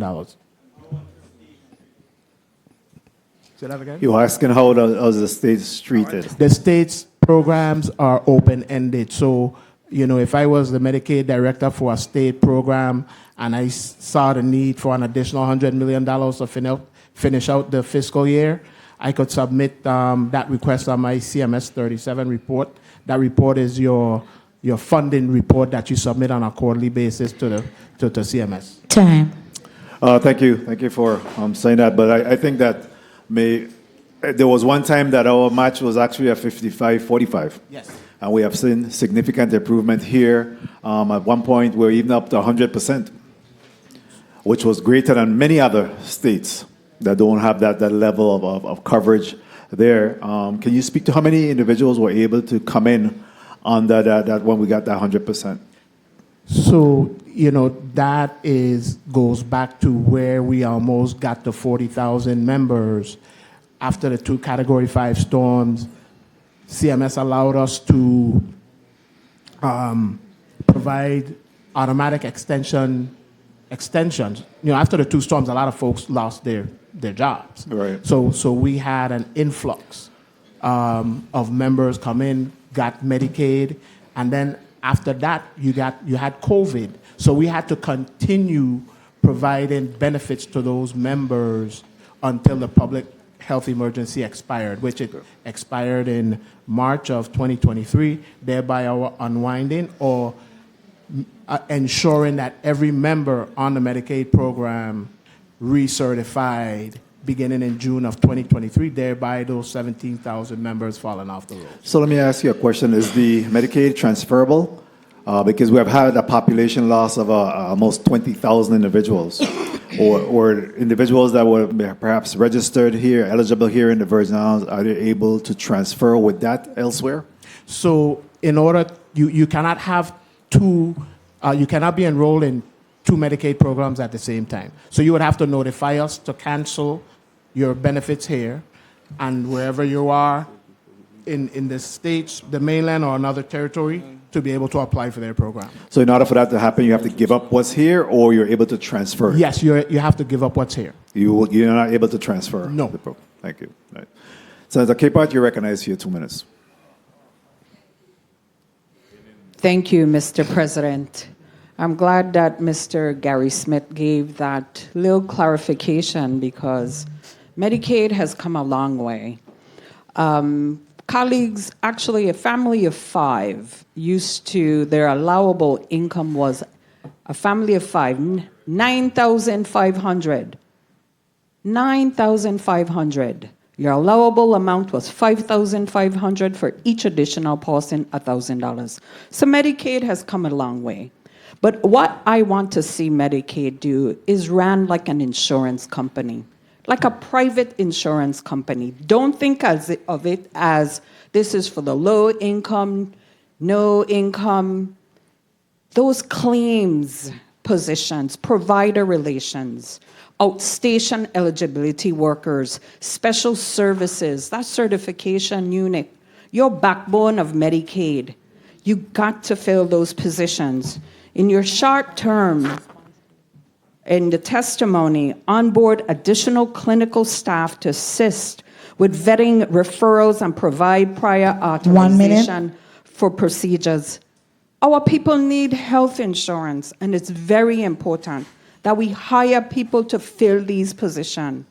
Mr. Smith, I ask you all the time, you're hiring people because it's very important that we are able to tend to our people who depend on Medicaid. I have a question. Molina Healthcare, Red Main, do you still have those as contractors? Yes, Senator. Molina is now Gainwell. They were acquired by Gainwell Technologies, and Redmayne is still on board as our eligibility and enrollment vendor. Can you give us a dollar amount, how much you pay these contractors per year? Gainwell, it depends because we pay them based on the number of claims processed on a monthly basis. So give or take, our bill could be $3 million 1 year, could be $4 million, depending on the number of claims processed. So through the chair, if you can provide claims, a breakdown, and I want to find out why I'm asking this, because some of these things, like credentialing, who's doing your credentialing? Credentialing is done in-house. You talking about for providers? Yeah. Yes. Oh, it's Credentialing is done in-house, and as I mentioned earlier, we're working with Gainwell on an amendment to have that process, in addition to the claims processing, be handled by Gainwell. Mr. Smith, you come in here to say, hey, we need to pay providers, we need to pay this person. I am trying to say, it'd probably be cheaper if you hire individuals, like I said, have a claims division, an insurance company, where your staff will be able to do this to help minimize Redmayne, all of these people, I know them as Molina. But you need to be able to cut costs and start hiring staff that they could do this. Credentialing, I know somebody who's been there for years. She's the backbone of the credentialing. Hire more people. Thank you, Mr. Chair. And if through the chair, to have that breakdown of the contractors, the claims, and all of those providers. Thank you. Thank you very much, Senator Capehart. Senator Gittins, you recognize for your 2 minutes. Thank you, Mr. Chair, and good afternoon to all again. People in the Virgin Islands watching, listening, paying attention to what's going on. And you know how much people want a job in WAPA now? $50,000 bonus. Just like that. Boy, I tell you. Because I have to be responsible today in my actions, I'm poised to throw WAPA a lifeline. And a lifeline in hopes that you will fulfill that word life, the acronym LIFE. Leadership, integrity, fidelity, and efficiency. That's what the people looking for. Now, Mr. Fleming, in your response to my fellow colleague from Frederiksted, you mentioned conflict of interest. And I'm going to use this opportunity to remind my colleagues let's all review and support sign on to the Ethics and Conflict of Interest Bill that's before the legislature. Now, WAPA management is not here, so I am going to have to ask the board, although it's an operational question, do you still have contractual employees on board that may have come in after the storms to assist with restoration, being paid at a higher rate than our local linemen? I would have to revert to the team to answer that. I would say that the rate that applies to contractors that we engage, third-party contractors, can vary from what we're paying our internal linemen, but I would have to confirm that with the team to exactly what that rate is. Please confirm that and report that through the chair report that to the body through the chair. And if I may close here, Mr. Chairman, I wanted to ask Director Jashin, because you sat there, I don't think you say a word all day. How are you doing? Senator, I've been great. Thank you very much. Good. And you're right to stay out of the way. You serve in the Incident Command, correct? Yes, Senator. Are you guys waiting on anything from the VA? Excuse me, sir. Are you awaiting any reports from the VA Housing Finance Authority regarding the completion of a environmental review? So which is supposed to be sent in a package to HUD? That's what we're talking about, the 26th of this month. We'll have that sent up in 2 days. And that's what Executive Director Jones is focused on doing that right now, sir. So you are going to receive that information timely? Yes, that's part of Incident Command. We talked about that on Friday also. Yes, that's part of our discussion. Okay. Thank you. Thank you, Mr. Chair. Thank you very much, Senator Gittins. Senator Joseph, you're recognized for your 2 minutes. Thank you so much, Mr. Chairman. Quick question to Medicaid. You mentioned that you had a number of financial audits that needed to be done over the years, maybe about dating back 10 years? Cost report audits. Cost report audits. Thank you for the wording. Where are you, in catching up on those audits? And when do you anticipate having them completed? Okay, Gary Smith, Medicaid Director. So, excuse me. As I mentioned earlier, we are currently reviewing FY 14 through 19 for submission to CMS, and we have to put out an RFP to bring someone on to to get us caught up. I understand that, but when do you plan to complete your review? You should have a review period and then your completion of that review. When is your target date? The review will be finished by no later than July 15th and then submitting to CMS. Okay, thank you. That's what I wanted to try to get at a specific date. Now I'll go to WAPA. I mentioned and I talked about this cost that we are incurring, WAPA is incurring, this deferred fuel balance, because I was appointed not because I wanted to, and I don't want to be appointed to any more boards, Mr.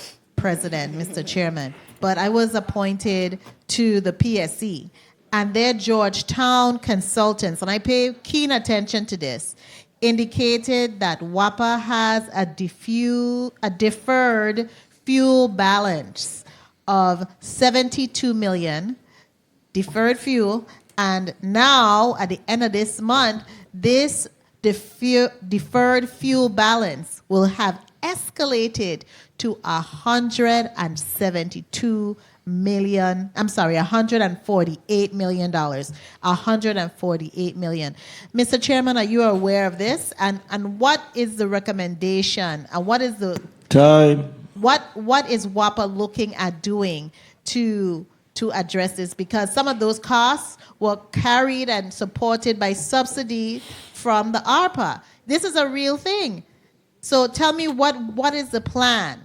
Yeah, so as we've touched on consistently, and not just today, but historically, it's cutting down the fuel consumption. That deferred fuel cost is a result of how costly it is for us to purchase fuel to power these generators. And the only way to mitigate expanding and exponentially growing that number further is to reduce our fuel burn, whether it be through efficient generation and or increased penetration of renewables. We can talk a million ways from Sunday. We have to reduce how much fuel we consume. It's the only way.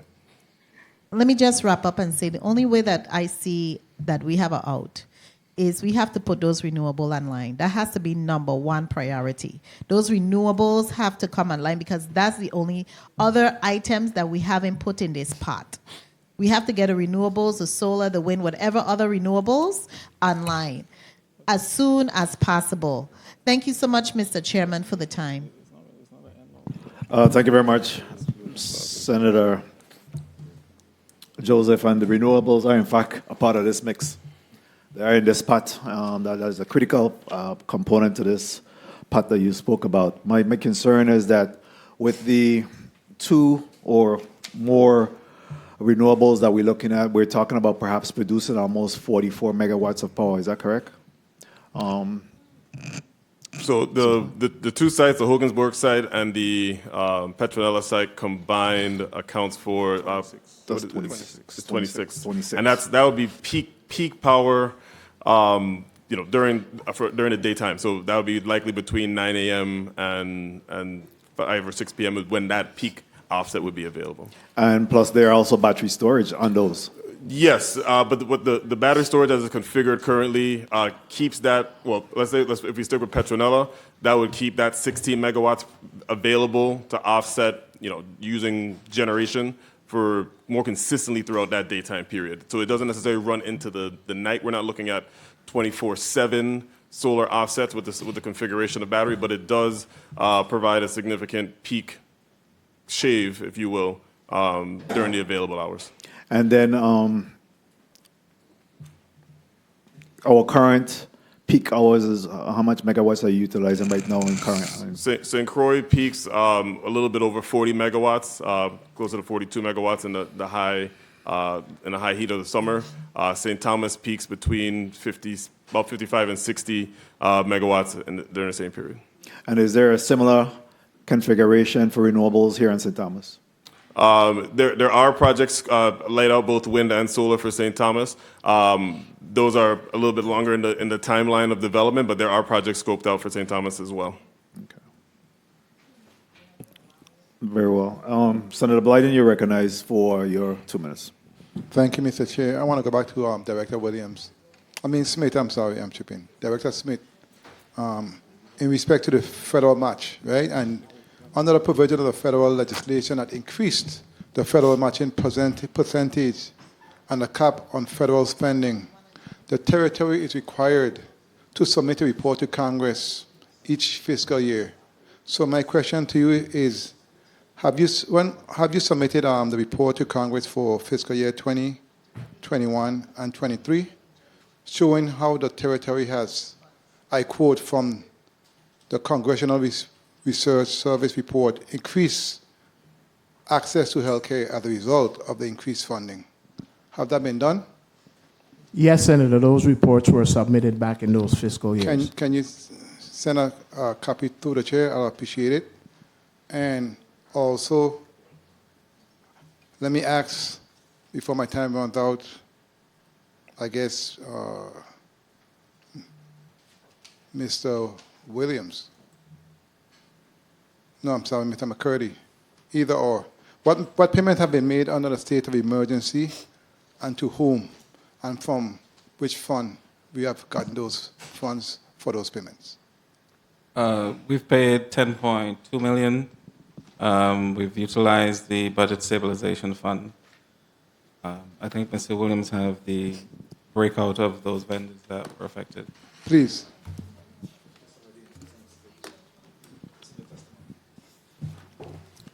That's-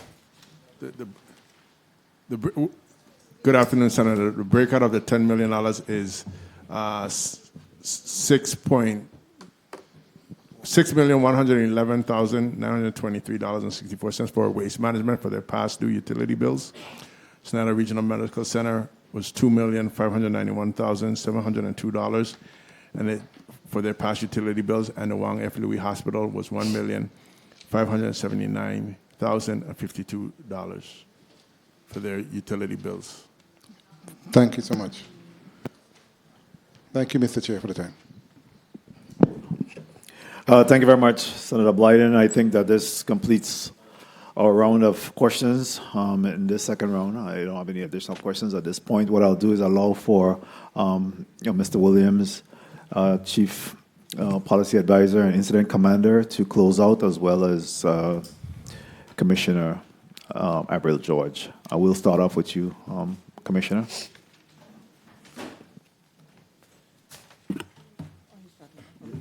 Oh, sorry. Commissioner Avril George. First, let me thank the hardworking team at DHS for all that they continue to do for the people of this community. Oh, yeah. I'd also like to thank Governor Bryan and Lieutenant Governor Roach for all their support to DHS, as well as thank this body for even taking the time out to hear our concerns and to assist us with our issues going forward with Medicaid, which directly affect the people of this community. So I say thank you, and I hope that whatever decision is made will assist us going forward. Thanks. Thank you very much, Commissioner George. Chief Policy Advisor, Incident Commander, Mr. Williams. Good afternoon, Senators. I really want to just thank you for taking the time to hear our request to extend the state of emergency for an additional 90 days. We believe we have made the case as to that the state of emergency will not be going away, and I think everyone has come to that conclusion as well. We just need the 90 days to really finish this period and get us to be in a better shape. I really want to thank the members of the Incident Command team. I really want to thank, again, Governor Bryan and Lieutenant Governor Roach for their support behind these endeavors to really get us over the hump in terms of this long-standing energy issue that we have in the territory. There's a lot of opportunity, and the time is now to seize upon it. So I do want to thank the rest of my colleagues who came down to help support, and just thank you guys. Thank you very much. I also want to extend my thanks and appreciation to the WAPA team. Despite some of the challenges that they're experiencing, we know that we have some brave men and women that continue to do their best to keep our grid operational and functional and put their own life at risk many times in doing so. So I think it'll be absolutely ungrateful for us not to thank them as they endeavor to keep this system going. And I just, on behalf of the members of the 35th Legislature, want to thank them for the work that they continue to do out there in the field. Senator President, can I add two thank yous? Ms. Kimika Woods, thank you. I know this has been baptism by fire, but as the previous analyst for DHS, I'm confident that you will assist us where necessary. And thanks, Commissioner McCurdy, for your guidance and assistance in this process. So the committee will stand in recess for 15 minutes, and then when we come back, we'll rise back into session and be able to act upon the measures before us today. Again, thank you to the team for your presentation today, and you're dismissed. Committee stands in recess for 15 minutes.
And we're out of recess at this time. And again, I apologize to the committee.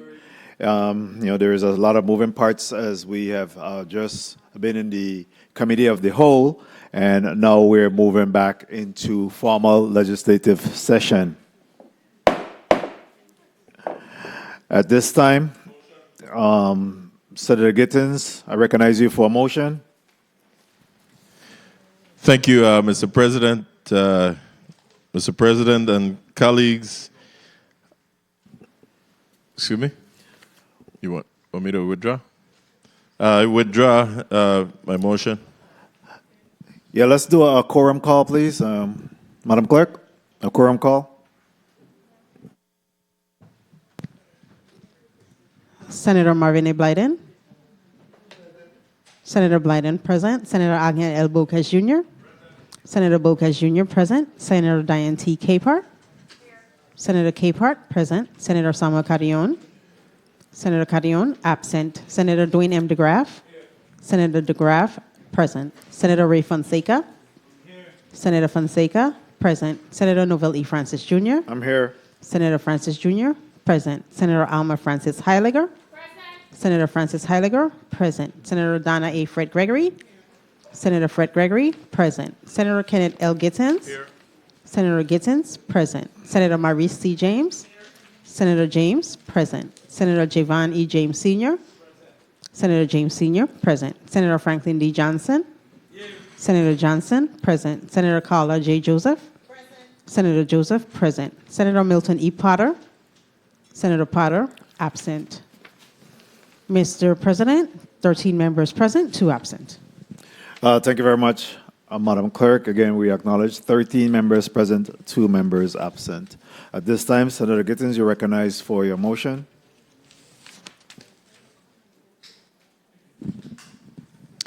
Thank you, Mr. President. Good evening again to all. Mr. President and colleagues, I move to waive the reading of all committee reports and just make those written reports a part of today's official proceedings and accessible to the public and the media via electronic means. I so move.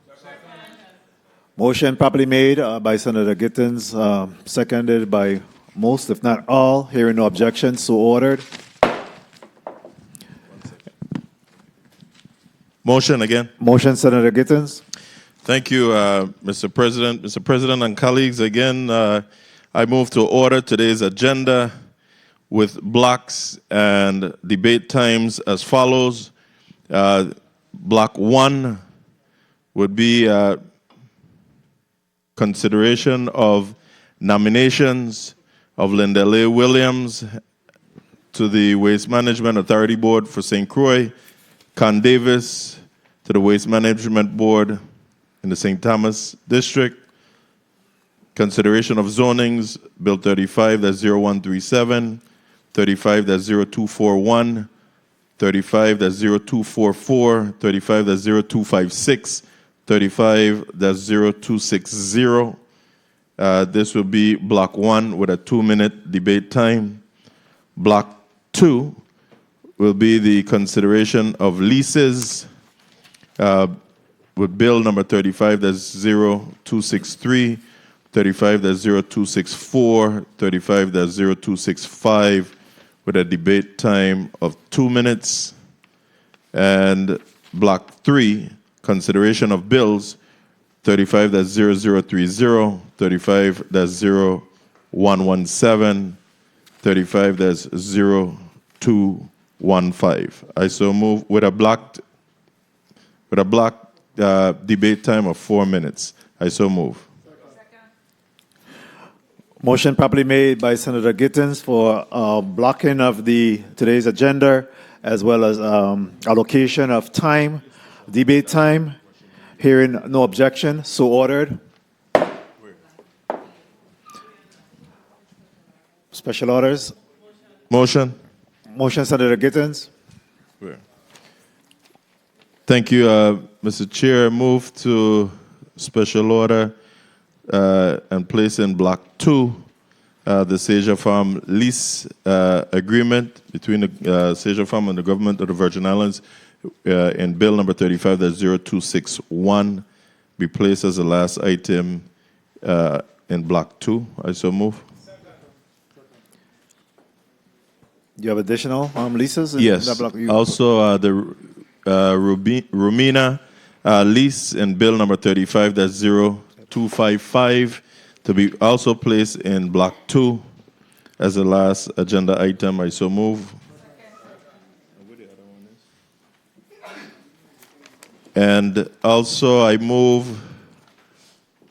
to special order in Block 3, the real estate bill in number 35, that's 0193,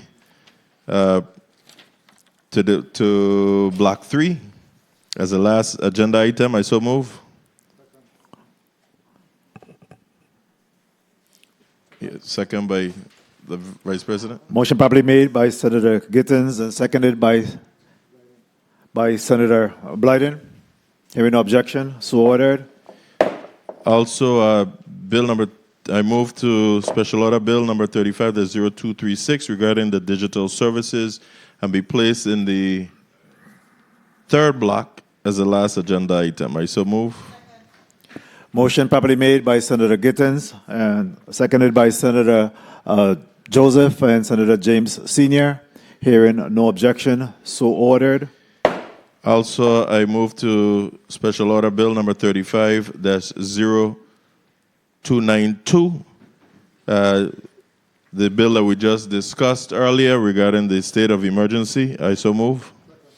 And be placed in the third block as the last agenda item. I so move. Motion properly made by Senator Gittins, seconded by Senator Fonseca, Senator Blyden, and Senator Maurice C. James. Hearing no objection, so ordered. Madam Clerk, you tracking? Okay, go ahead. All right. And lastly, I move that bill number 35, that's 0291, the Medicaid bill, which was just also discussed, be placed as the non-germane bill where amendments will be able to be tagged onto and placed as the last agenda item in Block 3 on today's agenda. I so move. Motion properly made by Senator Gittins, seconded by Senator Joseph Fonseca, Blyden. Hearing no objection, so ordered. Hearing one objection, Senator DeGraff. He said he agree.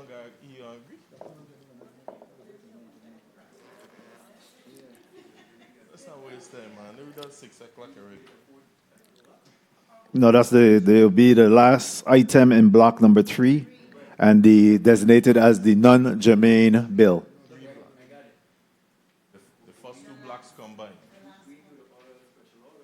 Yeah, so you're going to add it in these 3 blocks. Yeah. In these 3 blocks. So whatever you special order now, we're going to have to say second to last item. Right. No, 3. You are the one suggested the 3. Come on, man. Thank you. Senator. No, he ain't object. He withdraw his objection. Withdraw his objection.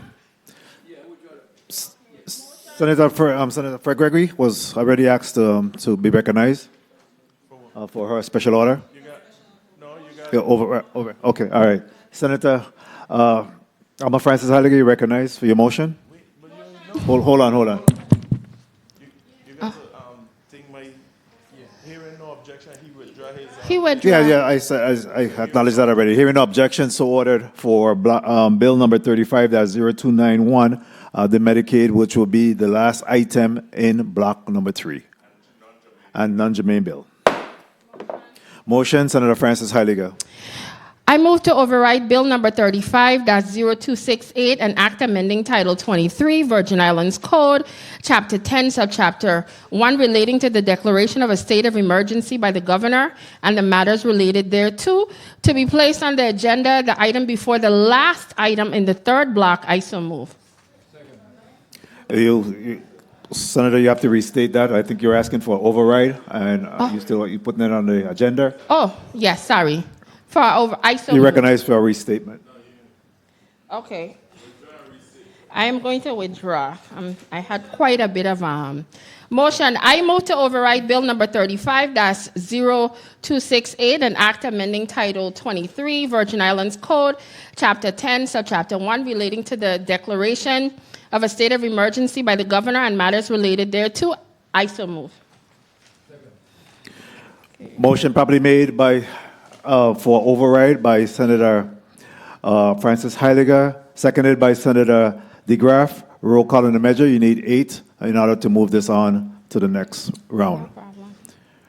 Roll call, Madam Clerk. Senator Marvin A. Blyden. Senator Blyden, not voting. Senator Angel L. Bocas Jr. Senator Bocas Jr., nay. Senator Diane T. Capehart. Senator Capehart, yay. Senator Samuel Carrion. Senator Carrion, absent. Senator Dwayne M. DeGraff. Yes. Senator DeGraff, yay. Senator Ray Fonseca. Senator Fonseca, nay. Senator Novelli Francis Jr. Nay. Senator Francis Jr., nay. Senator Alma Francis Heiliger. Yes. Senator Francis Heiliger, yay. Senator Donna A. Fred Gregory. Senator Fred Gregory, nay. Senator Kenneth L. Gittins. Senator Gittins, yay. Senator Maurice C. James. Senator James, nay. Senator Javon E. James Sr. Senator James Sr., nay. Senator Franklin D. Johnson.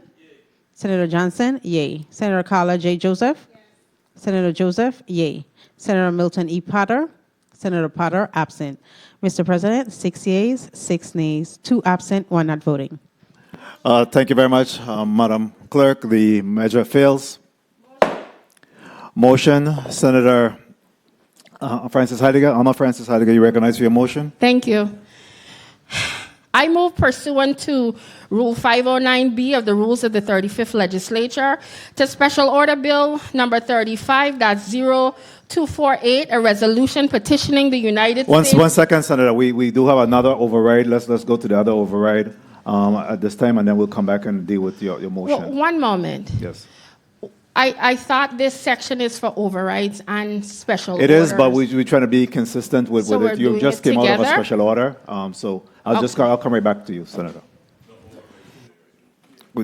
We started with the overrides, so we're dealing with overrides. Yeah. So, would you withdraw your motion at this time? Yes, I will withdraw my motion. Anna, I will withdraw my motion at the moment. Thank you. Again, we're just for consistency purposes, all right? Senator Fred Gregory, you recognize for your motion? Thank you, Mr. President. I move to consider for override Bill number 35-0115. I so move.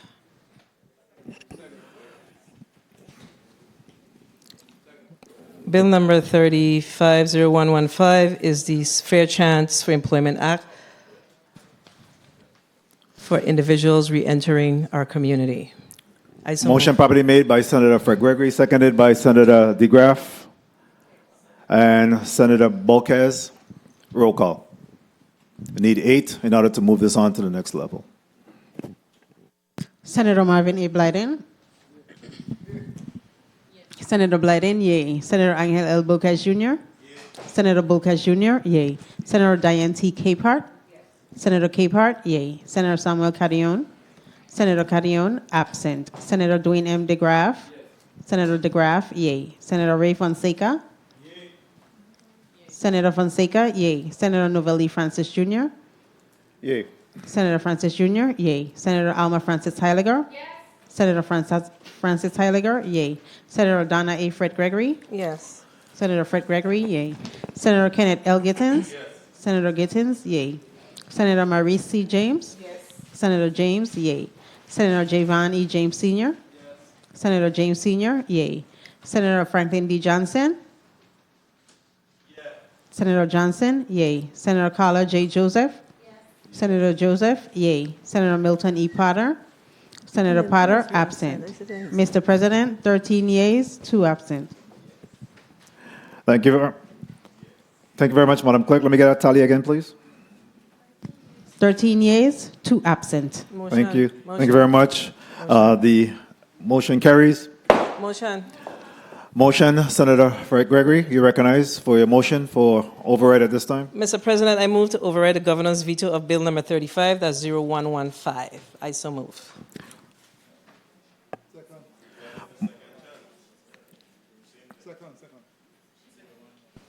Motion properly made by Senator Fred Gregory, seconded by Senator Blyden DeGraff, Senator Maurice James, Senator Fonseca. Roll call.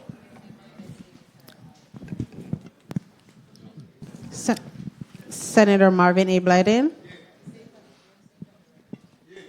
Senator Blyden, yay. Senator Angel L. Bulcas Jr. Senator Bulcas Jr., yay. Senator Diane T. Capehart. Senator Capehart, yay. Senator Samuel Carrion. Senator Carrion, absent. Senator Dwayne M. DeGraff. Senator DeGraff, yay. Senator Ray Fonseca. Senator Fonseca, yay. Senator Novelli Francis Jr. Senator Francis Jr., yay. Senator Alma Francis Heiliger. Senator Francis Heiliger, yay. Senator Donna A. Fred Gregory. Yes. Senator Fred Gregory, yay. Senator Kenneth L. Gittins. Senator Gittins, yay. Senator Maurice C. James. Yes. Senator James, yay. Senator Javon E. James Sr. Senator James Sr., yay. Senator Franklin D. Johnson. Senator Johnson, yay. Senator Carla J. Joseph. Senator Joseph, yay. Senator Milton E. Potter. Senator Potter, absent. Mr. President, 13 yeas, 2 absent. Thank you very much, Madam Clerk. Motion to override the governor's veto of Bill number 35-0115, an act repealing Title 24 Virginia's Code, Chapter 17, Subchapter 2, limited use of the criminal records and hiring practices, and enacting in its place the Fair Chance for Employment Act relative to criminal record checks in the employment application process, and amending Title 3 Virgin Islands Code, Chapter 25, Subchapter 1, Section 452, requiring the Director of Personnel to develop and implement fair chance hiring policies and for other related purposes have been approved and overridden by the 35th Legislature of the Virgin Islands, and the Governor will be so notified. Point of order, Senator Gittins. Thank you, Mr. President. Mr. President and colleagues, just a reminder, when we're special ordering, making these special orders and reading the bill numbers, let's be sure to read the short title, please. Thank you. Point of information, Senator Fred Gregory, you recognize. Thank you, Mr. Chair. I just thought it was important to share with the listening and viewing audience, the public, that the failure on override 35-0268, as we've discussed, and that's let me follow the majority leader, that is the act amending Title 23, Virgin Islands Code, Chapter 10, relating to a declaration of state of emergency by the governor and other related issues. The reason for the no vote was specifically tied to Section H, that speaks specifically to man-made catastrophes. And the concern is if there is a chemical or biological catastrophe, then we may find ourselves in a challenge. While we did not appreciate or was not in favor of how the last state of emergency was in fact handled, we have to be mindful that in the world that we live in, there can be an incident of a chemical and biological or other man-made catastrophe. And the last thing we would want is for us to wait 5 days before the legislature could convene to address any issues around a state of emergency. So I just wanted to make sure I put that on the record because that's important for the people to know. Thank you, Mr. President. Thank you very much. Senator Fred Gregory, point of information, Senator Francis Heidegger. Put on the record that in this piece of legislation I attempted to override, we did define what a man-made catastrophe was. And all of this information was suggested to us by legal counsel because at the end of the day, we as a body requested from legal counsel to give us avenues of how to protect this institution in the future. So when we defined what a man-made catastrophe was, it was a man-made catastrophe means a disaster created or caused by deliberate or neglect by human beings. So we were not in a situation where if somebody deliberately did something or if somebody neglected to do something, that is the definition that we came up with that was recommended to this body to make sure we covered ourselves. So that is why some of us went ahead and voted in the affirmative. Thank you very much, Mr. Chair. Thank you very much, Motion. Senator Francis Heidegger. You're recognized for your motion at this time. Thank you. I move pursuant to Rule 509B, the rules of the 35th Legislature, to special order Bill number 350248, a resolution petitioning the United States Congress to amend the Revised Organic Act of the Virgin Islands to authorize the people of the Virgin Islands to elect an Attorney General of the Virgin Islands and to ask that Bill number 350248 be placed as the item before the last item in the third block and be placed on the agenda. I so move. Motion properly made by Senator Francis Heidegger, seconded by Senator DeGraff, objected to by Senator Gittins. Roll call. Senator Marvin A. Blyden? Senator Blyden, nay. Senator Blyden, yea. Senator Angel L. Bocas Jr.? Senator Bocas Jr., yea. Senator Diane T. Capehart? Yes. Senator Capehart, yea. Senator Samuel Carrion? Senator Carrion, absent. Senator Dwayne M. DeGraff? Senator DeGraff, yea. Senator Ray Fonseca? Yea. Senator Fonseca, yea. Senator Novelli Francis Jr.? Yea. Senator Francis Jr., yea. Senator Alma Francis Heiliger? Yes. Senator Francis Heiliger, yea. Senator Donna A. Fred Gregory? Senator Fred Gregory, not voting. Senator Kenneth L. Gittins? No. Senator Gittins, nay. Senator Maurice C. James? No. Senator James, nay. Senator Giovanni James Sr.? No. Senator James Sr., nay.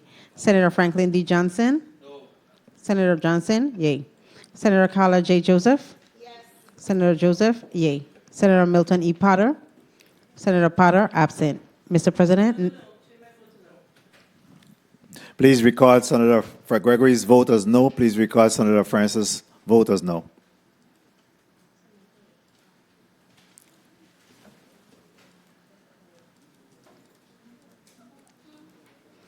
Mr. President, Senator Fred Gregory, nay. Senator Francis Jr., nay. Mr. President, 8 yeas, 5 nays, 2 absent. Say that tally again, please. 8 yeas, 5 nays, 2 absent. Very well, the measure carries, and it'll be added to today's agenda in the third block, second to last item. Motion, Senator Angel Bocas. Mr. President, I move to waive rules 403, 404, 405, and 509B of the 35th Legislature to special order Bill number 35- Point of order, Senator Fred Gregory. No, I'm just trying to make sure that we got the last count correct. Seems like we're missing one person. Just a retally, if you will, please. Madam Clerk. Yeah, 8, 5, and 2 was the count? Yeah, I think it's correct. Yes, 2 not voting. 2 not voting. 2 absent. 2 absent. Yeah. 5 nay. Yeah, 8 yea, 5 nay, 2 absent. Senator Bocas, you recognize? No, just withdraw and state your motion again, please. Mr. President, I withdraw my motion. I so move. Motion. Motion recognized for your motion, Senator Bocas. Thank you, Mr. President. Mr. President, I move to waive the rules 403, 404, 405, and 509B of the 35th Legislature to special order Bill number 35-0078, an act requiring the Commissioner of the Department of Tourism to conduct a survey to assist in the establishment of the official dish and dessert of the Virgin Islands to today's session agenda and place it as the second to last item on today's agenda. I so move. Motion properly made by Senator Bulkes. Of course, that will be added to the third block. Properly seconded by Senator Javon James Sr., Senator DeGraff. Hearing no objection, so ordered. Point of order, Senator Fred Gregory. Thank you, Mr. Chair. I want to revisit that count. It's bothering me. I don't think we have it right. Yeah, I think. Can you please revisit that count? Madam Clerk, please. I think that it does prevail, but the numbers seem to be off. Yeah, Okay? let's poll that again. Revisit that measure and let's poll the numbers.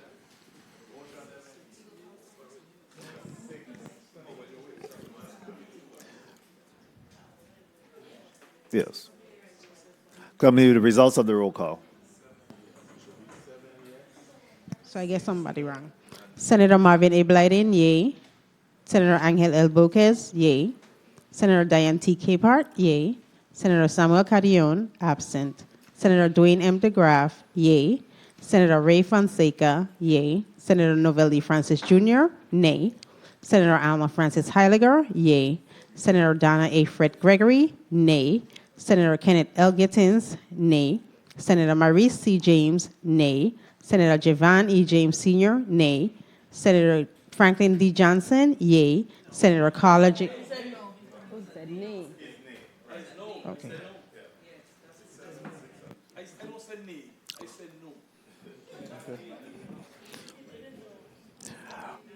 no. All right, his vote, Senator Johnson's vote is nay or no.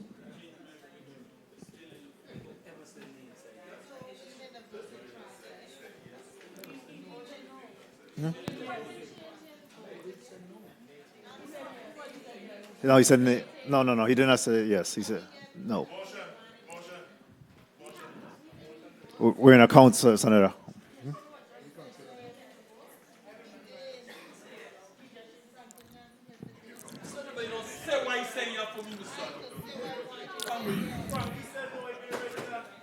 Madam Clerk, Senator, point of order. Senator, Madam Clerk, we'll do the roll call over, please. Bill number 35-0248. Let's do the roll call over.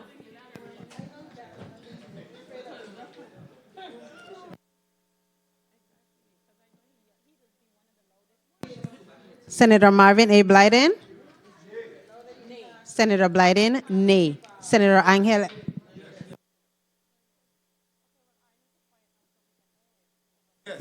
Colleagues, please quiet so that the Madam Clerk could hear the roll calls.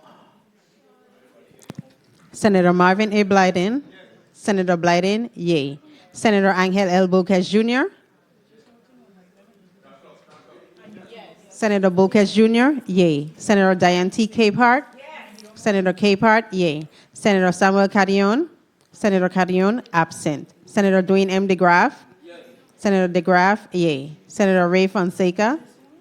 Senator Fonseca, nay. Senator Novelli Francis Jr.? Nay. Senator Francis Jr., nay. Senator Alma Francis Heiliger? Senator Francis Heiliger, yay. Senator Donna A. Fred Gregory?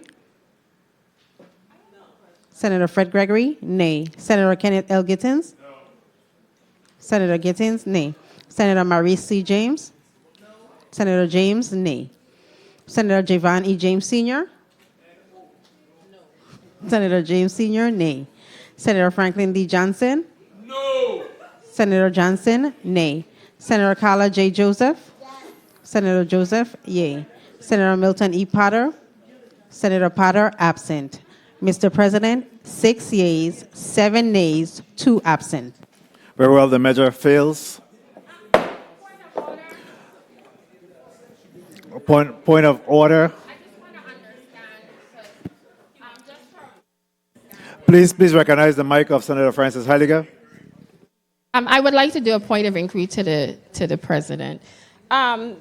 This revote, if a vote is already casted and we were getting a call from a numerical call from the clerk, would we as a body have to decide if we're going to revote, or you just have the authority to say we're going to revote again? That's all I need to make sure for clarity and also for the public to understand. Absolutely, Senator. I do have the authority to call for a revote and to make sure that there's clarity in the voting process for both you, my colleagues, and the public. Thank you. You're welcome. Any other motions at this time? Very well. Madam, motion, Senator DeGraff, you recognize your motion? I move. Thank you, Mr. President. I move to waive the rules of Special Order Rule 509B and Special Order Bill number 35-0230, an act repealing Section 11 of Act number 6570 as amended and amending Title 20 Virgin Islands Code related to the inspection and licensing of automobiles for hire, be placed in Block 3, the bill before the last in today's agenda. I so move.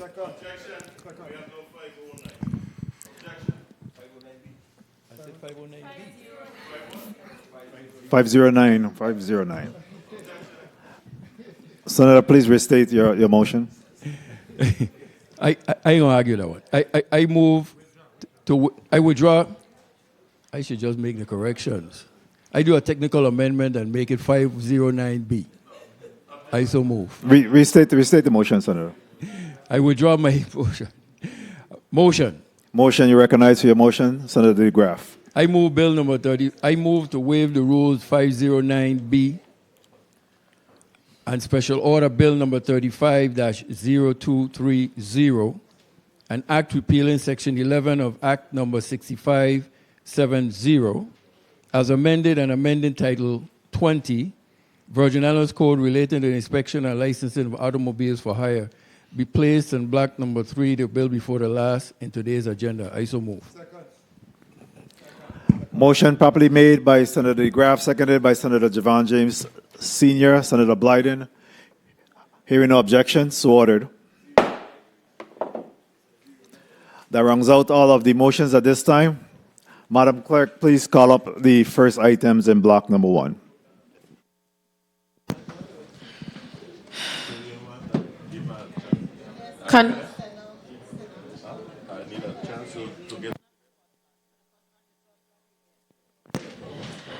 Block 1, consideration of nominations. Lindell A. Williams, nominee, Virgin Islands Waste Management Authority, Board of Directors, St. Croix. Con J. Davis II, nominee, Virgin Islands Waste Management Authority, Board of Directors, St. Thomas. Consideration of zonings. Bill number 35-0137, an act granting a use variance for parcel number 9-3, Estate Glucksburg, number 22, Cruise Bay Quarter, St. John, Virgin Islands, to allow the applicant to lease individual bedrooms under the category lodging/rooming house. Bill number 35-0241, an act granting a zoning use variance for lot number 3, 2nd Street, subdivision of Estate Thomas, Kings Quarter, St. Thomas, Virgin Islands, to allow for a restaurant and a fruit bar. Bill number 35-0244, an act amending official zoning map number SCZ-10 to rezone plots number 126A, 126B, 126C, 126CA, 127E combined, and 212 Estate Two Brothers, Smithfield and Hesselberg, West End Quarter, St. Croix, Virgin Islands, from R-1 Waterfront Pleasure to R-3 Residential Medium Density. Bill number 35-0256, an act amending official zoning map number SJZ-1, St. John, Virgin Islands, to allow for the rezoning of parcel number 6-A, Estate Susannaburg, number 17A, Cruise Bay Quarter, St. John, from R-2, Residential Low Density 1 and 2 Family, to P Public. Bill number 35-0260, an act amending official zoning map number SCZ-12 for the island of St. Croix, Virgin Islands, rezoning plot number 6, parcel 6 of Estate Clifton Hill, Kings Quarter, St. Croix, from R-2 residential low density 1 and 2 family to B3 business scattered. This concludes the reading of block number 1, Mr. President. Thank you very much, Madam Clerk. Colleagues, we have the 2 nominations as well as 5 zoning in this particular block, and it's a 2-minute debate time. Senator Alma Francis Heidegger, you recognize for your 2 minutes at this time. Block number 1.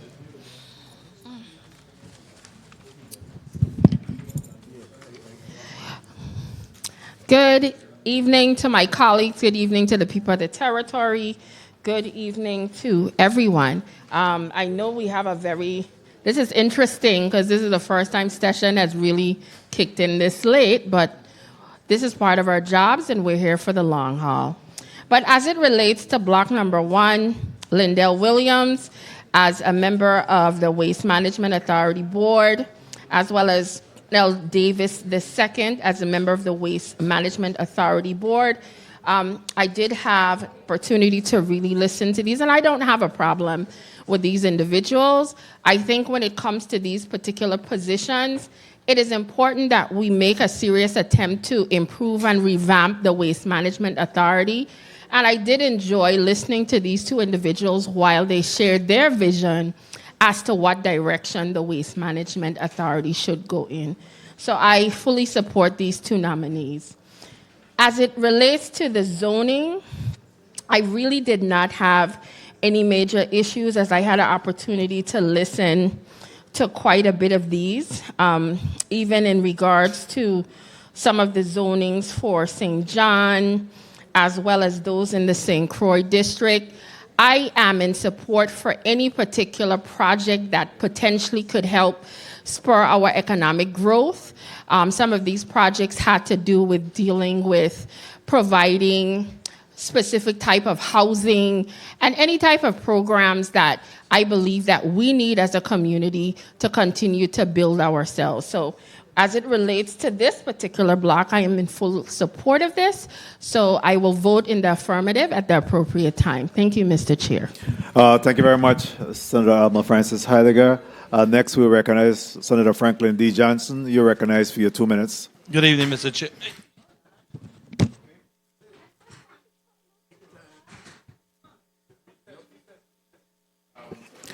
Let's take a 2 minutes recess.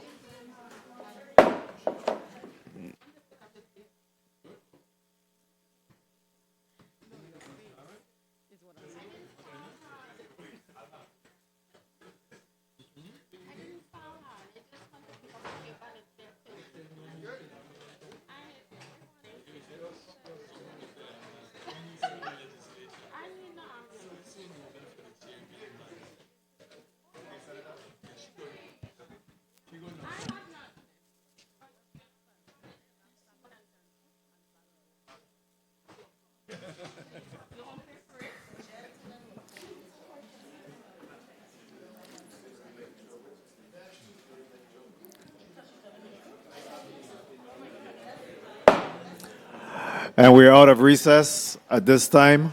Senator Johnson, you're recognized for your 2 minutes. Thank you very much. Thank you very much, Mr. President. I don't actually need 2 minutes. I definitely support these 2 nominees, Lyndon Williams and Con John Davis. Thank you very much, Mr. President. I definitely support these 2 nominees here. They came with a lot of experience, and I think they'll do a great job in those capacity. The 4 zoning, 1, 2, 3, 4, 5 zoning, I had opportunity to go over all 5 of them. There's only one I have a little doubt with and question, and I think that is because of it's on the island of St. John with those trailer homes. I really I would like to see an outright hotel if that's what we intend to do. If that's what the measures really want to go forward with. They're talking about residential, and we don't do dormitory residential here in the Virgin Islands. And this thing is talking about people using 1 quarters and everybody being kind of like a family thing. I just can't support that. But the other measures, especially 350241, 1 minute. small business, people trying to make money in this territory, small business drive this economy. So I definitely support that. And the others are residential and giving people opportunity. And then the 350256 is public works. Very simple. They need to actually rebuild that structure and make sure that Public Works and St. John have a safe haven for all the equipment they're going to be buying. So at the appropriate time, I'll be voting on these measures accordingly. Thank you very much, Mr. President. Thank you very much, Senator Johnson. Next, we recognize the Senate Minority Leader, Senator DeGraff. You're recognized for your 2 minutes. Thank you, Mr. President. Good evening, colleagues. Good evening, everyone. I stand in support of most of, if not all of these measures today. Mr. Lindell Williams and Mr. Cmte Davis, the second nominees for waste management. I think we have to tell anybody looking to be a part of waste management, thank you. And for bringing some kind of expertise to get waste management going, I think is a plus. So I stand in definite support of those individuals. Moving forward, as my colleague mentioned in regard to the Susannaburg, what word I could use, Containerville, you know, I'm also skeptical about that, but I've seen where those are the in thing coming now. So maybe it's to give it a chance. And to see the economic development and then also to rebuild Cruz Bay Public Works is a must. So I stand in support of most of, not all of these bills at this time. Thank you for the time, Mr. President. Thank you very much, Mr. Minority Leader. Next, we'll recognize Senator Javon E. James Sr. You're recognized for your 2 minutes, Senator. Greetings to the people of the U.S. Virgin Islands. Thank you, Mr. President, for the time. I will vote either yes or no when the time comes. Thank you. Short and sweet. Thank you very much, Senator James Sr. Next, we'll go to Senator Bolquez. Senator at Large Bolquez, you're recognized for your 2 minutes. Thank you, Mr. President. Mr. President and colleagues, I rise in support of all of the measures in this block. And I'll start off with the nominations of Mr. Lindell Williams and Cmte Davis II for the Virgin Islands Waste Management Authority.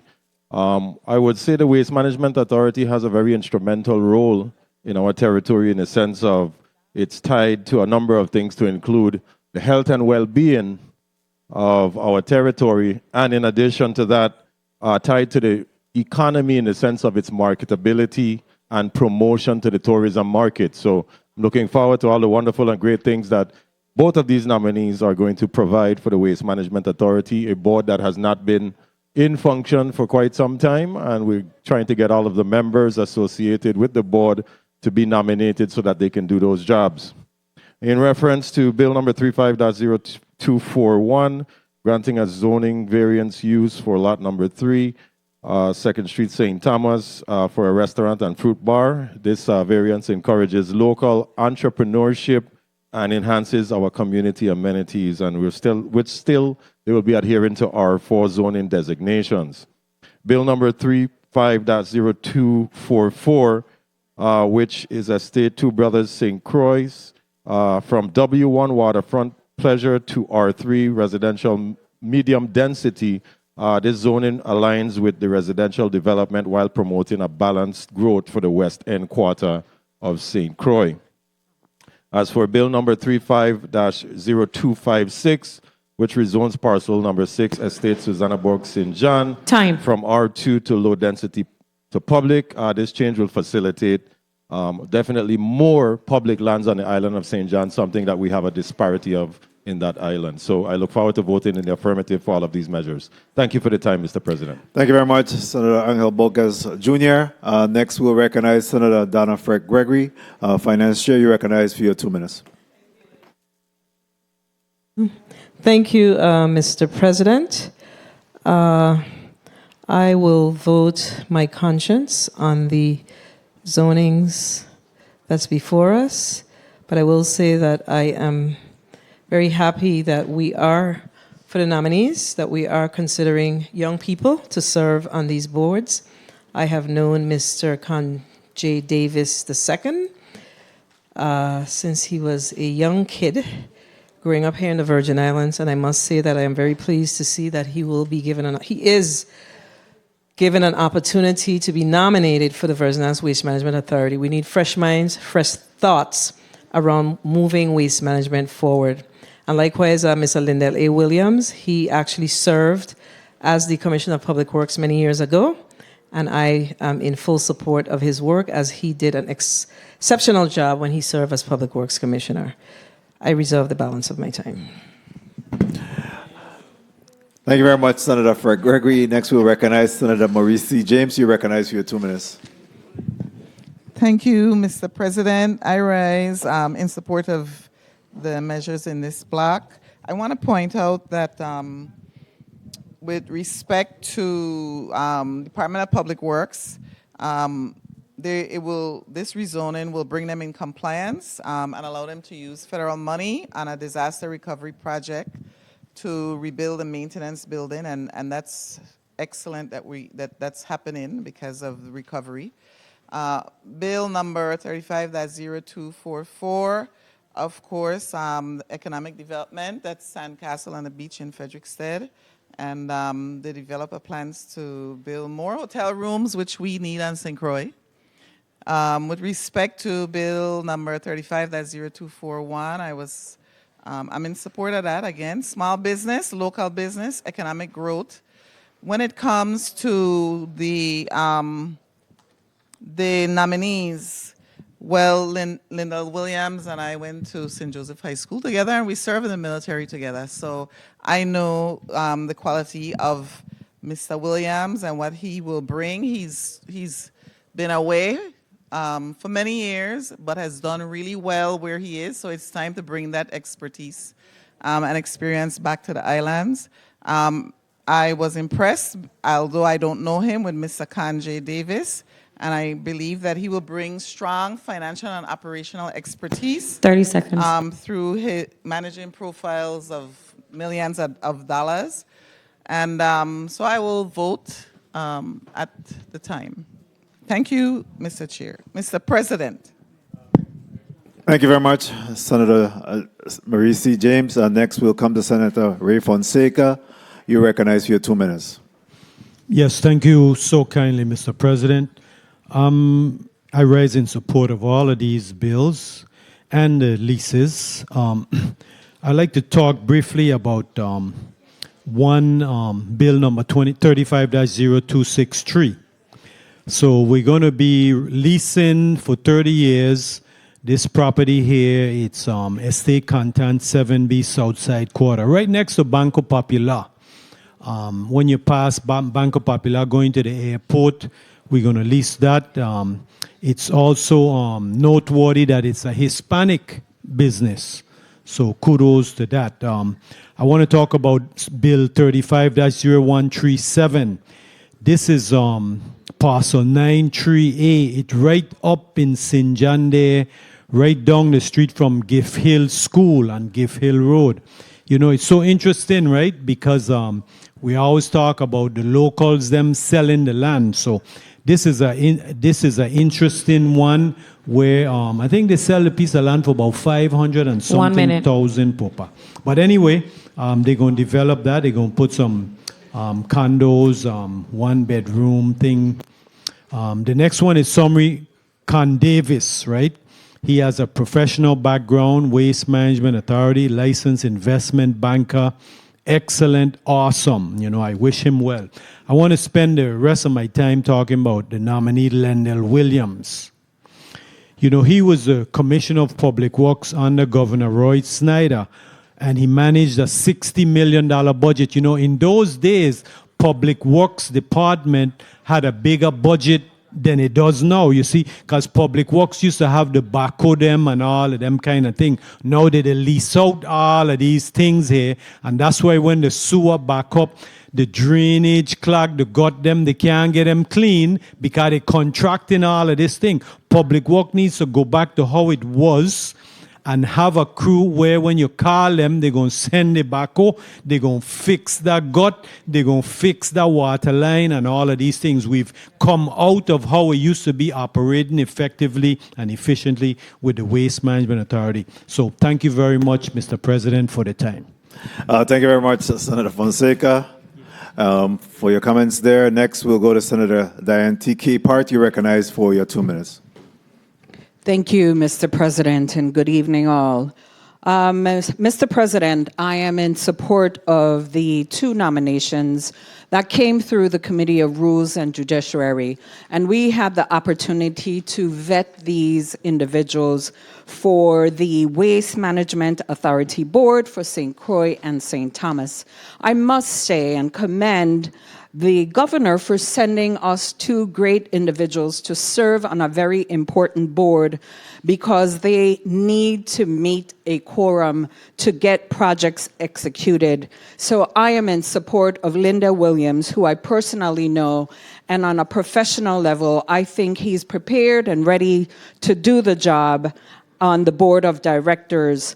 Cmte Davis II, I had the opportunity to actually have a meeting with him, and I was totally impressed, and I think he would be a great asset also for the board. Mr. President, I am in support of all the considerations of zoning. 35-0137, I actually had the opportunity to talk to the owner and 1 minute. Get some information about this project. And I've been encouraging individuals, you can't afford a home, try considering using containers because they're effective. When hurricane come, you stabilize them, they're good for the weather, for hurricanes. I'm in support of that bill. 35-0241, I'm in support of small business. 35-0244, my favorite place on the Frederiksted side, will definitely increase availability of rooms in Frederiksted. So, Mr. President, I'm ready to vote for all of the nominations and zonings before us this evening. Thank you. Thank you very much, Senator Capehart. Next, we'll come to Senator Gittins, the Majority Leader. You're recognized for your 2 minutes. Thank you, Mr. President. Mr. President and colleagues, I rise in support of all the measures in this block. I reserve or return the balance of my time. Thank you. Thank you very much, Senator Gittins. Next, we'll come to the Madam Secretary, Senator Carla J. Joseph. You're recognized for your 2 minutes. Thank you so much, Mr. President. Mr. President, I had the opportunity to ask some very deep probing questions to both of the nominees for the Waste Management Board, Mr. Lindell Williams and Mr. Cmte Davis II, and they both answered with very thorough, well-thought responses. And so I know based on their responses, but not only that, their past performance.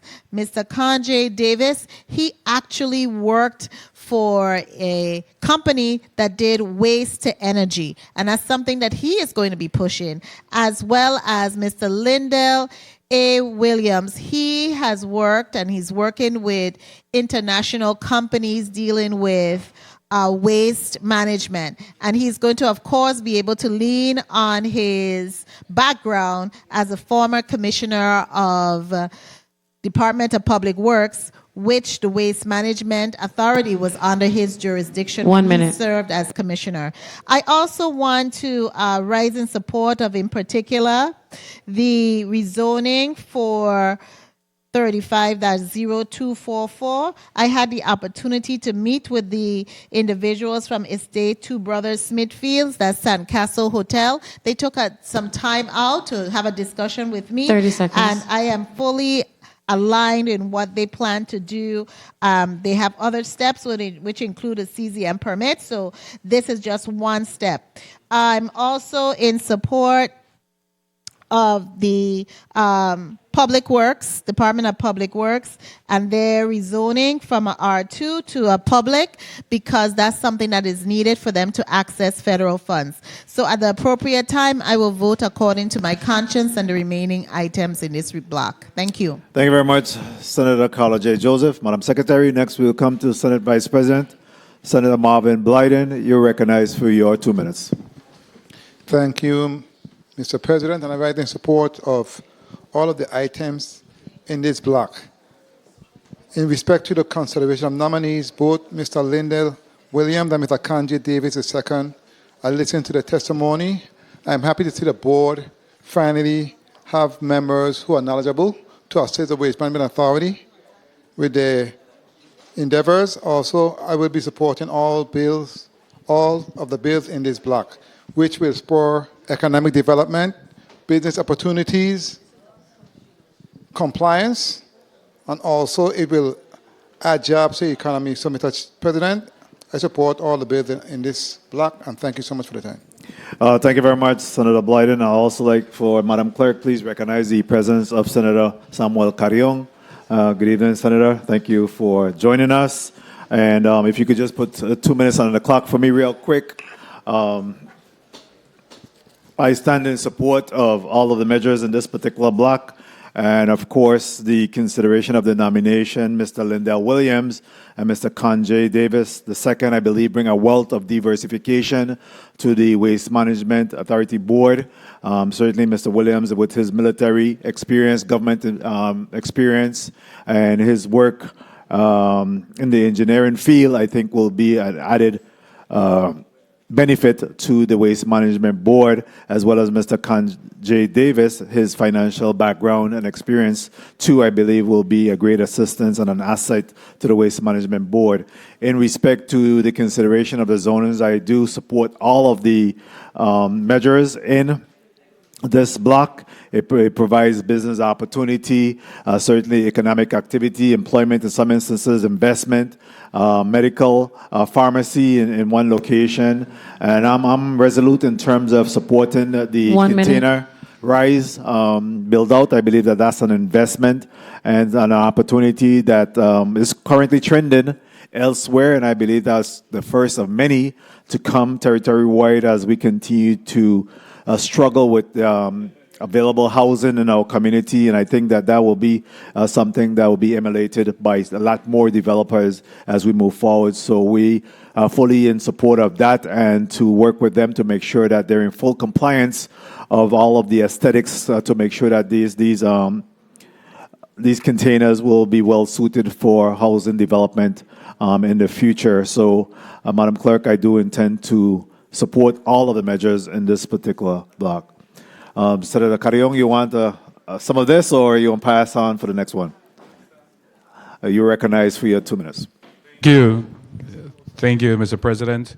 I also rise in support of all the measures in this block. I had an opportunity to look at the nominees that have been presented, that were vetted in the Committee of Rules and Judiciary. Very, very prepared and equipped for the position.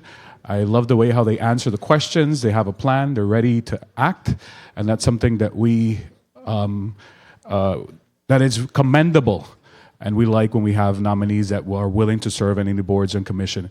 And also in regards to the zonings in this block, there's no really controversial zonings in this area. We always welcome those rezonings that really stimulate our economy, that have to do with business development. So I'll be voting an affirmative on all the measures in this block. Thank you, Mr. President. Thank you very much, Senator Carrion. At this time, Madam Clerk, this complete the debate time on block number 1. Please call up the measures for vote at this time.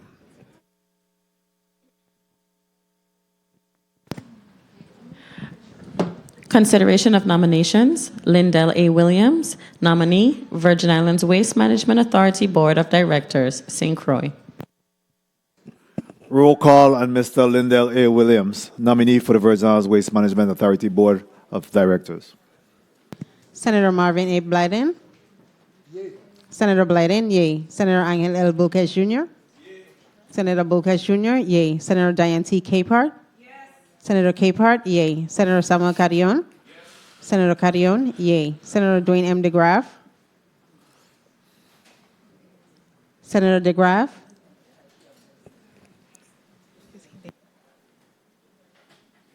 Senator DeGraff, absent.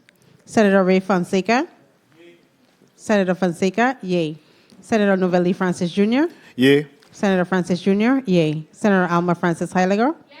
Senator Francis Heiliger, yay. Senator Donna A. Fred Gregory. Senator Fred Gregory, yay. Senator Kenneth L. Gittins. Yes. Senator Gittins, yay. Senator Maurice C. James. Yes. Senator James, yay. Senator Javon E. James Sr. Yes. Senator James Sr., yay. Senator Franklin D. Johnson. Yes. Senator Johnson, yay. Senator Carla J. Joseph. Yes.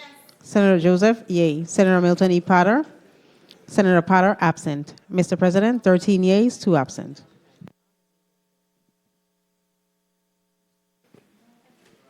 Please record Senator DeGraff's vote as yes. Senator DeGraff, yea. Mr. President, 14 yeas, 1 absent. Thank you very much, Madam Clerk.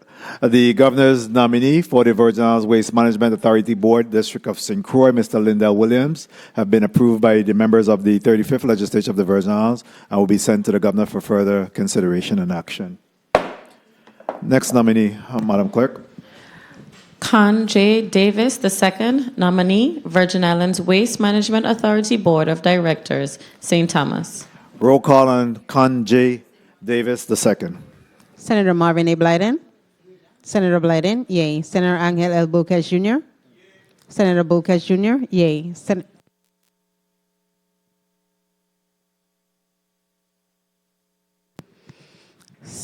Angel L. Bulquez Jr.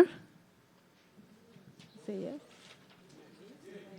Senator Bulquez Jr., yea. Senator Diane T. Capehart. Senator Capehart, yea. Senator Samuel Carrion. Senator Carrion, yea. Senator Dwayne M. DeGraff. Senator DeGraff, yea. Senator Ray Fonseca. Senator Fonseca, yea. Senator Novelli Francis Jr. Yea. Senator Francis Jr., yea. Senator Alma Francis Heiliger. Senator Francis Heiliger, yea. Senator Donna A. Fred Gregory. Senator Fred Gregory, yea. Senator Kenneth L. Gittins. Senator Gittins, absent. Senator Gittins, yea. Senator Maurice C. James. Senator James, yea. Senator Javon E. James Sr. Senator James Sr., yea. Senator Franklin D. Johnson. Senator Johnson, yea. Senator Carla J. Joseph. Senator Joseph, yea. Senator Milton E. Potter. Senator Potter, absent. Mr. President, 14 yeas, 1 absent. Thank you very much, Madam Clerk. The governor's nominee, Con J. Davis II, to serve on the Virgin Islands Waste Management Authority Board of Directors for the District of St. Thomas have been approved by the members of the 35th Legislature of the Virgin Islands and will be sent to the governor for further consideration and action. Madam Clerk, please call up the next bill. Bill number 35-0137, an act granting a use variance for parcel number 9-3, Estate Glucksburg, number 22, Cruise Bay Quarter, St. John, Virgin Islands, to allow the applicant to lease individual bedrooms under the category lodging/rooming house. Roll call on bill number 35-0137. Senator Marvin A. Blyden. Senator Blyden, yea. Senator Angel L. Bulquez Jr. Senator Bulquez Jr., yea. Yeah? Yeah. Senator Diane T. Capehart. Senator Capehart, yea. Senator Samuel Carrion. Senator Carrion, yea. Senator Dwayne M. DeGraff. Senator DeGraff, yea. Senator Ray Fonseca. Senator Fonseca, yea. Senator Novelli Francis Jr. Senator Francis Jr., yea. Senator Alma Francis Heiliger. Senator Francis Heiliger, yea. Senator Donna A. Fred Gregory. Senator Fred Gregory, not voting. Senator Kenneth L. Gittins. Senator Gittins, yea. Senator Maurice C. James. Senator James, yea. Senator Javon E. James Sr. Senator James Sr., yea. Senator Franklin D. Johnson. Senator Frank Johnson, nay. Senator Carla J. Joseph. Senator Joseph, not voting. Senator Milton E. Potter. Senator Potter, absent. Mr. President, 11 yeas, 1 nay, 1 absent, 2 not voting. Thank you very much.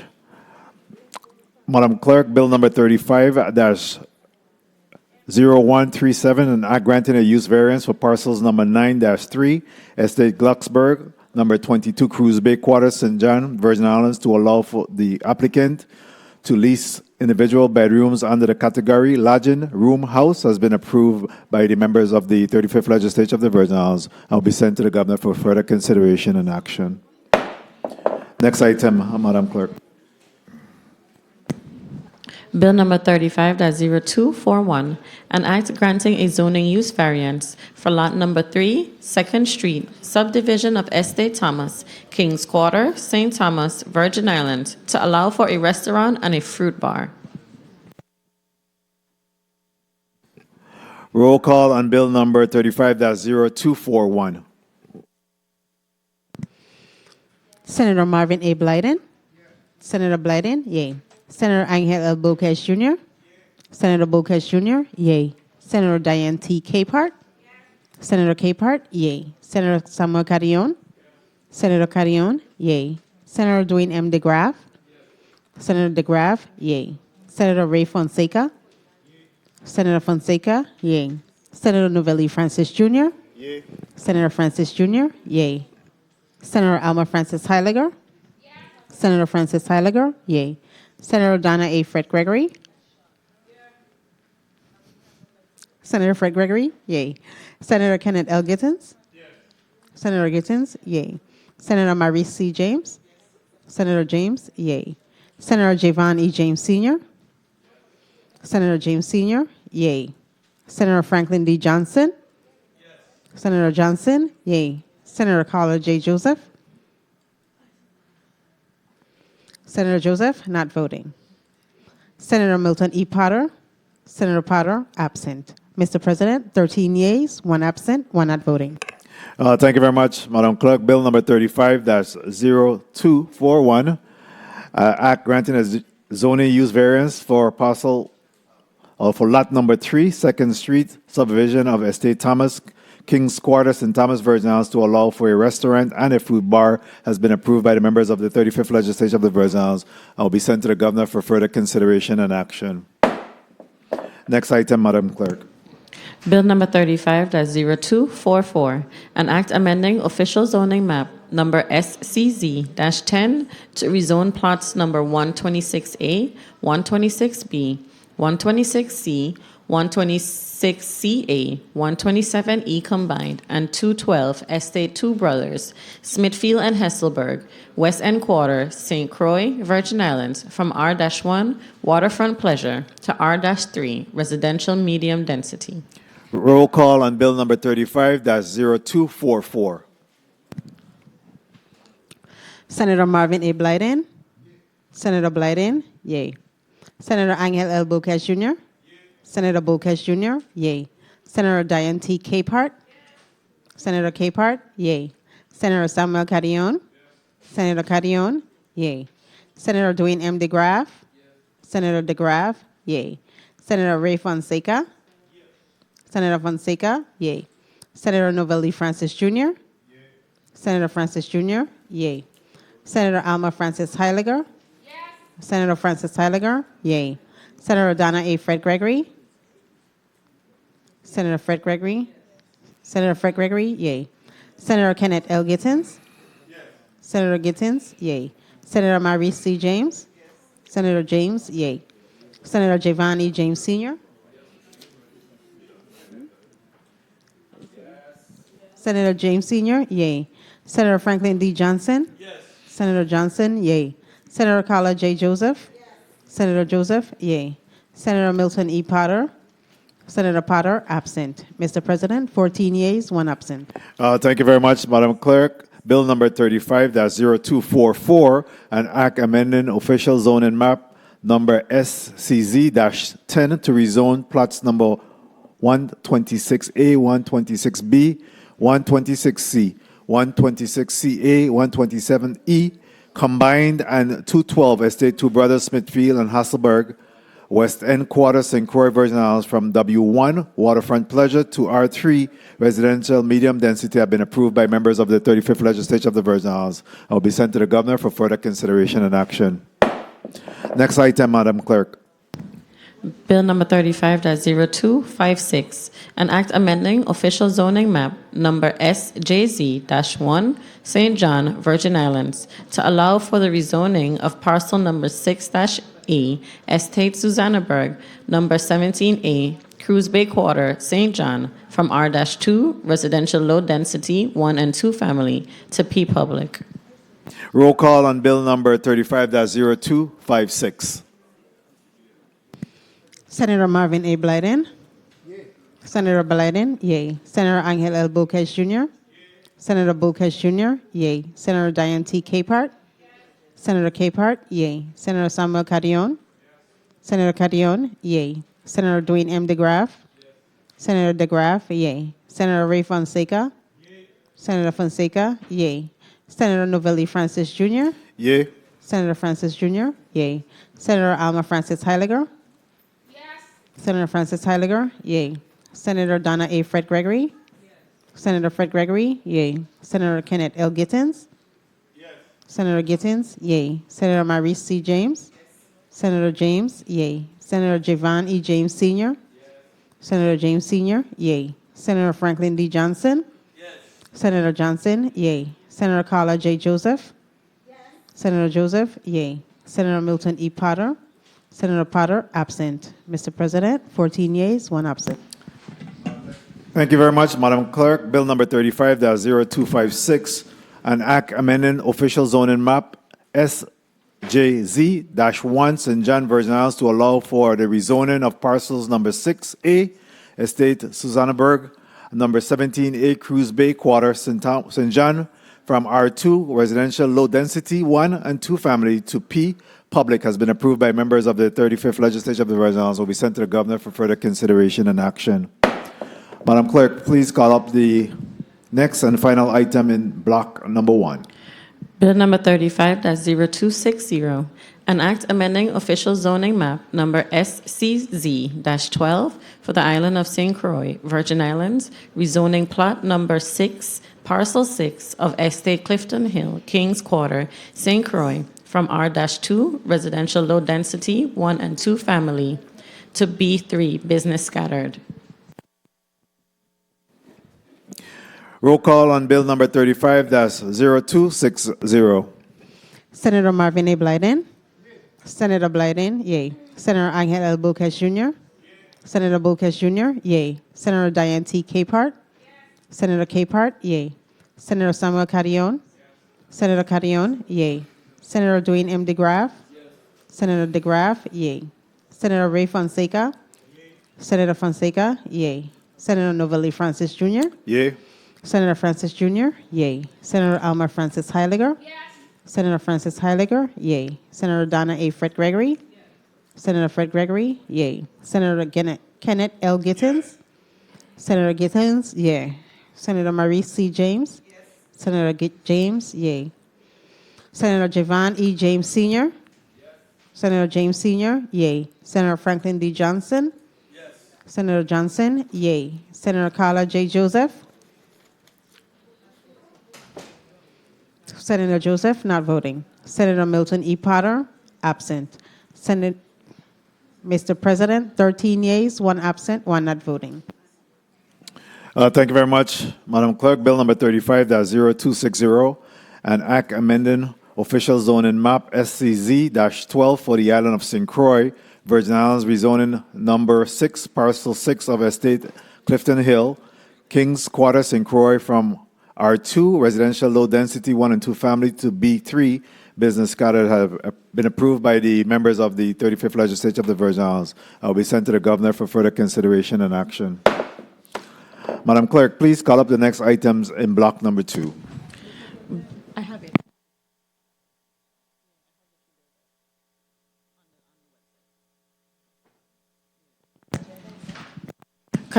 Block 2, consideration of leases. Bill number 35-0263, an act approving the lease agreement between the Government of the Virgin Islands and Sanchez Ventures, LLC, for parcel number 1, Estate Content, number 7B, Southside Quarter, St. Thomas, Virgin Islands, parcel number 194-2 and 194-2A,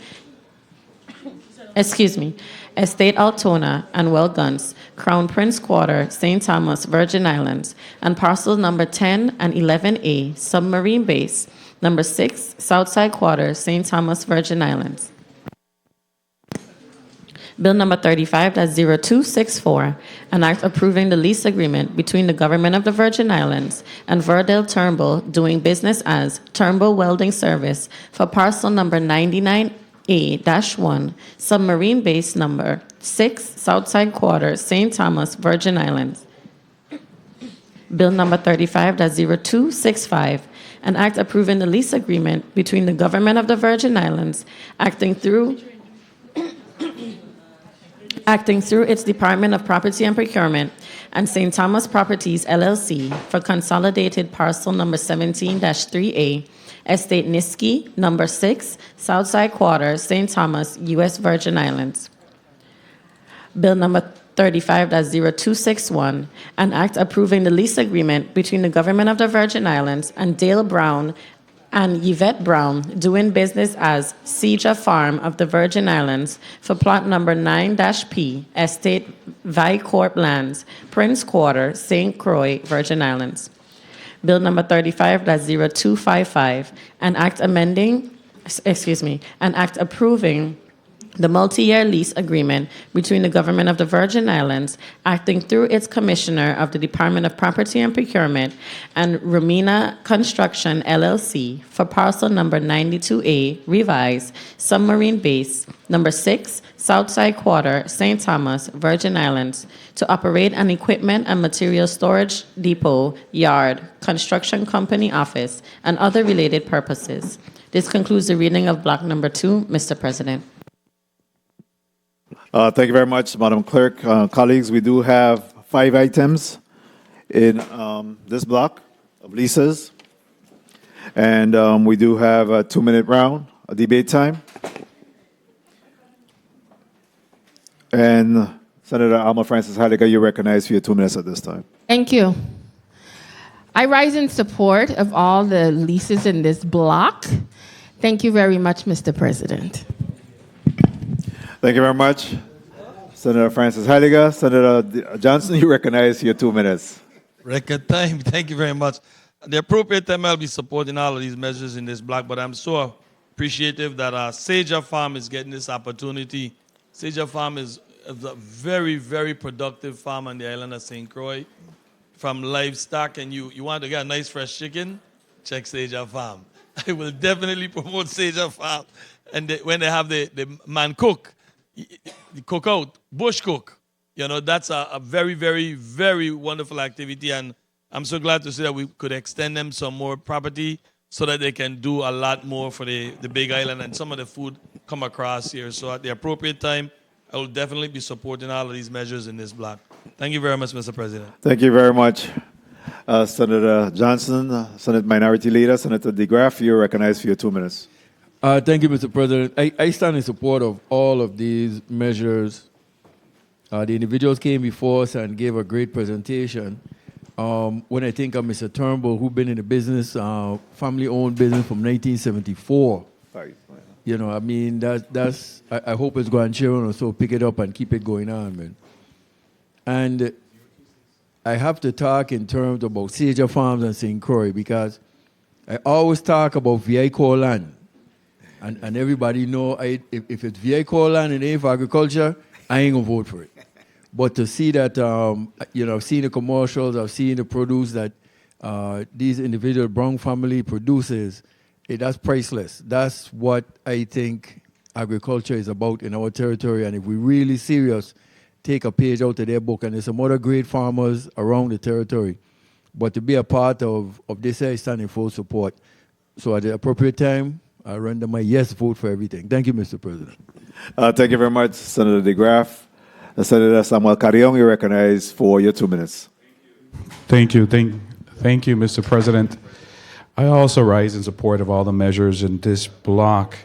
Particularly, I would like to speak a little bit on 35-261, Seja Farm, and this lease. Just want to mention, after approximately 15 years waiting for this lease, so this is a moment of celebration, but at the same time, we need to ensure that this does not continue to happen, especially in an area that we speak so highly about wanting to promote and the need for agriculture. We need to do better. And I'm glad and I'm happy for Yvette and Dale Brown. And hopefully they'll get the other portion of the land that also needs to be within the lease agreement. So I will, of course, be voting in affirmative for all the measures in this block. And congratulations to Yvette and Dale Brown. Thank you, Mr. President. Thank you very much, Senator Carrion. Next, we'll recognize Senator Giovanni James Sr. You recognize for your 2 minutes. Mr. Economic Development and Agriculture. Yeah, thank you, Mr. President, for the time. I have the utmost respect for you, but there's no need to celebrate. This is our job, 15 years is way too long. There's nothing to celebrate here. There are plenty more farmers waiting for the leases, but I want to say to property and procurement, thank you for at least starting. You got a Z minor. Yeah, you have a long way to go to get a B plus, but in all seriousness, a Z minor, the last letter to the alphabet, Z. But at the end of the day, in all seriousness, I really hope and pray that property and procurement gets it together. Like the former or the previous speaker said, we have a territorial agricultural plan. We passed legislation to increase the budget every year. We passed legislation for the Caribbean Symposium or conference, and the list goes on. Many things for agriculture. So the senators continue to do their part. So we must defend our record. So anybody talk about we're not doing anything for agriculture is false. It speaks to execution of the executive branch. And I really, really, really pray that before this term ends, that we see some more leases and agreements coming from property and procurement, 30 specifically seconds. for agriculture and farming, and not just for St. Croix, but the entire U.S. Virgin Islands. Thank you, Mr. Chair, for the time. Thank you very much, Senator Giovanni James Sr. Next, we'll go to Angel Boquez Jr. Senator, you're recognized for your 2 minutes. Thank you, Mr. President. And Mr. President, I rise in support of all the measures in this block, and I echo the sentiments of my colleagues concerning 35-0261, which is Seja Farms. And I hope that the Department of Agriculture, if a representative is watching now, the commissioner hopefully, I would say that please get these lands surveyed for these farmers, because or property and procurement, but agriculture does have a part to play in the surveying of these properties for these farmers. Hence, having surveyed properties for their leases, they can then opt into USDA grant funding that they would be able to utilize to run these farms, which is a very important component, bringing down the cost of farming for them, because a lot of the owners then lands on us to help appropriate funding for those farmers. Not that we do not want to do so, but obviously getting funding from the federal government is more beneficial to this local government. So, Mr. President, I don't have much more to say. I rise in support of all the measures and look forward to voting in the affirmative. Thank you. Thank you very much, Senator Boquez. Next, we'll come to Senator Donna Fred Gregory, Finance Chair. You're recognized for your 2 minutes. Thank you, Mr. President. I rise in support of all of these leases in this particular block. These leases actually passed through the Committee of Budget Appropriations and Finance, and we did not find any challenges with these leases, not to mention the importance of all of the leases that are tied to economic development. So I'm one that's in favor of anything that supports our economy and anything that supports our tax base. So I reserve the balance of my time. Thank you very much, Senator Fred Gregory. Next, we'll come to Senator Maurice C. James. You're recognized for your 2 minutes. Thank you, Mr. President. I rise in support of all the leases. With respect to Seja Farm, at last, I yield back the rest of my time. Thank you. Thank you very much, Senator Maurice C. James. Next, we'll come to Senator Ray Fonseca. Mr. Chairman, Health, Hospital, and Human Services. You're recognized for your 2 minutes. Yes, thank you, Mr. President. I too rise in support of all of the bills in this block. I specifically want to discuss Bill number 35-0264. Turnbull Welding down there in Sorbase, he's been a local businessman for many, many years, and this will give him a lease for an additional 10 years. It's good to support the local small businessman that is contributing a valuable service to the community. Seja Farms in St. Croix, you have to commend them. We need to continue to push agriculture because, agriculture survives with government subsidies. If you look at all of the farming that goes on in the United States, they get government subsidies. So I am so proud to be able to support that bill. 1 also. minute. Mr. President, I reserve the balance of my time. Thank you very much, Senator Fonseca. Next, we recognize Senator Diane T. Cape Hart. You recognize for your 2 minutes. Thank you, Mr. President. I rise in support of the consideration of these leases in this block, but I have to particularly talk about Bill number 35-0261. I'm in support of eating fresh and eating local. Mr. and Mrs. Brown, Yvette and Dale Brown, they have actually existed since 1998. They've been local farmers offering us fresh produce, meat. So I'm in full support of this. I'm ready to vote, Mr. President. Thank you. Thank you very much, Senator Cape Hart. Senator Gittins, the Majority Leader, you're recognized for your 2 minutes. Thank you, Mr. President. Mr. President and colleagues, I too rise in support of all the bills in this measure, specifically to point out also to Seja Farms. Yes, about time, and I do agree with the millennial senator that we have to strike the match so that we could get the other farmers dealt with properly as well. But, locally grown food supports our local economy, and with the government support, it's also necessary to maintain our food security here. And I visited Seja Farm a number of times and was impressed, or is impressed, with the operations that they have going on down there. And I want to tell them congratulations and continue to keep our young people close to you so that they can understand it's not just about getting your hands dirty, but it's about being able to eat healthy and being able to, again, sustain our food security. We saw what happened after 1 minute. The pandemic, how hard it was, and a number of places shutting down on the mainland, and things weren't flying in as needed. What I would like to see is our farmers coming collectively and just by grouping start to say, well, this group will plant XYZ, this other group will plant another ABC, etc., so that we can start supplying the prison, the hospital, and even our schools. So I look forward to supporting measures like this again. And I also wanted to use the opportunity to congratulate the food fair honoree over in St. John, since we're talking about food.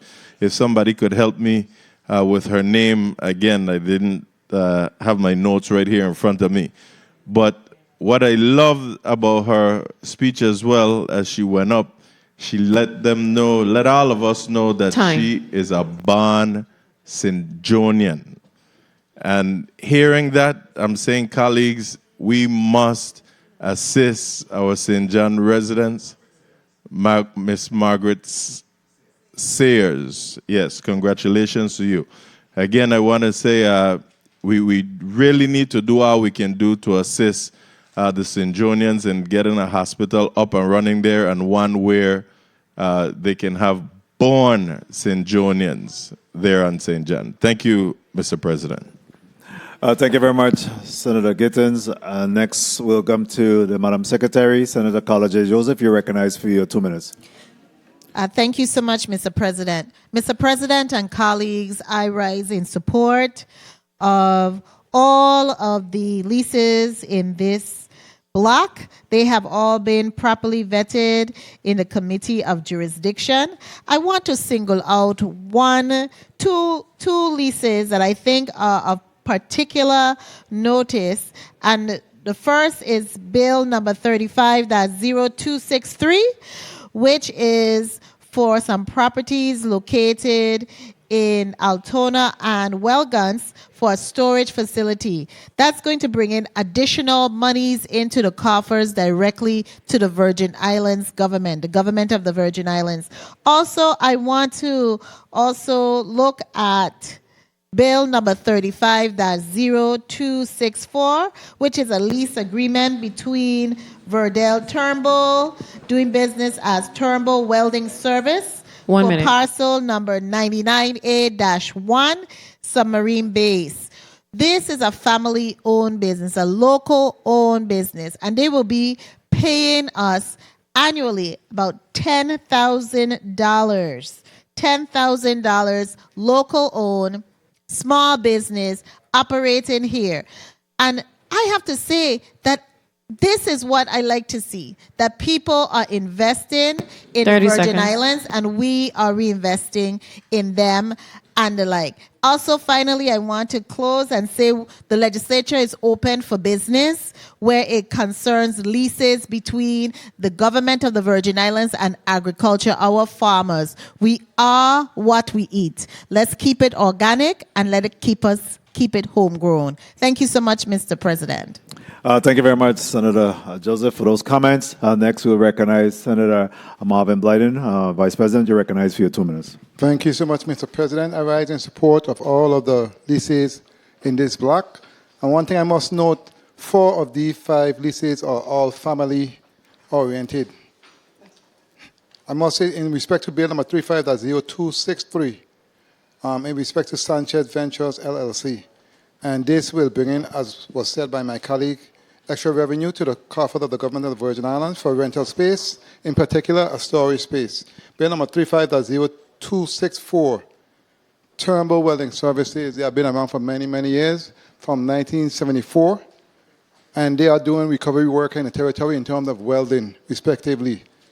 Bill number 35.0265,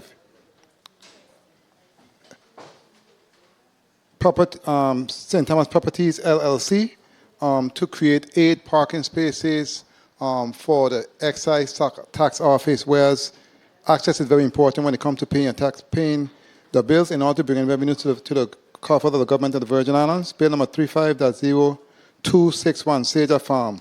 As my colleagues spoke 1 minute. to the importance of agriculture and local producer in the territory, and they have been doing some great work in the territory. And last but not least, Bill number 35.0255, Romina Construction. This is a family business also that basically wants to create and have extra equipment and material storage, a depot yard. 30 and they are a seconds. construction company, and they are also doing recovery work in the territory. They are also doing and building homes in the territory, especially when it comes to new construction, new homes, and they also are doing road work in the territory. So they are doing a lot of recovery work, and I do stand in support of all of these leases in this block. Thank you so much, Mr. President, for the time. Thank you very much, Senator Blyden. And I, too, join in commending all of the measures in this particular block, and, of course, they add to our economic development as well as our tax roll, and that always a welcoming appreciation for those efforts. Mr. Dale and Yvette Brown and the work that they're doing with agriculture, I certainly commend those. And those of you that's ready to eat some yard fowl and fresh eggs, but how daring are you? We got quail meat and quail eggs and stuff like that as also available. But our farmers really is under siege a lot of times when you talk about mongoose and deer and iguanas and wild dogs and pesticides and all kind of stuff, you know what I mean? So I think we in this body has been really in a great supportive role for our agriculture product, and we'll continue to make sure that we're looking out for those individuals that's taking the plunge. But the day will come where, we have to be able to feed ourselves. And I think it's so important that we are able to do that and support the work that's being done by our farmers. And I heard the comments that have been made by my colleagues in regards to the DPNR, and I think that they have been making some strides 30 in being seconds. able to address, some of the leases and getting some of these property out and property and procurement, and getting some of these property, leased out to the public. And then we also got to look at those properties that's not being used for anything. I think that those need to go in the hands of those individuals that's willing to, produce and raise livestock as well. But I truly believe that our ability to feed ourselves is so much important, and that's the reason why we continue to support our agriculture products. So, kudos to the Dale Brown and Yvette Brown and all of those that continue to make the plunge in this hot sun and be able to do the agricultural work that's required to feed us here in the Virgin Islands. At this time, Madam Clerk, this rounds out this particular block, and we could call up each of them for a vote at this time. Bill number 35-0263, an act approving the lease agreement between the Government of the Virgin Islands and Sanchez Ventures, LLC for parcel number 1, estate content number 7B, Southside Quarter, St. Thomas, Virgin Islands, parcel number 194-2 and 194-2A, Estate Altona, and Well Guns, Crown Prince Quarter, St. Thomas, Virgin Islands, and parcels number 10 and 11A, Submarine Base, number 6, Southside Quarter, St. Thomas, Virgin Islands. Roll call on bill number 35-0263. Senator Marvin A. Blyden. Senator Blyden, yay. Senator Angel L. Boquez. Senator Boquez, yay. Senator Boquez Jr., yay. Senator Diane T. Capehart. Yes. Senator Capehart, yay. Senator Samuel Carrion. Senator Carrion, yay. Senator Dwayne M. DeGraff. Yes. Senator DeGraff, yay. Senator Ray Fonseca. Yay. Senator Fonseca, yay. Senator Novell E. Francis Jr. Yay. Senator Francis Jr., yay. Senator Alma Francis Heiliger. Senator Francis Heiliger, yay. Senator Donna A. Fred Gregory. Yes. Senator Fred Gregory, yay. Senator Kenneth L. Gittins. Yes. Senator Gittins, yay. Senator Maurice C. James. Yes. Senator James, yay. Senator Javon E. James Sr. Yes. Senator James Sr., yay. Senator Franklin D. Johnson. Yes. Senator Franklin D. Johnson, yay. Senator Carla J. Joseph. Senator Joseph, yay. Senator Milton E. Potter. Senator Potter, absent. Mr. President, 14 yeas, 1 absent. Thank you very much, Madam Clerk. Bill number 35-0263, an act approving the lease agreement between the Government of the Virgin Islands and Sanchez Ventures, LLC for parcel number 1, estate content, number 7B, Southside Quarter, St. Thomas, Virgin Islands, parcels number 194-2 and 194-2A, Estate Altona, Welgus, Crown Prince Quarter, St. Thomas, Virgin Islands, and parcels number 10 and 11A, Submarine Base, number 6, Southside Quarter, St. Thomas, Virgin Islands, have been approved by the members of the 35th Legislature of the Virgin Islands and will be sent to the Governor for further consideration and action. Next item, Madam Clerk.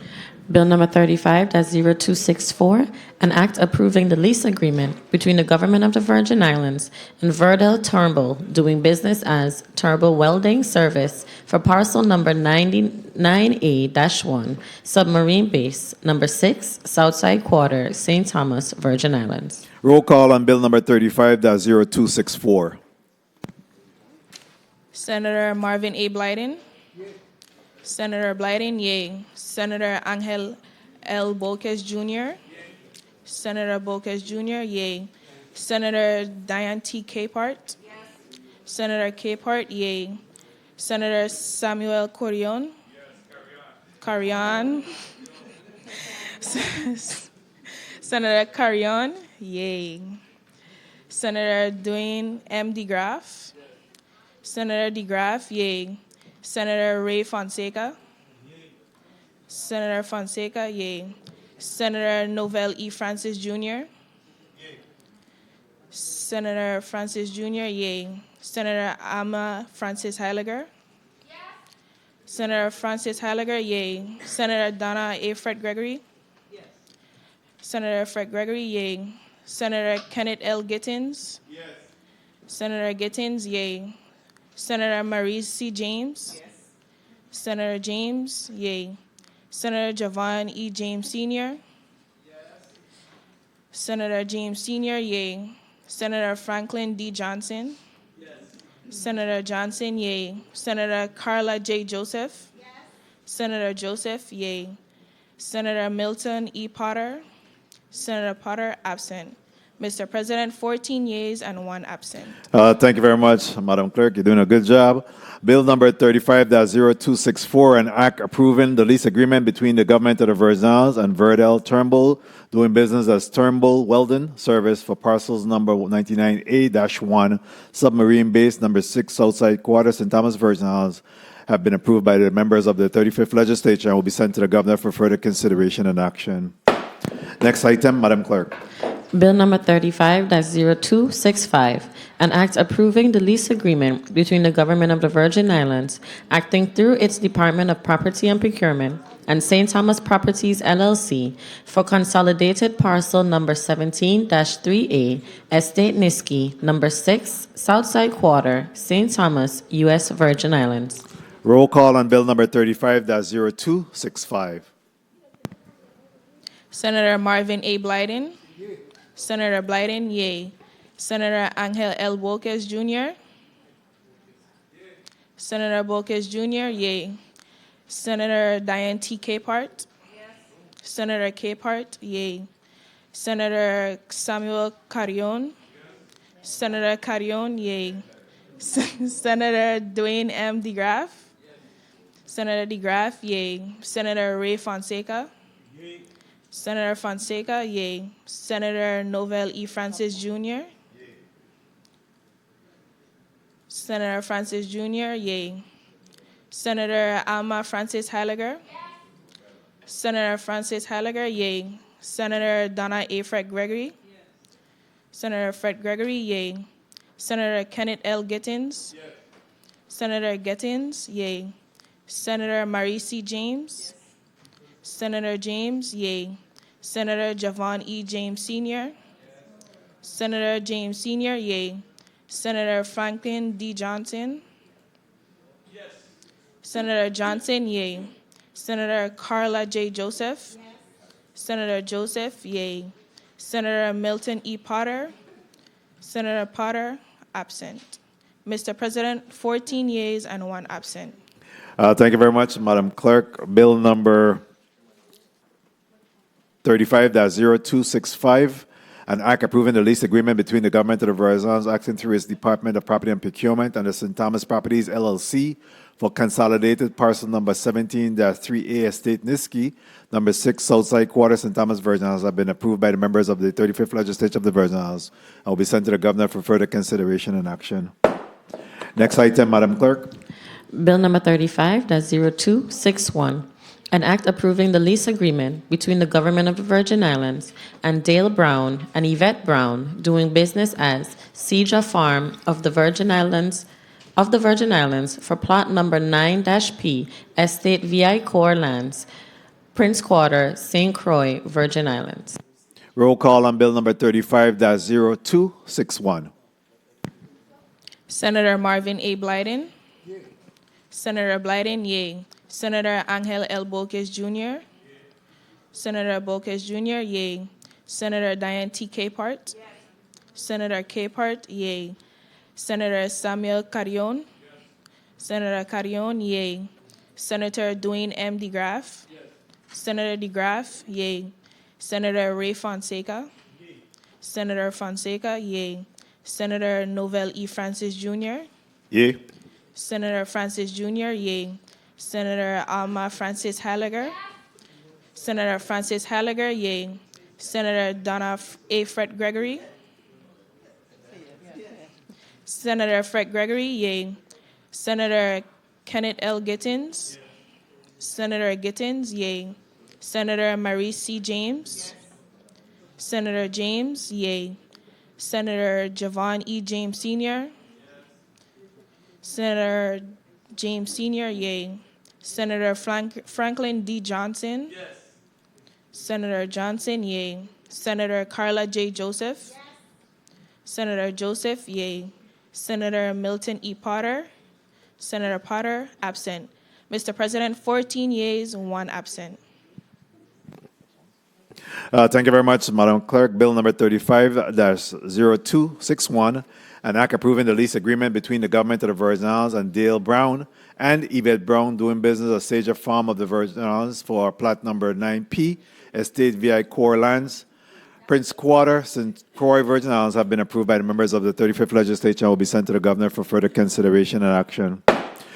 Madam Clerk, please call up the next and final item in this block, block number 2. Bill number 35-0255, an act approving the multi-year lease agreement between the Government of the Virgin Islands, acting through its Commissioner of the Department of Property and Procurement, and Remina Construction, LLC, for parcel number 92A, revised, submarine base, number 6, Southside Quarter, St. Thomas, Virgin Islands, to operate an equipment and material storage depot yard, construction company office, and other related purposes. Roll call on bill number 35-0255. Senator Marvin A. Blyden. Senator Blyden, yay. Senator Angel L. Bolkes Jr. Senator Bolkes Jr., yay. Senator Diane T. Capehart. Senator Capehart, yay. Senator Samuel Carrion. Senator Carrion, yay. Senator Dwayne M. DeGraff. Senator DeGraff, yay. Senator Ray Fonseca. Senator Fonseca, yay. Senator Novell E. Francis Jr. Senator Francis Jr., yay. Senator Alma Francis Heiliger. Senator Francis Heiliger, yay. Senator Donna A. Fred Gregory. Senator Fred Gregory, yay. Senator Kenneth L. Gittins. Senator Gittins, yay. Senator Marie C. James. Senator James, yay. Senator Javon E. James Sr. Senator James Sr., yay. Senator Franklin D. Johnson. Senator Johnson, yay. Senator Carla J. Joseph. Senator Joseph, yay. Senator Milton E. Potter. Senator Potter, absent. Mr. President, 14 yeas and 1 absent. Thank you very much, Madam Clerk. Bill number 35-0255, an act approving the multi-year lease agreement between the Government of the Virgin Islands, acting through its Commissioner of the Department of Property and Procurement, and Romania Construction, LLC, for parcel number 92A, revised submarine base number 6, Southside Quarter, St. Thomas, Virgin Islands, to operate an equipment and material storage depot yard, construction company office, and other related purposes have been approved by the members of the 35th Legislature of the Virgin Islands. I will be sent to the Governor for further consideration and action. That completes our block number 2. At this time, Senator Donna Fred Gregory, recognized for your motion. Thank you, Mr. President. I move to waive Rule 403, 404, and 405, and 509B of the rules of the 35th Legislature, 09, I tried, of the rules of the 35th Legislature to Special Order Bill number Special Order BR number 241173, an act requiring the Government of the Virgin Islands to submit a fiscal year 2024 reduction plan to align with the current fiscal year revenues and expenditures.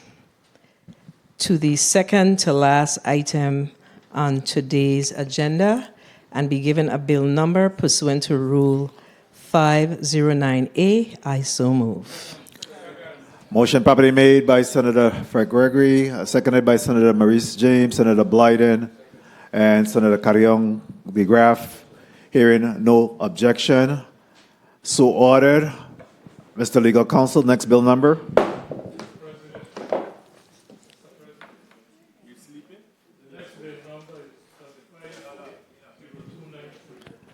Please, we didn't hear that, Counsel.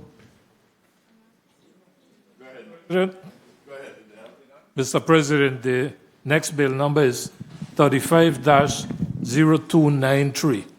0293. Thank you very much. So, colleagues, 293 have been added as the second to last item on this evening's agenda. Madam Clerk, please call up the items in block number 3 at this time. Block 3, consideration of bills. Bill number 35-0030, an act honoring and commending Vaughn Benjamin posthumously for his contributions to reggae music in the Virgin Islands and the global communities, appropriating $45,000 to the Department of Sports, Parks, and Recreation for the design and construction of the Vaughn Benjamin Monument, and naming the waterfront park west of the Marley homes the Vaughn Akebeka Memorial Park. Bill number 35-0117, an act amending Title 27, Virgin Islands Code, Chapter 15, Sections 421A and 422, relating to the qualifications, term limits, and duties of the members of the Real Estate Commission. Bill number 35-0193, an act amending Title 27, Virgin Islands Code, Chapter 15, relating to real estate brokers, sales associates, and property managers. Bill number 35-0215, an act amending Title 23, Virgin Islands Code, Chapter 5, Section 457, Subsection A, Paragraph 3, relating to the contents of a firearm license, to change the statement in the license, increasing the term of the license from 3 to 5 years. Bill number 35-0236, an act amending Title 3, Virgin Islands Code, adding a new Chapter 33A to enact the 21st Century Integrated Digital Experience Act, IDEA, to improve governmental agency digital services and for other purposes. Bill number 35-0292, an act to renew and extend the governor's executive order and proclamation declaring the state of energy emergency in the Virgin Islands to avert an energy crisis. Bill number 35-0078, an act requiring the Commissioner of the Department of Tourism to conduct a survey to assist in the establishment of an official dish and dessert of the Virgin Islands. Bill number 35-0230, an act repealing Section 11 of Act number 6570 as amended and amending Title 20 Virgin Islands Code related to the inspection and licensing of automobiles for hire. Bill number 35-0293, an act requiring the government of the Virgin Islands to submit a fiscal year 2024 budget reduction plan to align with current fiscal year revenues and expenditures. Bill number 35-0291, an act appropriating the sum of $3 million from the General Fund of the Treasury of the Government of the Virgin Islands to the Department of Human Services to pay providers and vendors that participate in the Medicaid program and for other related purposes. This concludes the reading of Block 3, Mr. President. Thank you very much, Madam Clerk. Colleagues, we're in the final round.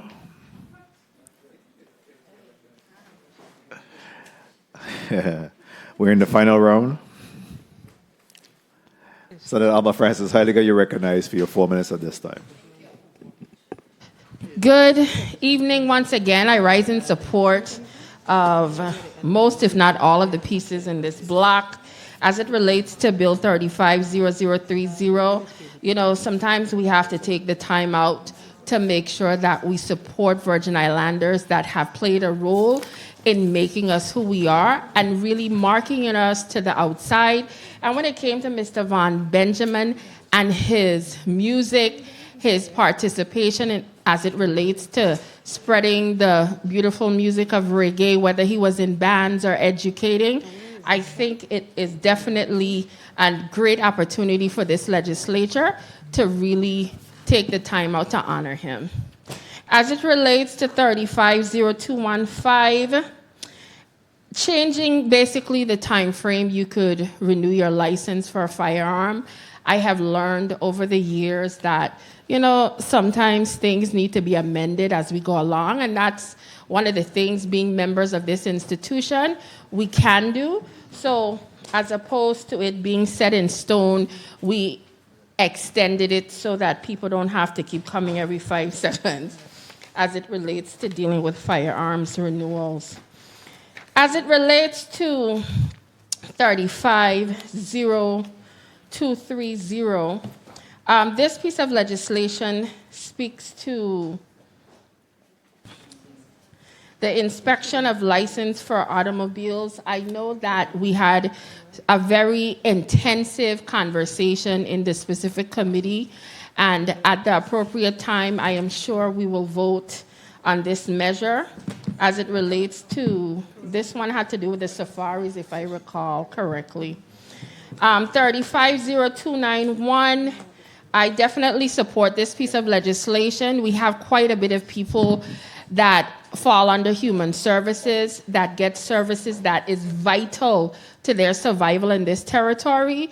Unfortunately, we're having some sort of issue with Medicaid, as has been shared by human services. And if we could assist them in making sure that the critical services are continued under their particular branch of government by giving them some funding, I am fully in support of that. At the end of the day, as elected officials, it is our job to specifically work on legislation that benefit the masses. And I think the majority of the pieces of legislation here this evening definitely benefit the people of this territory. And to save some time, I will return the balance of my time. Thank you very much for your kindness. Thank you. Thank you, Senator Johnson, for assisting in that. Senator Johnson, you're recognized for your 4 minutes. Thank you very much, Mr. President. I rise in support of all of these measures. I'm so proud to say Akibeka will be on the western end of the island. Again, once and for all. That park never been named by any honor. It was just there, and I just hope that Parks and Rec do a much better job in maintaining the Akibeka Park, because days in, days out, Akibeka will be in that fish market playing music free of charge. Just set up his little group and come there and play anytime without any charge to anyone. So I'm so proud that we definitely recognize Akibeka, Vaughn Benjamin, and make sure that we always remember him. And those children who don't know who Akibeka is, one day will find out the amount of albums that this group has recorded is just out, it'll blow your mind. And definitely all the rest of measures in this amendment. And firearm 350215, I surely appreciate that we don't have to go every 3 years anymore to license our firearms. It's a very costly endeavor, and it was never meant to be that way. You're not supposed to make a profit off of licensing firearms. So I'm glad that we extend that, and hopefully we don't even add any more increase to license of firearms. And bill number 350291, the $3 million for general fund going to human service, definitely making sure that our people are covered and have opportunity to be seen by a doctor. So at the appropriate time, I'll be voting for all of the measures in this block. Thank you very much, Mr. President. Thank you very much, Senator Johnson. Senate Minority Leader, Senator DeGraff, you're recognized for your 4 minutes. Thank you, Mr. President. I was glad to hear the proper pronunciation, Akibeka. I'm one of those Virgin Islanders who, if you're going to name something after a Virgin Islanders, you got my vote. So it ain't no question about the greatness. Once somebody took the time out to recognize that individual for something, hey, I'm a Virgin Island, I'm going to support him 100%. Akibeka, Mr. Vaughn Benjamin, hey, who are the sponsor of that bill, I support that 100%. And I stand in support of most, if not all, these bills. But bill number 35-0230, an act repealing section 11 of 6570 as amended and amending Title 20 Verna's Code related to inspection of licensing automobiles for hire, is to make the 27-passenger Safari the highest number you're going to go at now in the territory, which is already being licensed by BMV. BMV has federal requirements that the director informed me that no Safari is licensed without that inspection plate going on it. So it's not anything is going to be changed. It's just codifying this and putting it into the VI code. The Act 6570 is a session law, but it's still law in the territory. where it gives the police commissioner the authority to register vehicles for hire up more than 20 passengers. So now we're just going to put a cap on it at 27, what already exists and are licensed by BMV, and allow for that. It doesn't take away any regulation from the Taxi Commission. They will still regulate all of the safaris and, do that as it may be. In regards to the governor state of the territory, I will commend Mr. Williams coming and defending. Being here for 8 months, he came, he took the blows. Remind me of the song My Way. He came, he took the blows, he stood tall, he defended. But again, for me, I think with the way the state of emergency was conducted in the beginning, where it excluded us, the first branch of government, appointed monies, a fund, took the money out, paid these services, and then come back to us and don't have all the documentation, I didn't think was fair, and I still don't think it's fair to look into giving 90 days going forward with that. So that's the one issue I have with all the bills at this time. So thank you for the time, Mr. President. Thank you very much, Senator DeGraff. Next, we'll recognize Senator Samuel Carrion. You're recognized for your 4 minutes. Thank you, Mr. President. I rise in support of most of the bills in this block. I would like to take some time to speak a little bit on bill number 35-0236, which is the Virgin Islands Integrated Digital Experience Act. And it's really to improve government agency digital services in the territory. This bill was heard in committee of jurisdiction and received support from all stakeholders in this matter. The Bureau of Information Technology was present with its director, and we also had the CEO of Virgin Islands Virgin Islands VNGN network. Mr. Stephen Adams, that also was in support of this measure. This is really creating a standardized process for digital service within our government. We've been seeing that most government agencies have been developing their own website, their own standards, and this is really unifying all the processes when it comes to digital services within the territory, creating a centralized digital process. And it's time that we get up with the 21st century and be able to provide that services and provide it in a manner that it's also ADA compliance. We also heard from the director of ADA here speaking also in favor of this measure. So I'm asking my colleagues for their full support on this matter. And I thank you beforehand for your input as it relates to this. One of the issues that was brought up was funding, and we got that squared off. We realized that the federal funding that it's within the Department of Office of Management and Budget, the BEAD, can be used for this. And that was confirmed by the BIT director. I'm also in favor of Bill 35-0030, honoring Von Benjamin.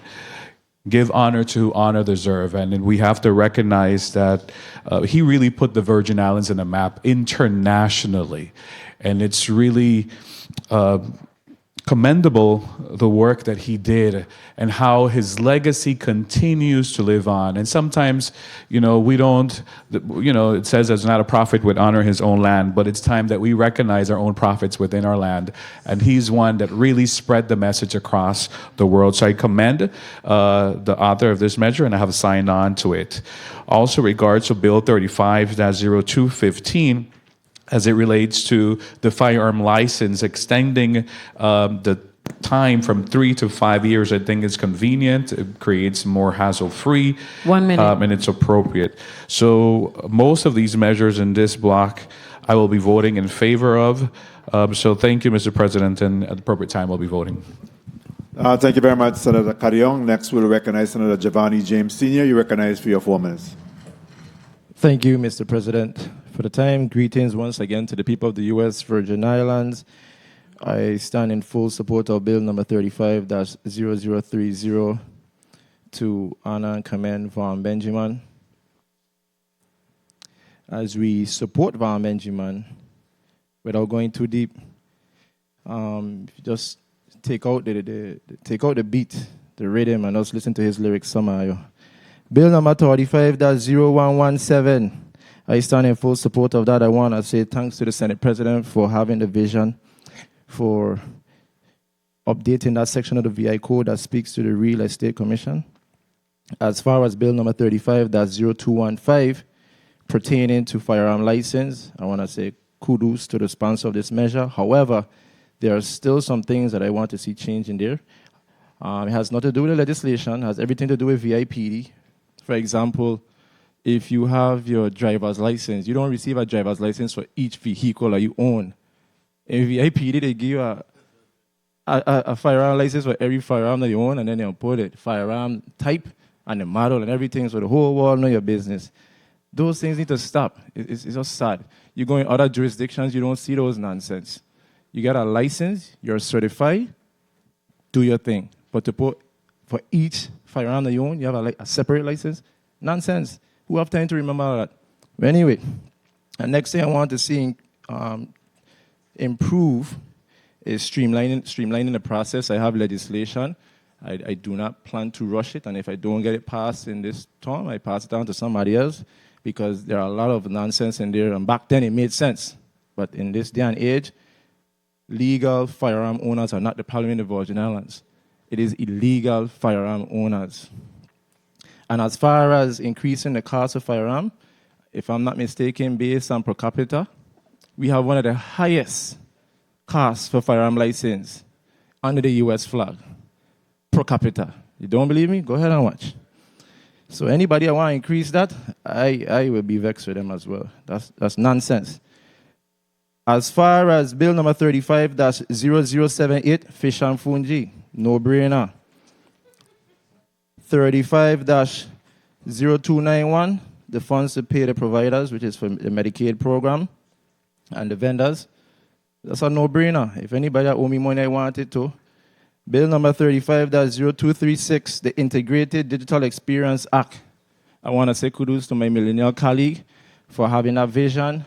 As we go on the various websites, we see where some agencies do better than others when it comes to their website. But with this, at least there will be some level of being uniform, and some level of standards moving forward. And as far as Bill number 35-0292, the state of emergency, Mr. Williams, thank you for coming down here. Everybody know your face now, so you're very popular. You take on the WAPA issue. I hope you could carry it. But please don't put your head on a block for these people in high position in WAPA. They need to do their job. Mr. President, thank you for the time, and may God bless the U.S. Virgin Islands. Thank you very much, Senator James Sr. Next, we recognize Senator Angel Borges Jr. You're recognized for your 4 minutes. Thank you, Mr. President. Mr. President and colleagues, I rise in support of all the measures in this block. And I want to start off with commending the bill sponsor for Bill number 35-0030, to give honor and praises to Mr. Van Benjamin posthumously, a.k.a. Aki Becca. And Mr. President, you don't have to dread to be Rasta. Don't forget that. All right? And I appreciate each and everyone who supported this measure, because Mr. Benjamin, a.k.a. Aki Becca, is our international reggae star of the Virgin Islands. While Jamaica has Bob Marley, we have our reggae international superstar, Aki Becca, and we must, in all praises and do, honor his legacy and his music. As for Bill number 35-0117, supporting the changes concerning the qualifications and term limits and duties of the members of the Real Estate Commission, this bill supports the effectiveness and the integrity of the Commission. And as a matter of fact, I failed to mention that all of these bills came through Rules and Judiciary, obviously, and I had the opportunity to vet them. Well, most of them, I should say that. I apologize. Moving on to Bill number 35-0215, I was able to also vet that in committee with other members, and changing those term limits did not incur any. I think that the challenge was if it would incur any other financial strains, but it does not. So I'm in support of that as well. And of course, commending the bill sponsor for 35-0236, supporting the upgrade and effectiveness and accessibility of websites throughout the government of the Virgin Islands. We do have a population of people here who would be considered having challenges in the sense of what is known to be disabilities. And of course, upgrading these websites to be able to adhere to some of the challenges those individuals might be facing is always a plus, because we want to be able to provide services for all of our people throughout the Virgin Islands.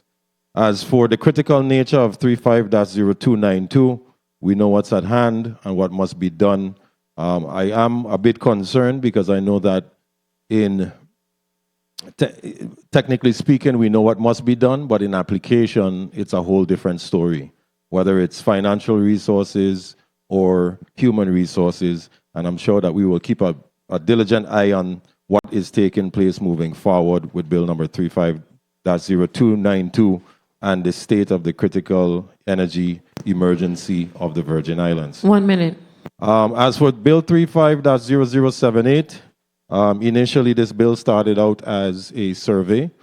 It took some time and had some meetings and spoke to tourism, and they are in support of what is now going to be the establishment of fish and fungi and tart as the national dish and dessert of the Virgin Islands. So, colleagues, I look forward to your support on that so that we can move forward on that measure.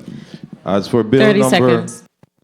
35-0230, concerning the inspection and licensing of automobiles for hire, we know that this has been a subject of contention for quite some time, and I commend the bill sponsors for bringing forward this bill. And also, Bill number 35-0293, I'm in support of that bill as well. And lastly, appropriating the $3 million for the Department of Human Services for our Medicare program. Thank you for the time, Mr. President. Thank you very much, Senator Bolkers. I see you starting the tart war again. Oh, there's going to be coconut, pineapple, or guava. But it's going to be a good discussion. And next, we'll recognize Senator Donna Fred Gregory for her 4 minutes. Thank you, Mr. President. And it's coconut all day, every day. It's coconut.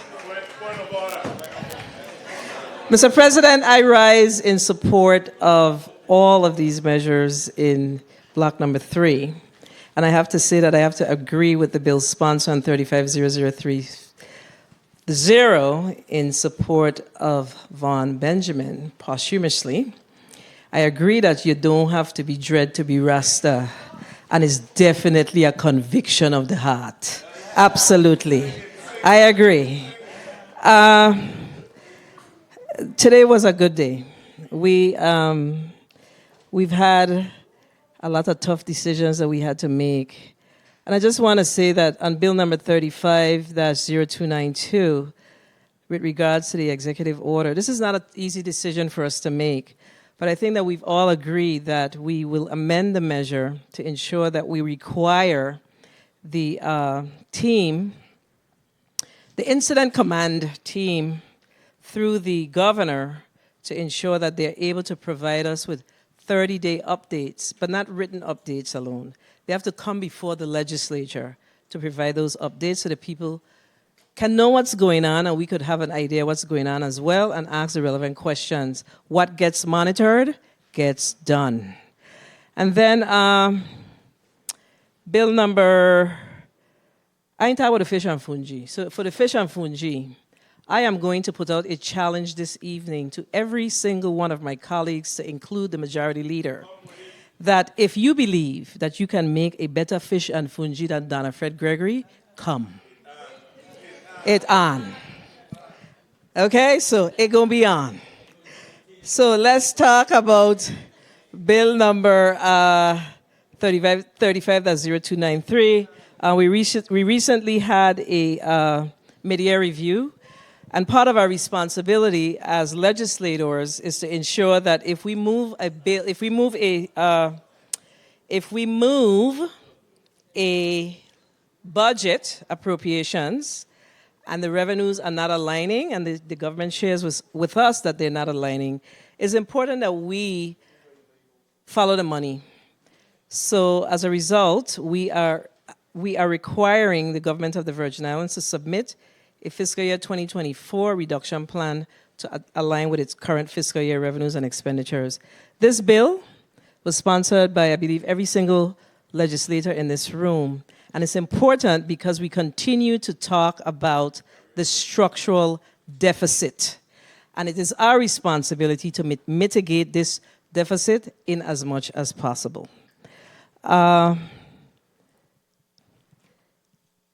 The bill that speaks specifically to the Medicaid program. One minute. Of course, I'm concerned about. Actually, we have an amendment. I have an amendment to address the fact that, as legislators, again, we cannot move legislation that says to take funding from any general fund account that's available. Again, in doing that, we are contributing to the structural deficit in the territory. So we've made a commitment here as legislators that we will do our best to mitigate contributing to the structural deficit. As a result, we've had discussions with the OMB director and the finance commissioner, and they came up with a funding source. So we're prepared to move that amendment as well. I turn back the balance of my time as I am in support of all these amendments. But again, the challenge is on with the fish and fungi. I come. Thank you, Mr. President. Thank you very much, Senator Fred Gregory. And let me tell you that hard nose and old wife is off the table. We need real fish, like red snapper and grunt and hine. So, Senator Maurice James, I noticed you taking up the challenge, but you're recognized for your 4 minutes. Thank you, Mr. President. The reason I'm not taking up the challenge is because I want to be a judge, because I tasted years ago the best fungi and fish from a lady in West, Betty Lynch. Betty, that's right. And so you got to meet that standard. Both the challengers, you have to meet the standard. So I will be a judge that day because I tasted what I consider the best. Mr. President, I rise in support of the measures in the bills in this block.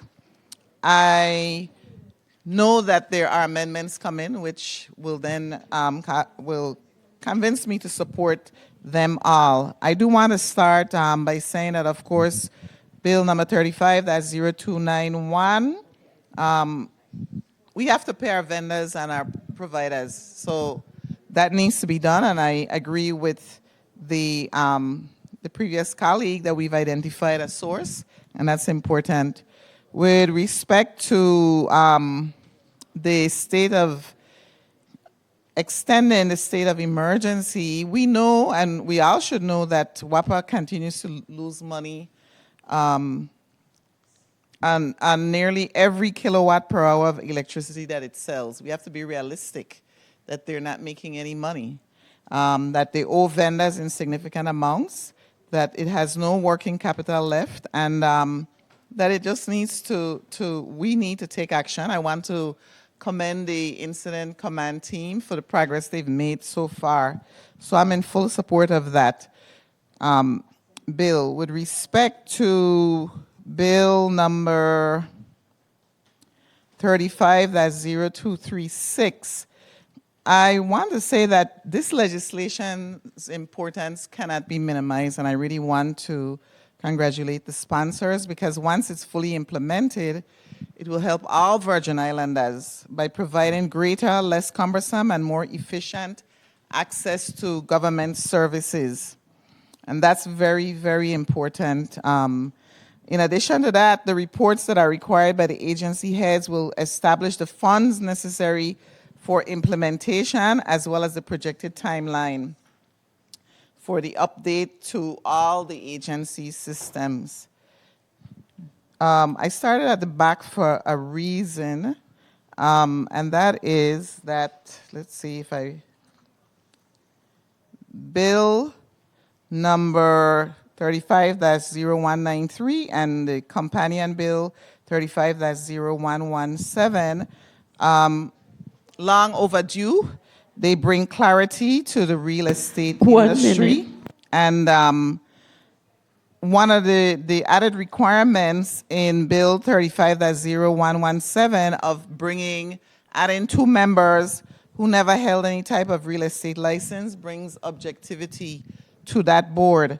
And I want to end by saying that with not the last, but the first on the list really, 35-0030, it's well deserving because this individual, Von Benjamin, he raised the consciousness of our people. 30 seconds. And with timeless classics like Love the Life You Live. And more than ever in these troubling times, weather the storm. And that's what we're going to do. Thank you, Mr. President.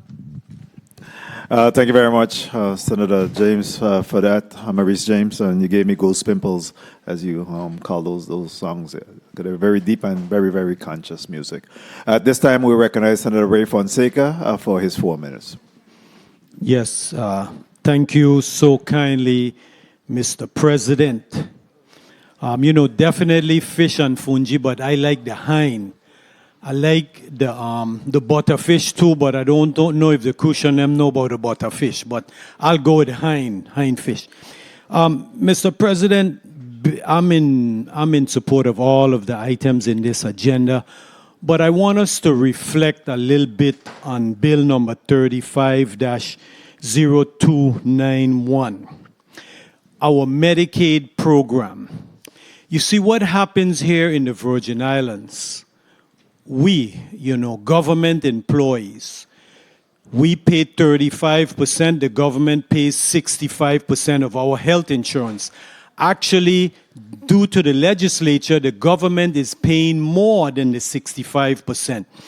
But, Mr. President, there's 21,463 persons in this community right now who are making less than $7.52 is in danger of losing the insurance, the Medicaid insurance. In fact, it was, as of June 4th, we had 38,489 persons on the Medicaid roll. Now it's down to 21,463. We have lost 17,000 persons. The health insurance that the government provides costs $184 million.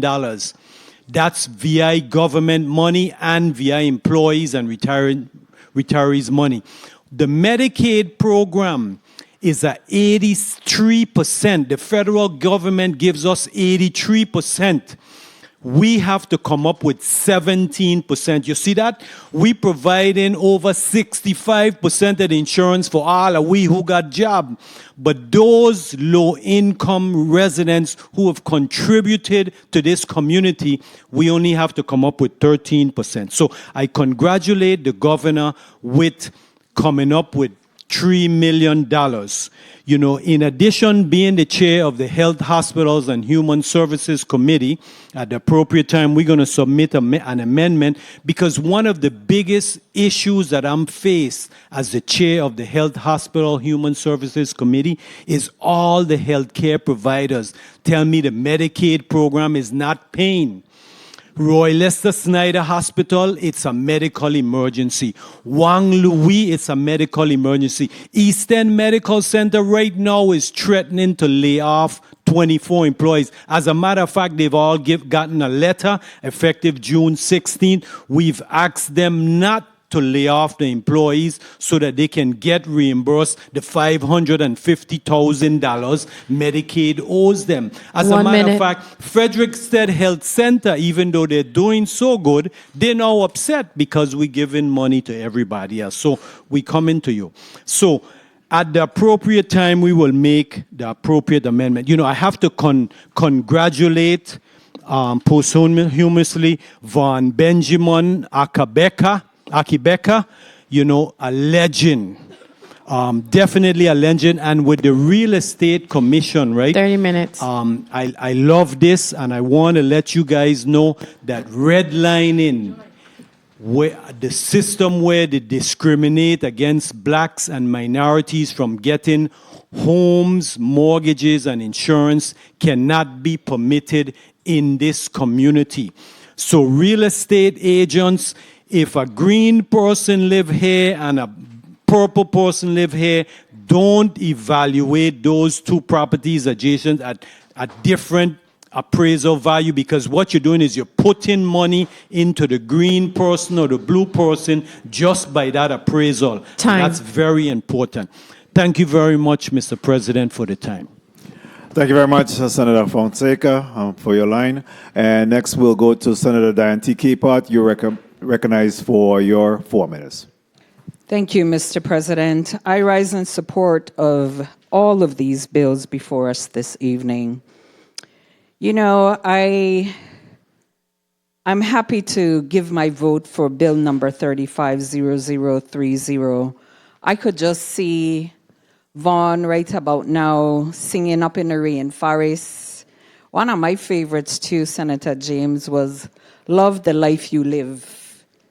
Because to this day, as Rastafari was my life one time, one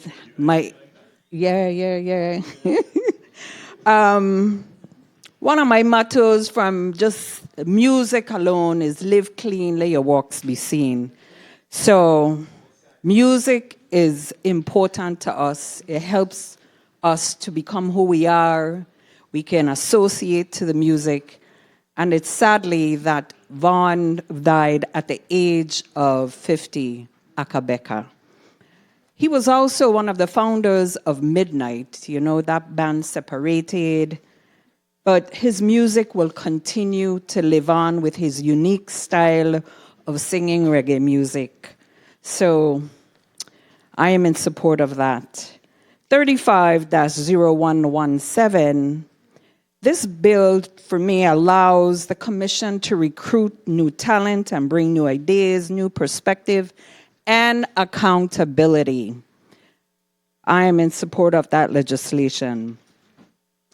Now, as I said, all of these bills were vetted in rules, passed to this committee, but I want to talk about Medicaid, an agency under the Department of Human Services. First, I want to say to the men and women of Medicaid, thank you for all that you do, because I know the conditions that you have to work under regarding, not enough staff. So the $3 million that you need to continue to provide a service for the low income, I support this legislation. Now, as we start with this food war, when people ask me to cook fungi, bring my ball of fungi with okra, not no frozen okra. Okay? I gonna be part of this challenge and not know what them fish called? Hein. No, ain't no hein in this race. So, Mr. President, we need to set up this day for this fish and fungi challenge. Senator Bolkes. 1 minute. You need to help with this because this is your bill. Well, I gonna be part of this challenge because I could burn a good pot. My family, they say, you could only cook vegetarian food, but I could cook a good seafood too. Mr. President, I'm ready to vote. Thank you. Thank you very much. We got verified that you cook that fish, We want it coming from QT.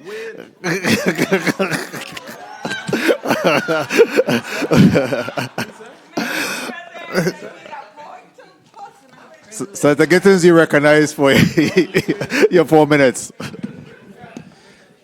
Thank you, Mr. President. Now, listen, boy. I don't even want to go through all these bits, but let me see how fast I could do this. Let me know when I have 1 minute left, please. Von Benjamin, yes. Qualification, terms, and duties of the real estate board, yes. Relating to the real estate brokers, the sale associates, and property managers, yes. The firearm license terms, yes. The Digital Experience Act, yes. The governor's executive order and, wait, is a proclamation or something? Yes. And asking for your support on amendment number 35-801 to add the language that reads, with the advice and consent of the legislature of the Virgin Islands.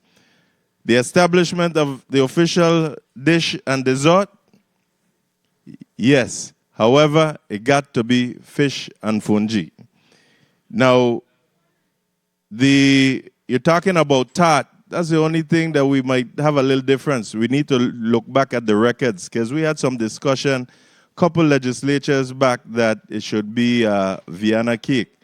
So I think you need to take a look at that. I hear somebody say coconut or something all the way. It's a guava tart, man. But amending the code related to inspection of the automobiles for hire, specifically regarding the safaris, this one is still out with the jury for me. And $3 million for Medicaid program, that's a definite yes. Now, to my colleague that's offering this challenge, yes, I just cook, but I don't compete. I cook. And I cook to feed me, whether you like it or not. But one thing I'm going to tell you is, you want a competition with a crucian doing fish and fungi. Let me tell you something. When we do fish sauce. We don't do gravy. And when we do a fungi, we don't insult people by using an ice cream scoop to scoop out fungi for nobody. My grandmother used to hold them old-time Island Dairy ice cream bowl and ball them fungi. So when you get feed in St. Croix, you get a real plate of fish and fungi. So don't come asking for a challenge, because I ain't competing. If you want a plate of food, you'll get it. But I just want you all to understand. 1 minute. There's a difference also between sauce and gravy. Two different things. So when you come in, come good. Thank you, Mr. President. Thank you very much, Senator Gittins. Senator Carla J. Joseph, Madam Secretary, recognized for your 4 minutes. Thank you. Thank you so much, Mr. President. Colleagues, I rise in support of all of the measures that we have here before us to consider in this, our final block. First, I'm going to just declare I'm not getting into no competition. I do know how to cook, but I ain't cooking for nobody but my immediate family, because that's a specialized type of cooking. And I am not doing it. Only my immediate family and those persons who are dear to my heart, very, very dear, I will cook for. But no, I ain't getting into no competition, because you have to have certain things clean and ready to roll. Not me. Not me. I have a health card. It's okay? But I want to say, and I do cook a good fungi, and just like how Kenny grandmother taught him, that's how I make my fungi. I roll it up, I put in Gittins, Senator Gittins, the man from the West, how you put the butter inside of your cup and you swirl it around. That's how I know how to make fungi. Okay? I swirl it around. Okay? But I ain't cooking for nobody outside of my immediate family. Anyhow, the next thing I want to really state is really I am in support of all of these measures. The majority of the measures went through the committee in which I chair, the Committee on Government Operations and Veteran Affairs and Consumer Protection. One thing we have to note is that there are two bills on this agenda, 35-0117 and 35-0193, which are companion bills, which really focuses on the property managers, adding that component to our code and having it regulated, as well as the term limits and duties for members of the Real Estate Commission. I also want to commend the sponsor of Bill 35-0236, which deals with the 21st Century Integrated Digital Experience Act. I signed on as a member of that bill, which was heard in my committee, and what we were able to do was actually get confirmation from Mr. Adams that the bead could be used for that, and I made sure that he was in attendance because I know he would know if we could use that, because that was one of the weak areas of the bill. And I know Senator Carrion has looked at it, and we should be able to see some amendments. 1 minute. I want to just take special note of this great poet, teacher, and singer, songwriter, for whom we are honoring posthumously Aki Becker. Aki Becker was a great musician. He was a prophet. He gave a lot to the Virgin Islands culture. He was recognized nationally and 30 internationally. So I have one of his favorite songs that I hold dear to my heart, and is Great Zimbabwe Wall. That day is a major tune. When he sings that, it just speaks to my very soul. And it's a very good song. It's a very well-written, well-performed. So I stand in support, if not all of the measures that we have before us today in this block, but definitely in support of the ones that I have highlighted in my discussion. Thank you, Mr. President. Thank you very much, Madam Secretary, Senator Carla J. Joseph. Next, we'll come to the Vice President. Senator Marvin Blyden, you're recognized for your 4 minutes. Thank you, Mr. President, and I do write in support of all of the bills in this block, starting with 35-0030, all of the things that have been said about Vaughn Benjamin. On point, he was very deep, very conscious, and I love all of his songs, basically. I listen to him many times when I'm at home and I just want to relax. His message is on point. He was way ahead of his time, in my opinion. But I definitely will be supporting that piece of legislation. I also write in support of Bill number 35-0230 that deals with licensing of automobiles for hire, in particular safaris. We know and understand that in the St. Thomas St. John district, in particular, safaris are very popular when it comes to our tourists that comes here to visit us on a regular basis. And at one point, we had issues with the safaris in respect to licensing and assuring that they were built properly by federally certified individuals. And I must say, I was instrumental in working with the director at that time in identifying individuals who were certified that could assist in that respect and assure that those individuals could continue to build safaris and assure that safaris stay on the road for themselves and their families and also for our tourists. And I am happy that my colleague and I sponsored this legislation in respect to safaris. I must say, though, that in respect to Bill number 35-0078, fish and fungi, I'm not going to speak to that at this time because we all know what time it is. Okay, we all know what time it is. And whenever I'm ready to contest, just let me know. I'll be there. But nonetheless, I do support all the bills in this block. And thank you so much, Mr. President, for the time. Thank you very much, Senator Blyden. Colleagues, we have to take a 2 minutes recess for media reboot. And so we stand in recess at this time for 2 minutes.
we're out of recess as we move towards wrap up.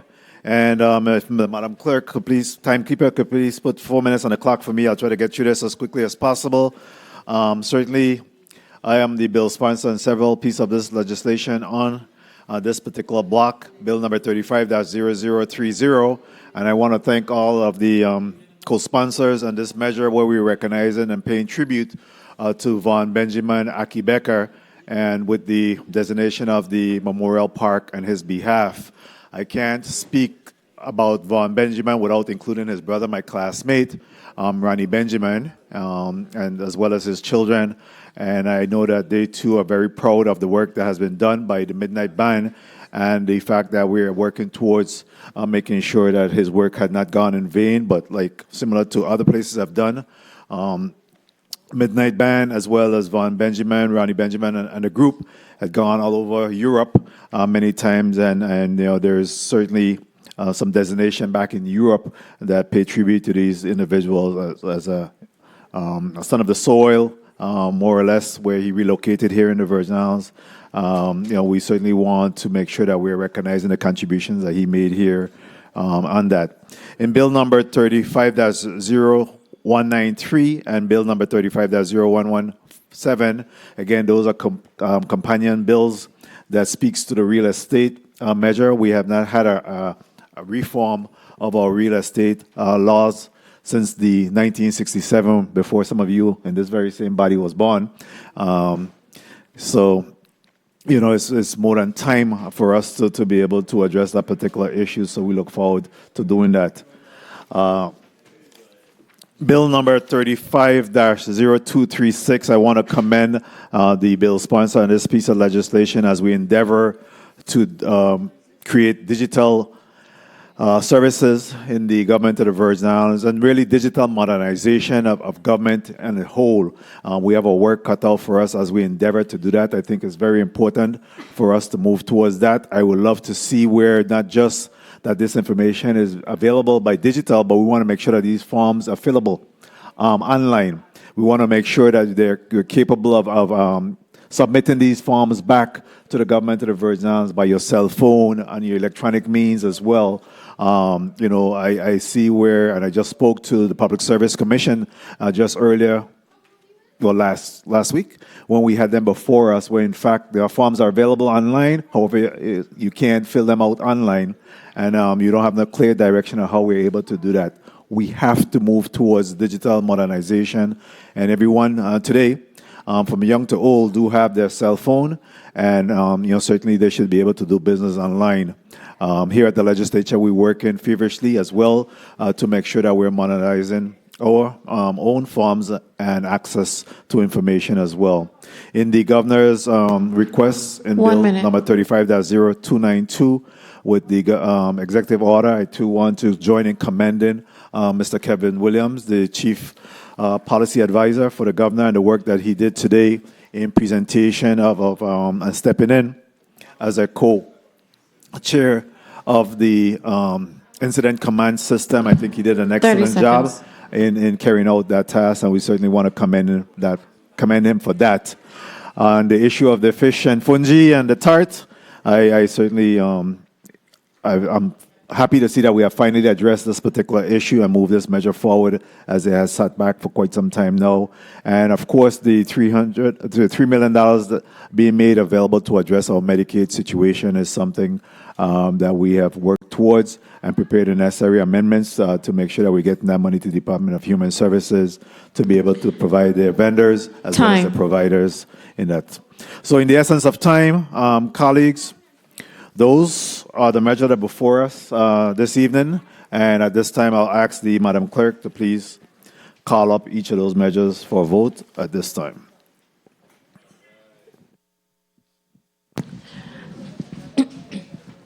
Bill number 35-0030, an act honoring and commending Vaughn Benjamin posthumously for his contributions to reggae music in the Virgin Islands and the global communities, appropriating $45,000 to the Department of Sports, Parks, and Recreation for the design and construction of the Vaughn Benjamin Monument and naming the waterfront park west of the Marley homes the Vaughn Akebeka Memorial Park. Roll call on bill number 35-0030.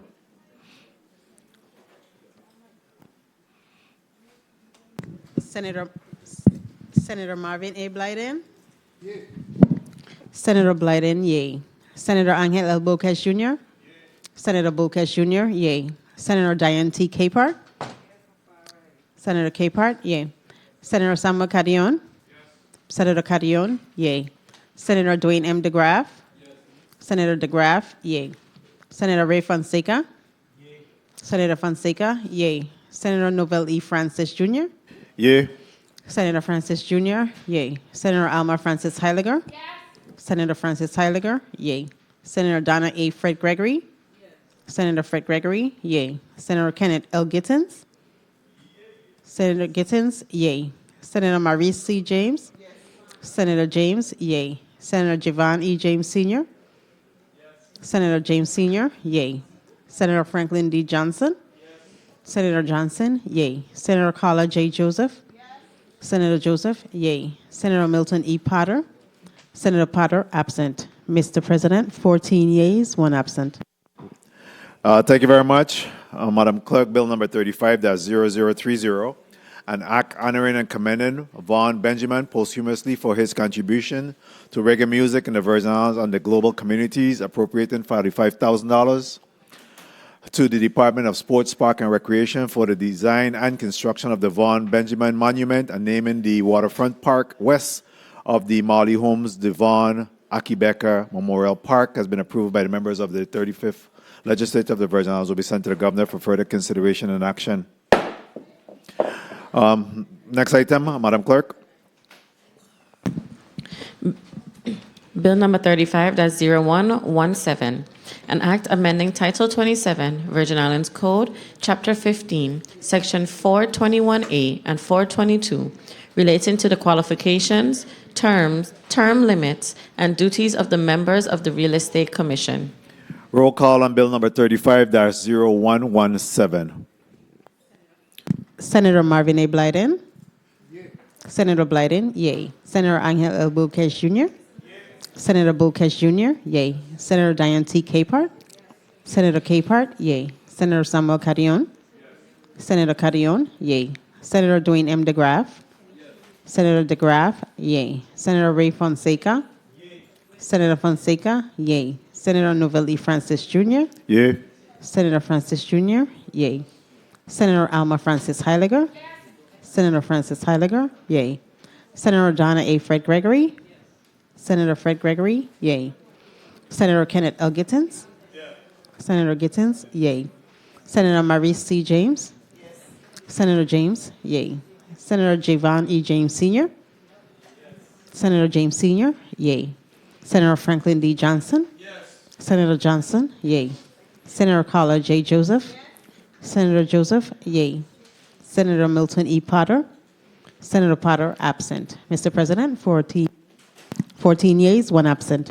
Thank you very much, Madam Clerk. Bill number 35-0117, an act amending Title 27, Virgin Islands Code, Chapter 15, Section 421A and 422, relating to the qualification, term limits, and duties of the members of the Real Estate Commission, has been approved by the members of the 35th Legislature of the Virgin Islands. Will be sent to the Governor for further consideration and action. Next item, Madam Clerk. Bill number 35-0193, an act amending Title 27, Virgin Islands Code, Chapter 15, relating to real estate brokers, sales associates, and property managers. Amendments. Senator Maurice C. James, you recognize for an amendment. Please recognize the mic of Senator Maurice James. Thank you, Mr. President. I offer amendment number 35-784 to Bill number 35-0193, and it's amended as follows. A, Section 1 on page 10, line 9, internal section 423, E4, after United States, insert, quote, or the low-income housing tax credit program. B, Section 2 and 3 are amended as follows. 1, by designating the existing language in Section 2 as subsection B. 2, by adding a subsection A that reads as follows. A, internal Section 425 of this Act takes effect 180 days after enactment. And 3, designate the language in Section 3 as subsection C of Section 2. I so move. Motion properly made by Senator Maurice James, seconded by Senator Fred Gregory, Senator Blyden. Hearing no objection, so ordered. Roll call on bill number 35-0193 as amended.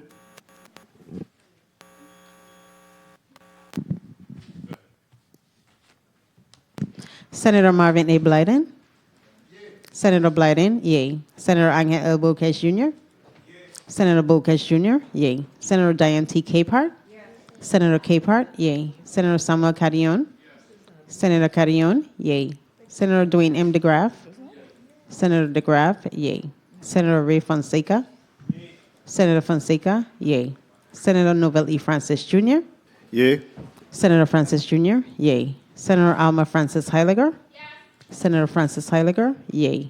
Senator Donna A. Fred Gregory. Senator Fred Gregory, yay. Senator Kenneth L. Gittens. Senator Gittens, yay. Senator Maurice C. James. Senator James, yay. Senator Javon E. James Sr. Senator James Sr., yay. Senator Franklin D. Johnson. Senator Johnson, yay. Senator Carla J. Joseph. Senator Joseph, yay. Senator Milton E. Potter. Senator Potter, absent. Mr. President, 14 yeas, 1 absent. Thank you very much, Madam Clerk. Bill number 35-0193, an act amending Title 27 Virgin Islands Code, Chapter 15, relating to the real estate brokers, sales associates, and brokers managers, as amended, has been approved by the 35th legislature, members of the 35th legislature of the Virgin Islands. Will be sent to the governor for further consideration and action. Woo. And, Madam Clerk, please call up the next item on today's agenda. Bill number 35-0215, an act amending Title 23, Virgin Islands Code, Chapter 5, Section 457, subsection A, paragraph 3, relating to the contents of a firearm license to change the statement in the license, increasing the term of the license from 3 years to 5 years.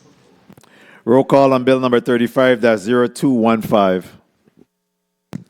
Senator Marvin A. Blyden. Senator Blyden, yay. Senator Angel L. Bokesh Jr. Senator Bokesh Jr., yay. Senator Diane T. Capehart. Senator Capehart, yay. Senator Samuel Carrion.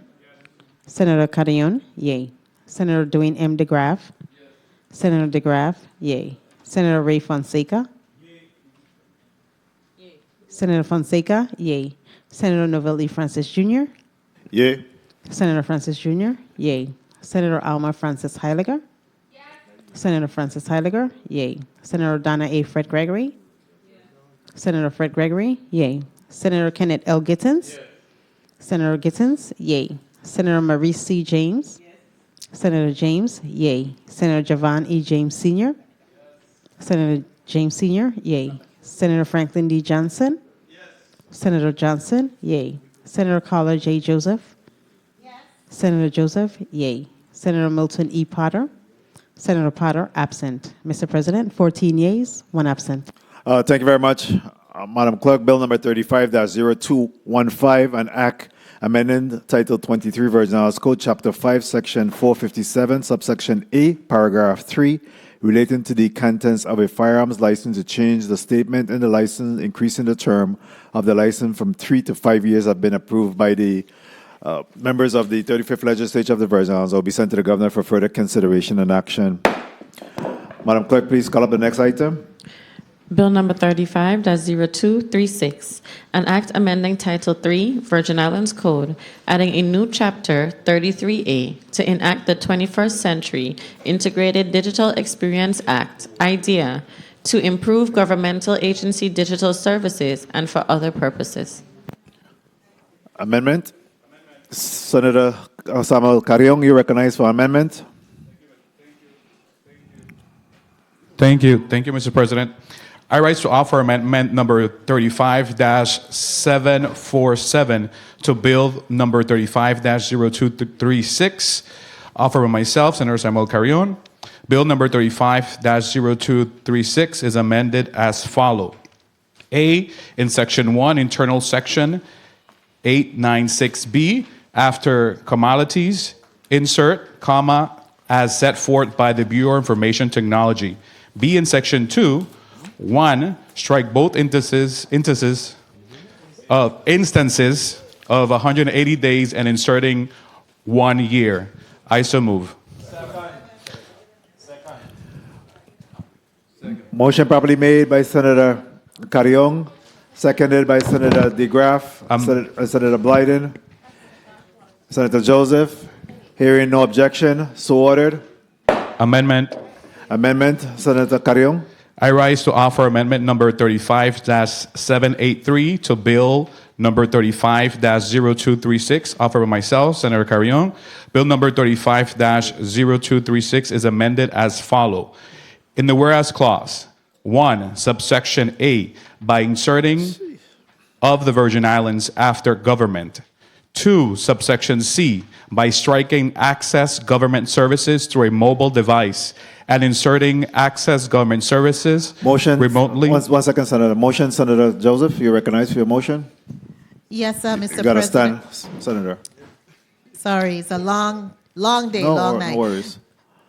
Mr. President, I rise to waive the reading of this amendment. I so move. Amendment number 35-783. It's late, and the amendment sponsor can say something. I so move. Motion properly made by Senator Joseph, seconded by Senator Francis Heiliger. I so move. Hold 1 second. Seconded by Senator Heiliger. Hearing no objection, so ordered. I so move.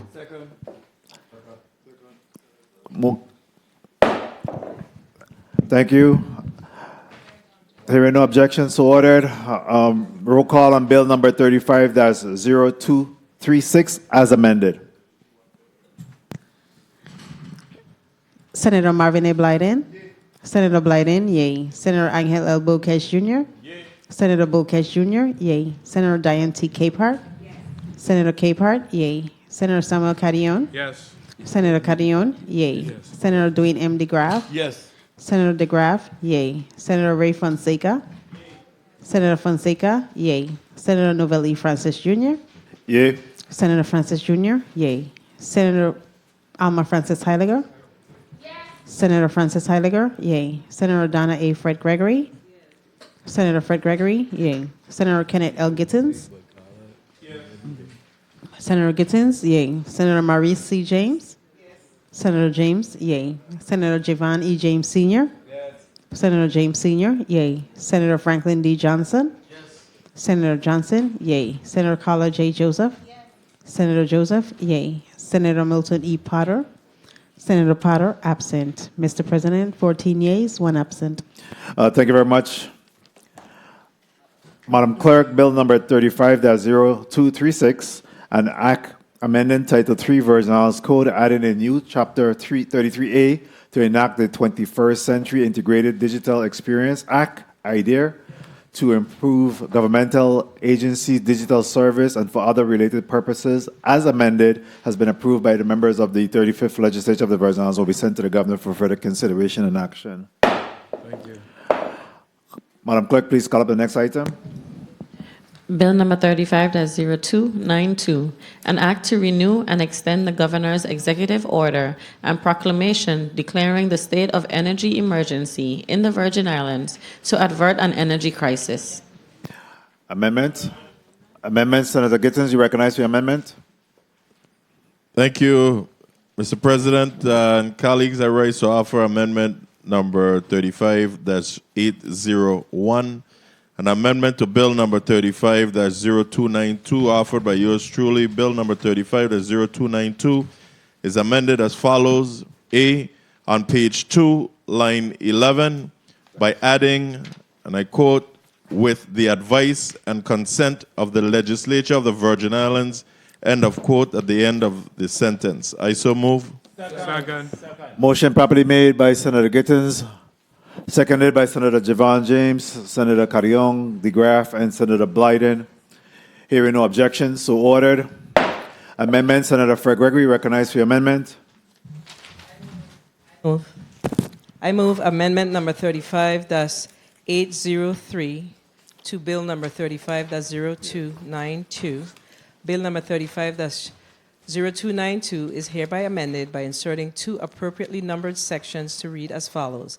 Section blank, every 30 days during the declared state of emergency commencing on August 1st, 2024, the governor through the Incident Command Team shall submit a detailed report to the 35th Legislature of the Virgin Islands, providing updates on the actions taken to address the critical issues at the Virgin Islands Water and Power Authority and appear before the legislature's committee technical amendment, remove disaster recovery, infrastructure and planning, replace with committee of the whole and answer questions about the report. Section blank, Title 23 of the Virgin Islands Code, Chapter 10, Subchapter 1, Section 1005 is amended as follows. A, in subsection G1 by inserting department, bureau, or instrumentality at the end of the sentence after agency, and B, in subsection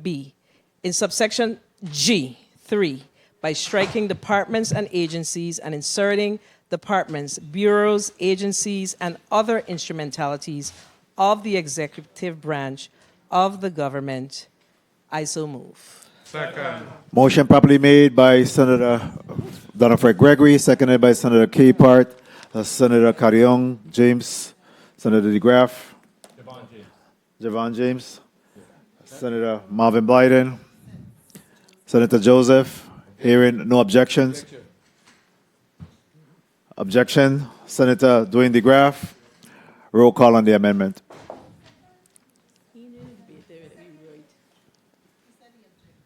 Roll call.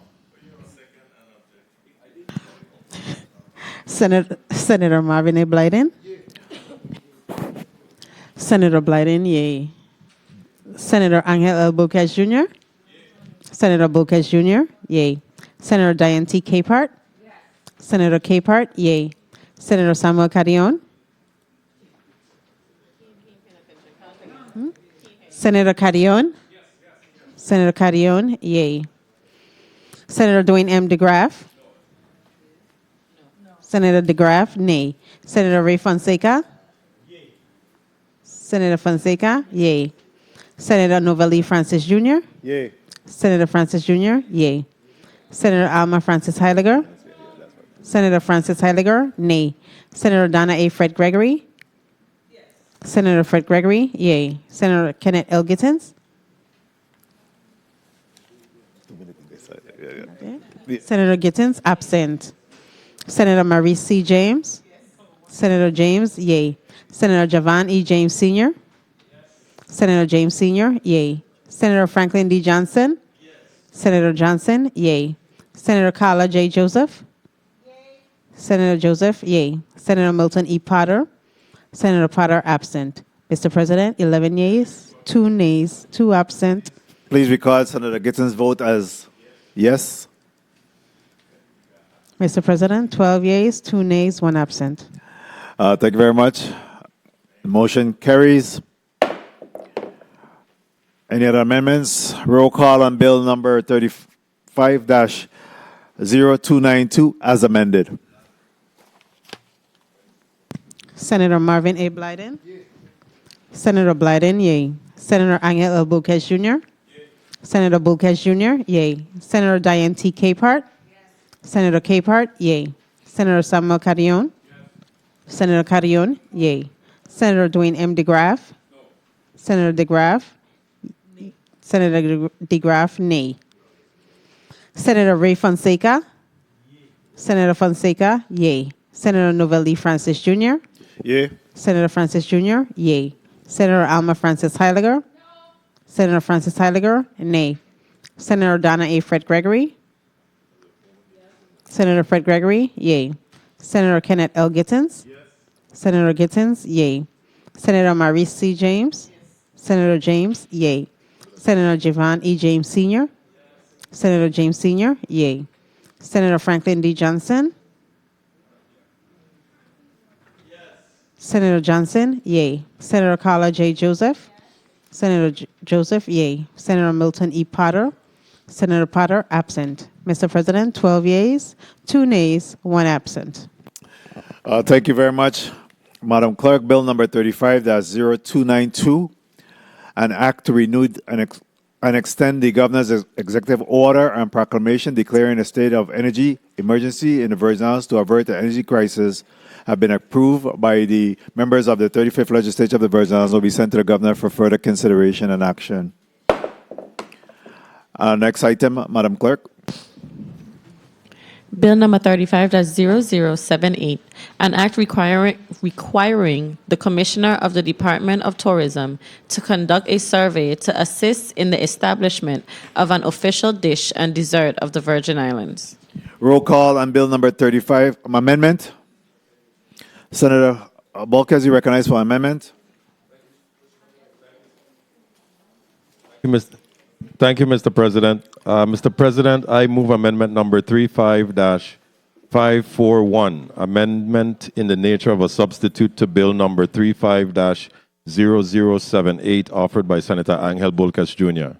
Bill number 35-0078 is amended by striking all the language after the enacting clause, and inserting new language that reads as follows. Section 1. Title 1, Chapter 7 of the Virgin Islands Code is amended by adding Section 111 to read as follows. Section 111, Dish and Dessert. The legislature finds and declares that the Virgin Islands boast a rich culinary and cultural heritage. That Motion, Senator Blyden. 1 second, Senator. Motion, Senator Blyden, you recognize? Thank you, Mr. President. I move to waive the reading of amendment number 35-541. I so move.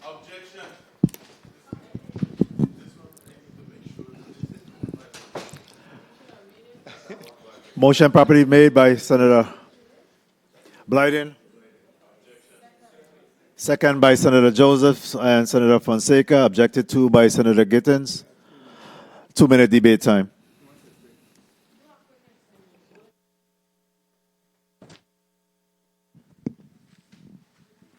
Thank you, Mr. President. I just need the sponsor of the bill to please let us know what's in the body of this before we put in some ingredients here that's not good for the body. I reserve the balance of my time. How much time remains for Senator Gittens? 1 minute, 46 seconds. Very well. Senator Bulkes, you recognize you got 2 minutes. Thank you, Mr. President. Mr. President and colleagues, I do not recall the exact date that this bill was in session, but it was held for a number of things concerning, at the time, a survey was not feasible at the time, but we wanted to speak to the Department of Tourism and get additional information concerning the historical nature of cuisine here in the Virgin Islands, and it was deemed and determined that fish and fungi, in fact, is one of the oldest traditional meals that has been prepared here in the Virgin Islands, and with having discussions with the Department of Tourism, and of course, information that was said here in session by other members of this body stating that they in fact supported fish and fungi as the national dish of the Virgin Islands. I reserve the balance of my time. How much time remains for Senator Bulkes? 1 minute, 7 seconds. Senator Gittens, you recognize? Up to now, he haven't tell me the ingredients in this amendment, and that's what I'm waiting for. I reserve the balance of my time. How much time remains for Senator Gittins? 1 minute, 41 seconds. Senator Bulk, you recognize you have 1 minute, 7 seconds. Thank you, Mr. President. Mr. President, the ingredients is fungi. It is a dish consisting of cooked yellow cornmeal mixture. Fish and fungi for the dish and tart for the dessert. I reserve the balance of my time. How much time remains for Senator Bulkers? 45 seconds. Senator Gittins, you recognize you have 1 minute, 41 seconds. It's a long night. I return the balance of my time. Thank you. Thank you. Thank you very much, Senator Gittins. Return the balance of the time. Senator Bulkers? I withdraw the balance of my time and I so move.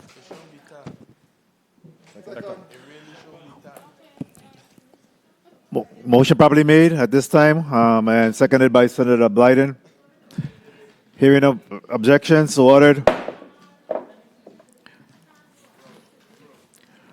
Roll call on bill number 35-0078 as an amendment in the nature of a substitute.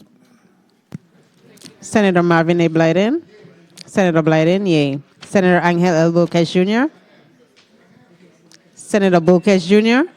Senator Bulkes Jr., yay. Senator Diane T. Capehart. Senator Capehart, yay. Senator Samuel Carrion. Senator Carrion, yay. Senator Dwayne M. DeGraff. Senator DeGraff, yay. Senator Ray Fonseca.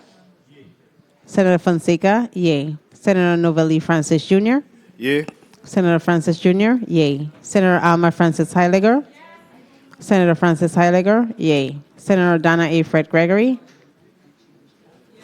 Senator Fred Gregory, yay. Senator Kenneth L. Gittins.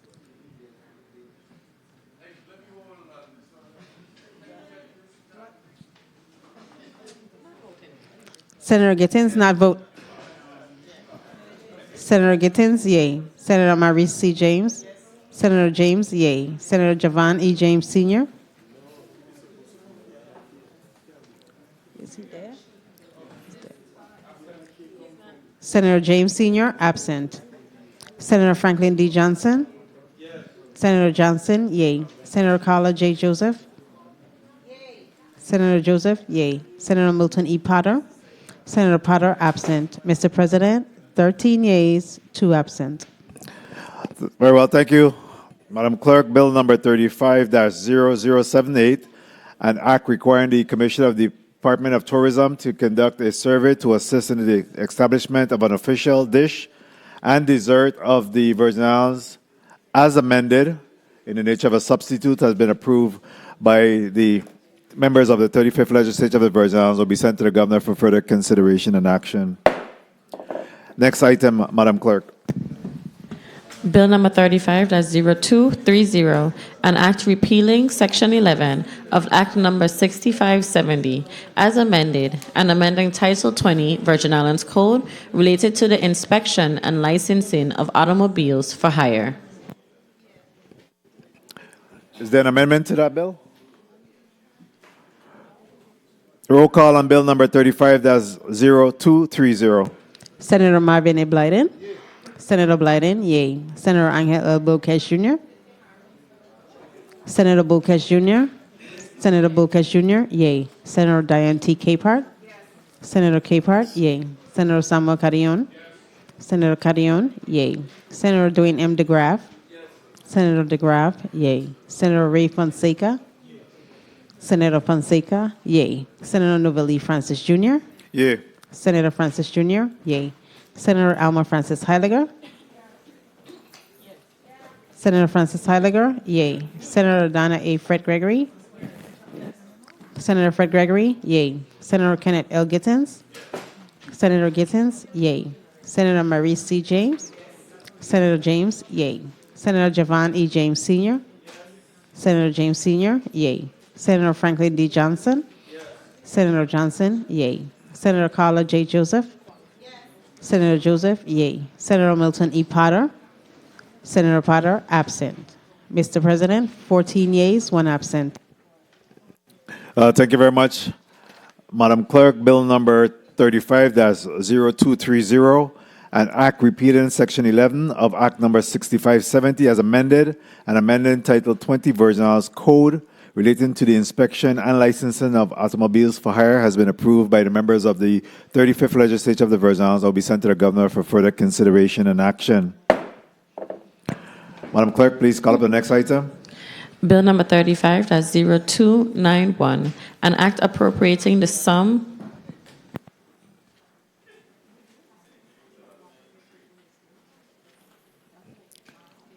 293, Madam. 293.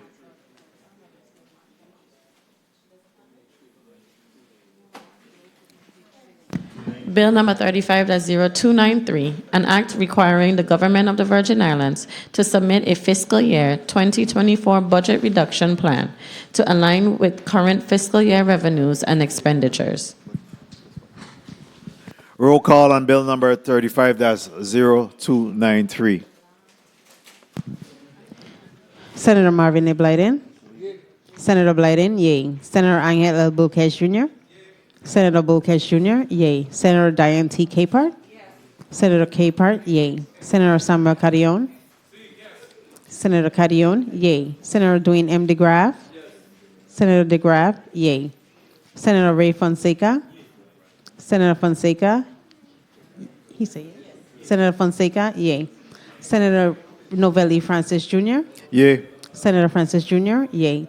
Senator Alma Francis Heiliger. Senator Francis Heiliger, yay. Senator Donna A. Fred Gregory. Senator Fred Gregory, yay. Senator Kenneth L. Gittins. Senator Gittins, yay. Senator Maurice C. James. Senator James, yay. Senator Javon E. James Sr. Senator James Sr., yay. Senator Franklin D. Johnson. Senator Johnson, yay. Senator Carla J. Joseph. Senator Joseph, yay. Senator Milton E. Potter. Senator Potter, absent. Mr. President, 14 yeas, 1 absent. Thank you very much, Madam Clerk. Bill number 35-0293, an act requiring the government of the Virgin Islands to submit a fiscal year 2024 budget reduction plan to align with current fiscal year revenues and expenditures have been approved by the 35th members of the 35th Legislature of the Virgin Islands. Will be sent to the Governor for further consideration and action. Madam Clerk, please call up the next item. Bill number 35-0291, an act appropriating the sum of $3 million from the General Fund of the Treasury of the Government of the Virgin Islands to the Department of Human Services to pay providers and vendors that participate in the Medicaid program and for other related purposes. Amendment, Senator Fonseca, you recognize for your amendment? Amendment number 35-798 to Bill number 35-0291. Bill number 35-0291 is amended as follows. Section 1, by striking $3 million wherever it appears and inserting $4 million. And B, by We're adding currently in a motion. And B, by adding. Motion. Stand by, Senator Fred Gregory, you recognize for your motion?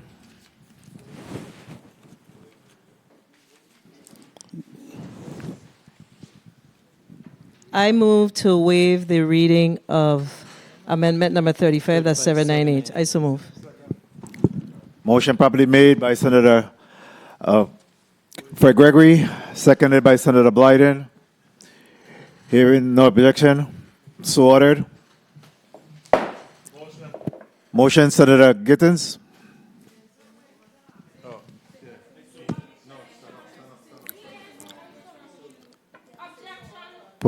Please recognize the mic of Senator Fonseca. I so move.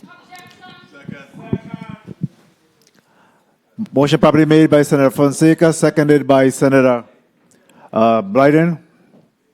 And Blyden and Gittins, objected to by Senator Francis Heiliger. 2-minute debate time. 1 second. Senator Fonseca, you recognize? You have 2 minutes. Senator Francis Heidegger, you recognize for your objection. You have 2 minutes. My concern with this piece of legislation, the amendment, I am fully in support of us giving $3 million to human services, but the amendment that was shown to me by Mr. Fonseca, which we have waived the rules in reading so the public could understand, my concern was the additional $1 million did not specifically identify where those funds would be going. And my concern is if we were going to add an additional $1 million just to send it to human services for them to now decide how those monies are going to be disseminated, but you verbally said to me you want them to go to the clinics, I am concerned that it might not make it there unless it's specifically written out into the amendment. I hold the balance of my time. You reserve the balance of your time. How much time remains for Senator Francis Heidegger? 1 minute, 12 seconds. Thank you. Senator Fonseca, you recognize. You have 2 minutes. Thank you, Mr. President. Mr. President, the Medicaid program at this time owes millions of dollars. In addition, we are talking about funds that are owed to East End that is about to lay off employees, and they've gotten a note effective June 16th. The Wang Louis Hospital has met with the committee, and they also are dependent on Medicaid fundings. This amendment requires the Human Services Committee to submit a detailed report every month to the Committee on Health, Hospitals, and Human Services of their expenditure. I reserve the balance of my time. How much time remains for Senator Fonseca? 1 minute, 11 seconds. Senator Francis Heidegger, you recognize. You have 1 minute and 12 seconds. Again, while I support giving the additional $1 million, giving a report after the fact basically means nothing to me. At the end of the day, if we're going to amend this, we need to specifically state where the monies are going to go. Because if we turn it over to human services, there is no guarantee that these monies will go where they need to go. And we decided we were supporting you getting the additional $1 million, but I think the document needs to express how we're going to spend these additional $1 million. I reserve the balance of my time. How much time remains for Senator Francis Heidegger? 36 seconds. 36 seconds. Senator Fonseca, you recognize. You have 1 minute and 11 seconds. Yes, thank you, Mr. President. This legislation, this amendment is very specific. These will be Medicaid expenditures. We are simply adding $1 million to the $3 million recommended by the governor. I reserve the balance of my time. How much time remains for Senator Fonseca? 51 seconds. Senator Francis Heidegger, you recognize. You got 36 seconds. The Medicaid expenditures were more than $3 million. So by adding on this $1 million, there's no guarantee 30 seconds. that it's going to go to the clinics to even save these jobs. It must be recorded so we could specify where those funds are going. I reserve the balance of my time. How much time remains for Senator Francis Heidegger? 18 seconds. 14 seconds, sorry. 14 seconds. Senator Fonseca, you recognize. You got 51 seconds. Yes, thank you so kindly, Mr. President. We received testimony today, Mr. President, from the Director of the Medicaid Service informing the 35th Legislature that he in fact needs $6.5 million to make his medical expenditures. I reserve the balance of my time. 30 seconds. Thank you. Senator Francis Heidegger, you recognize. You got 14 seconds. And Mr. Fonseca proved my point. They need $6 million, and until you verify how we're spending this additional $1 million, they could spread it across and spend it in any direction. Time. When our intent was to give it to the clinics. It needs to be identified. Thank you very much, Mr. Chair. Thank you very much, Senator Francis Heidegger. Senator Fonseca, you recognize. You got 30 seconds. Yes, Mr. Chair, the amendment is real clear. The Medicaid program expends over $139.4 million. They would be required to submit a report on the first day of each month, effective August 1st, 24, to the Committee on Health, Hospitals, and Human Services, detailing the expenditures of this sum appropriated. Time. Thank you, Mr. President. Very well, all time has been expired. Roll call on the amendment at this time. Senator Marvin A. Blyden. Senator Blyden, yay. Senator Angel L. Bulkes Jr. Senator Bulkes Jr., yay. Senator Diane T. Capehart. Senator Capehart, yay. Senator Samuel Carrion. Senator Carrion, yay. Senator Dwayne M. DeGraff. Senator DeGraff, yay. Senator Ray Fonseca. Senator Fonseca, yay. Senator Novelli Francis Jr. Senator Francis Jr., yay. Senator Alma Francis Heiliger. Senator Francis Heiliger, nay. Senator Donna A. Fred Gregory. Senator Fred Gregory, nay. Senator Kenneth L. Gittins. Senator Gittins. Senator Gittins, yay. Senator Maurice C. James. Senator James, yay. Senator Javon E. James Sr. Senator James Sr., yay. Senator Franklin D. Johnson. Senator Johnson, yay. Senator Carla J. Joseph. Senator Joseph, yay. Senator Milton E. Potter. Senator Potter, absent. Mr. President, 12 yeas, 2 nays, 1 absent.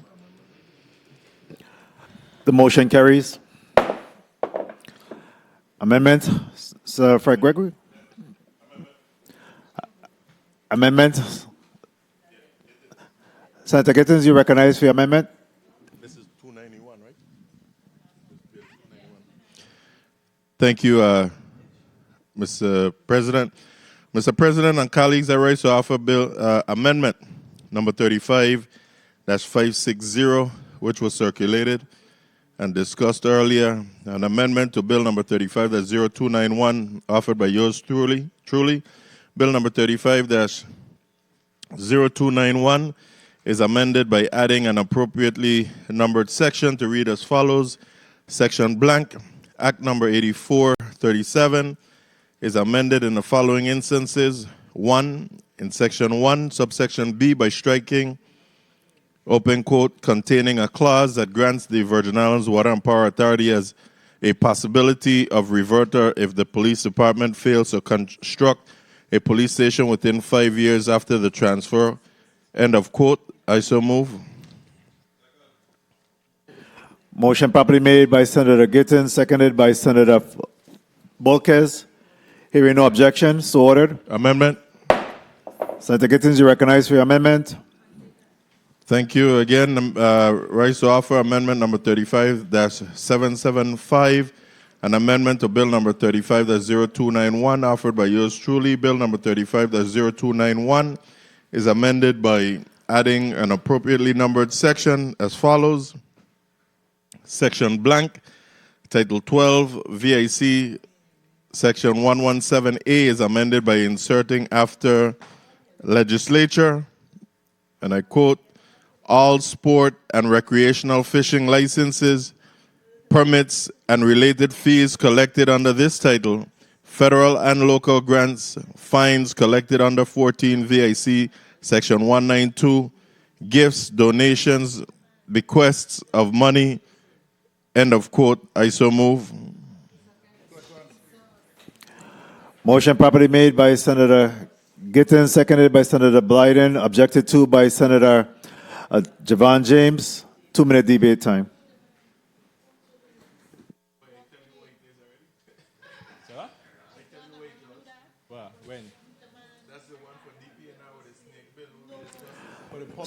Senator Javon James, you recognize for your 2 minutes. Yes, Mr. Chair. Just want the sponsor of the amendment just to explain to the public what he intends to do with the amendment. Thank you. How much time remains for Senator James? 1 minute, Javon 50 James? seconds. 1 minute, 50 seconds. Senator Gittins, you recognize you got 2 minutes. Thank you, Mr. President. As explained earlier, when I distributed the amendment, this was language requested by the Department of Planning and Natural Resources to assist with the snake bounty bill that's empty now, and they're requesting this language so that they can utilize the other monies that they receive in donation, gifts, etc., to be able to be used for the bounty. I reserve the balance of my time. How much time remains for Senator Gittins? 1 minute, 30 seconds. Thank you, Senator. Javon James, you recognize you got 1 minute, 50 seconds. Thank you, Mr. Chair. Mr. President, like I said, it was just for the public to understand because the public did not get it when you circulate it. Thank you, Mr. Chair, Mr. President, for the time. Are you withdrawing? Withdraw my objection. Thank you. Thank you, Senator. Thank you, Mr. President. So move. Hearing no objection, properly moved by Senator Gittins, seconded by Senator Blyden. Hearing no objection, so ordered. Amendment. Amendment, Senator Gittins. Mr. President and colleagues, I rise to offer amendment number 35-773, an amendment to bill number 35-0291 offered by yours truly. Bill number 35-0291 is amended by adding an appropriately numbered section to read as follows. Section blank, Title 23, Virgin Islands Code, Chapter 10, Subchapter 5, Section 1084, Subsection C, is amended after the word required by inserting, open quote, deployment location, and if known, the estimated beginning and end time of the activation, end of quote. I so move. Motion probably made by Senator Gittins, seconded by Senator Blyden, Senator Capehart, Senator Fonseca. Hearing no objection, so ordered. Amendment, Senator Bolquez. Thank you, Mr. President. Mr. President, I move amendment number 35-723, amendment to bill number 35-0291.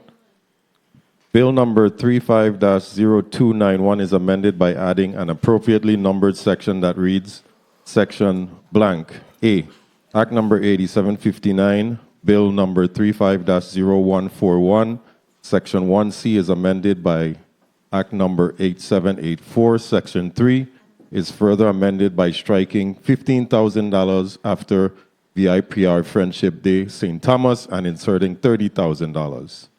B, Act number 8784, Bill number 35-0190, Section 3 is amended as follows. 1. By striking $60,000 after VIPR Friendship Day St. Croix and inserting $100,000, and by 2, by striking $12,182,103 after total org 200 office of the governor and inserting $12,237,103. I so move. Motion properly made by Senator Bolquez, seconded by Senator Carrion, Senator James Sr., Senator Fonseca. Hearing no objection. I so move. So ordered.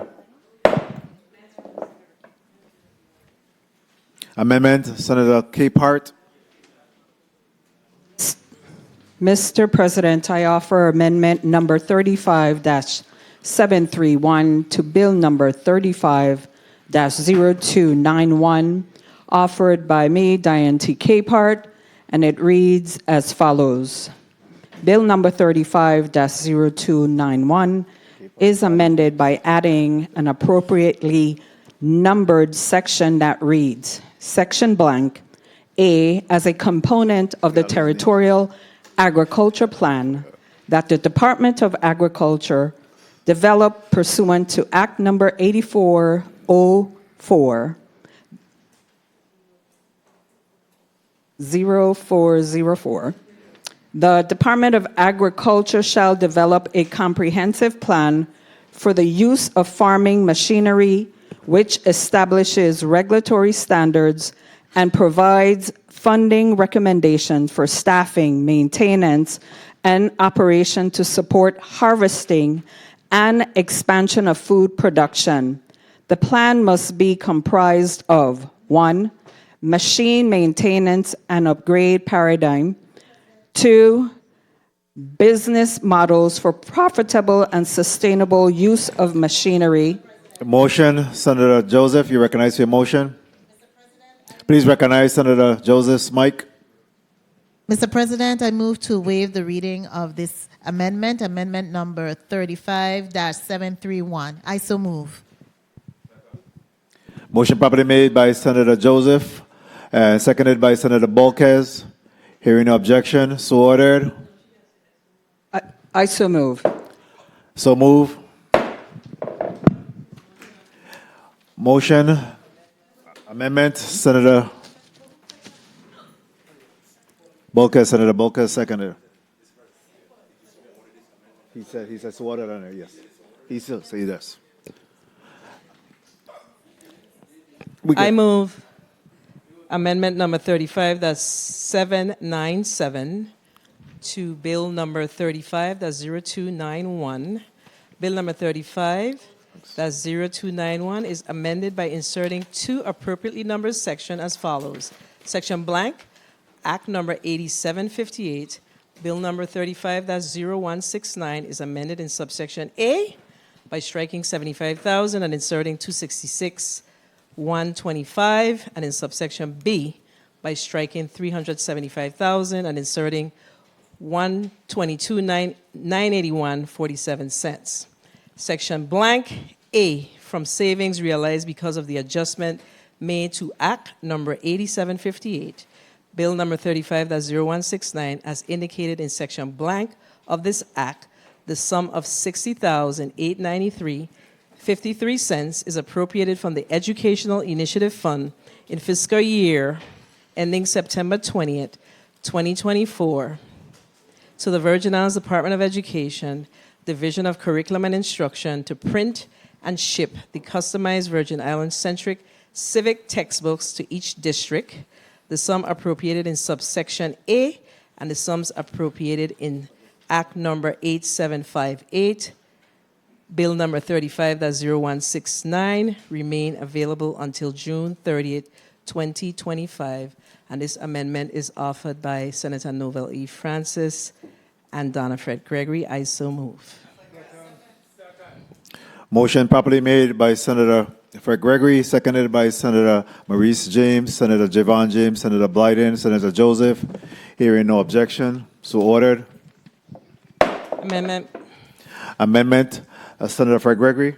I offer amendment number 35, that's 796, to bill number 0291, offered by Senator Donna A. Fred Gregory. Bill number 35-0291 is amended by adding an appropriately numbered section as follows. Section blank, Title 24, Virgin Islands Code, Chapter 7, Subchapter 2, Section 470, Subsection A is amended by striking the language after penalty. I so move. Motion properly made by Senator Fred Gregory, seconded by Senator Blyden, Senator Maurice James, Senator Fonseca. Hearing no objection, so ordered. Amendment. Senator Fred Gregory, you are recognized for an amendment. I offer amendment number 35, that's 802, in the nature of a substitute to bill number 35-0291. Bill number 35-0291 is amended as follows, by striking all the whereas clauses and inserting new clauses as follows. Whereas, in fiscal year 2023, the Legislature of the Virgin Islands Committee on Budget Appropriations and Finance approved an appropriation transfer of $2,900,000 for the shortfall in medical assistance claims. And whereas, in fiscal year 2023, the Legislature of the Virgin Islands Committee on Budget Appropriations and Finance approved an appropriation transfer of $1,366,000 for additional funding for medical and supplemental nutrition assistance program contractual obligations.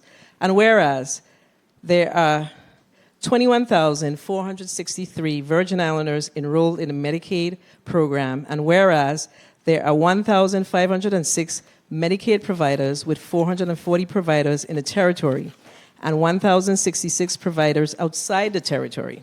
And whereas there are several unpaid essential providers and vendors that provide critical services under the Medicaid program, and whereas any Medicaid program provider and vendor have ceased offers, services, and products.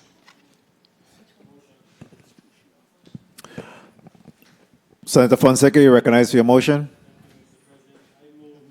We waive the reading of amendment number 35-802. I so move.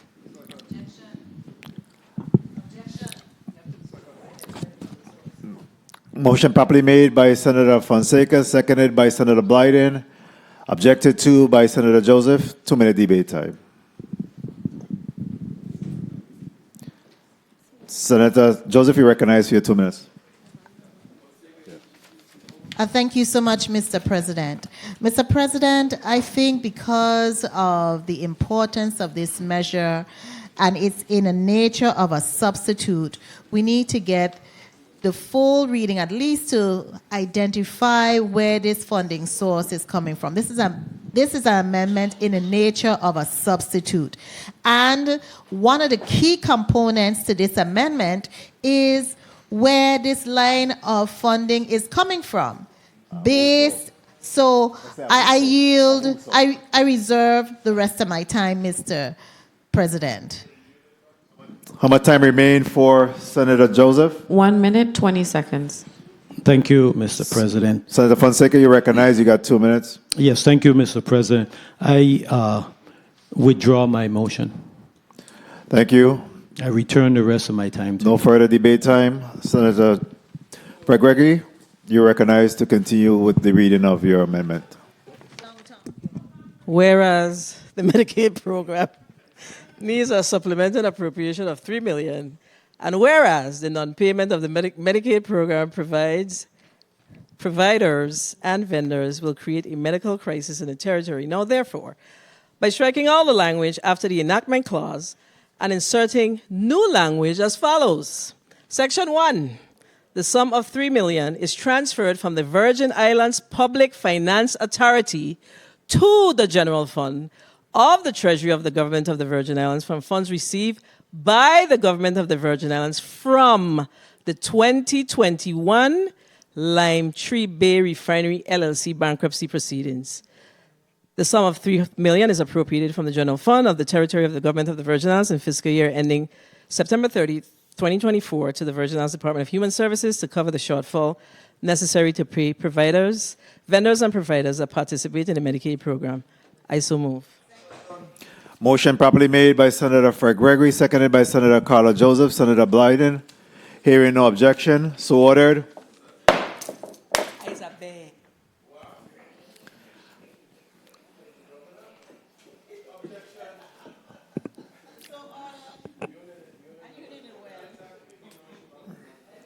So ordered. So ordered. Say it. So ordered. You said so move and you said second? No, yeah. Okay. So move second. Very well.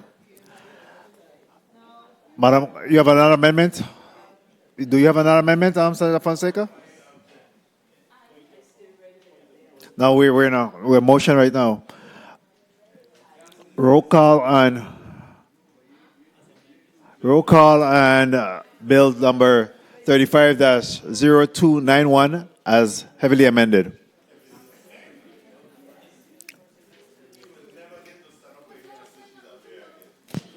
Senator Marvin A. Blyden.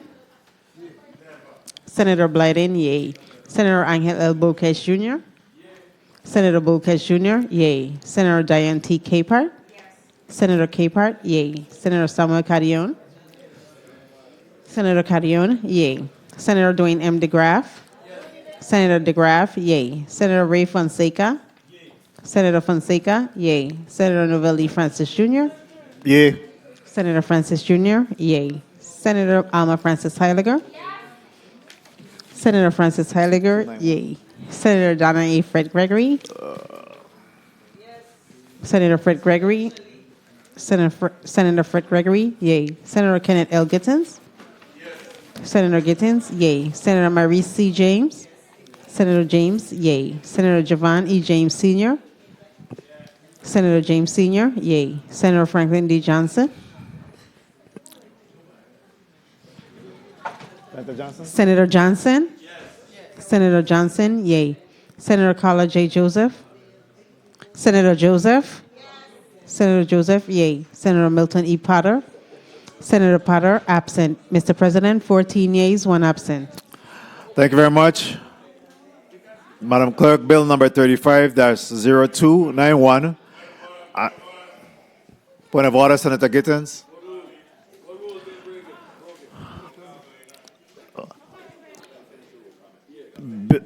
Bill number 35-0291, an act appropriating the sum of $3 million from the general fund of the Treasury of the Government of the Virgin Islands to the Department of Human Services to pay providers and vendors that participate in the Medicaid program and for other related purposes as amended in the nature of a substitute has been approved by the members of the 35th Legislature of the Virgin Islands and will be sent to the Governor for further consideration and action. I want that finalize block number 3. I want to thank all my colleagues for their work today, and also to thank the central staff, senatorial staff, everyone participating, my personal staff as well, and everyone who assisted in making this session and committee of a whole successful. Media, security, court reporters, post-audit, everyone involved today. Thank you very much. Get home safe. God bless you. This adjourns today's session. This adjourns today's session of September 24th, 2024. God bless each and every one of you. Good night.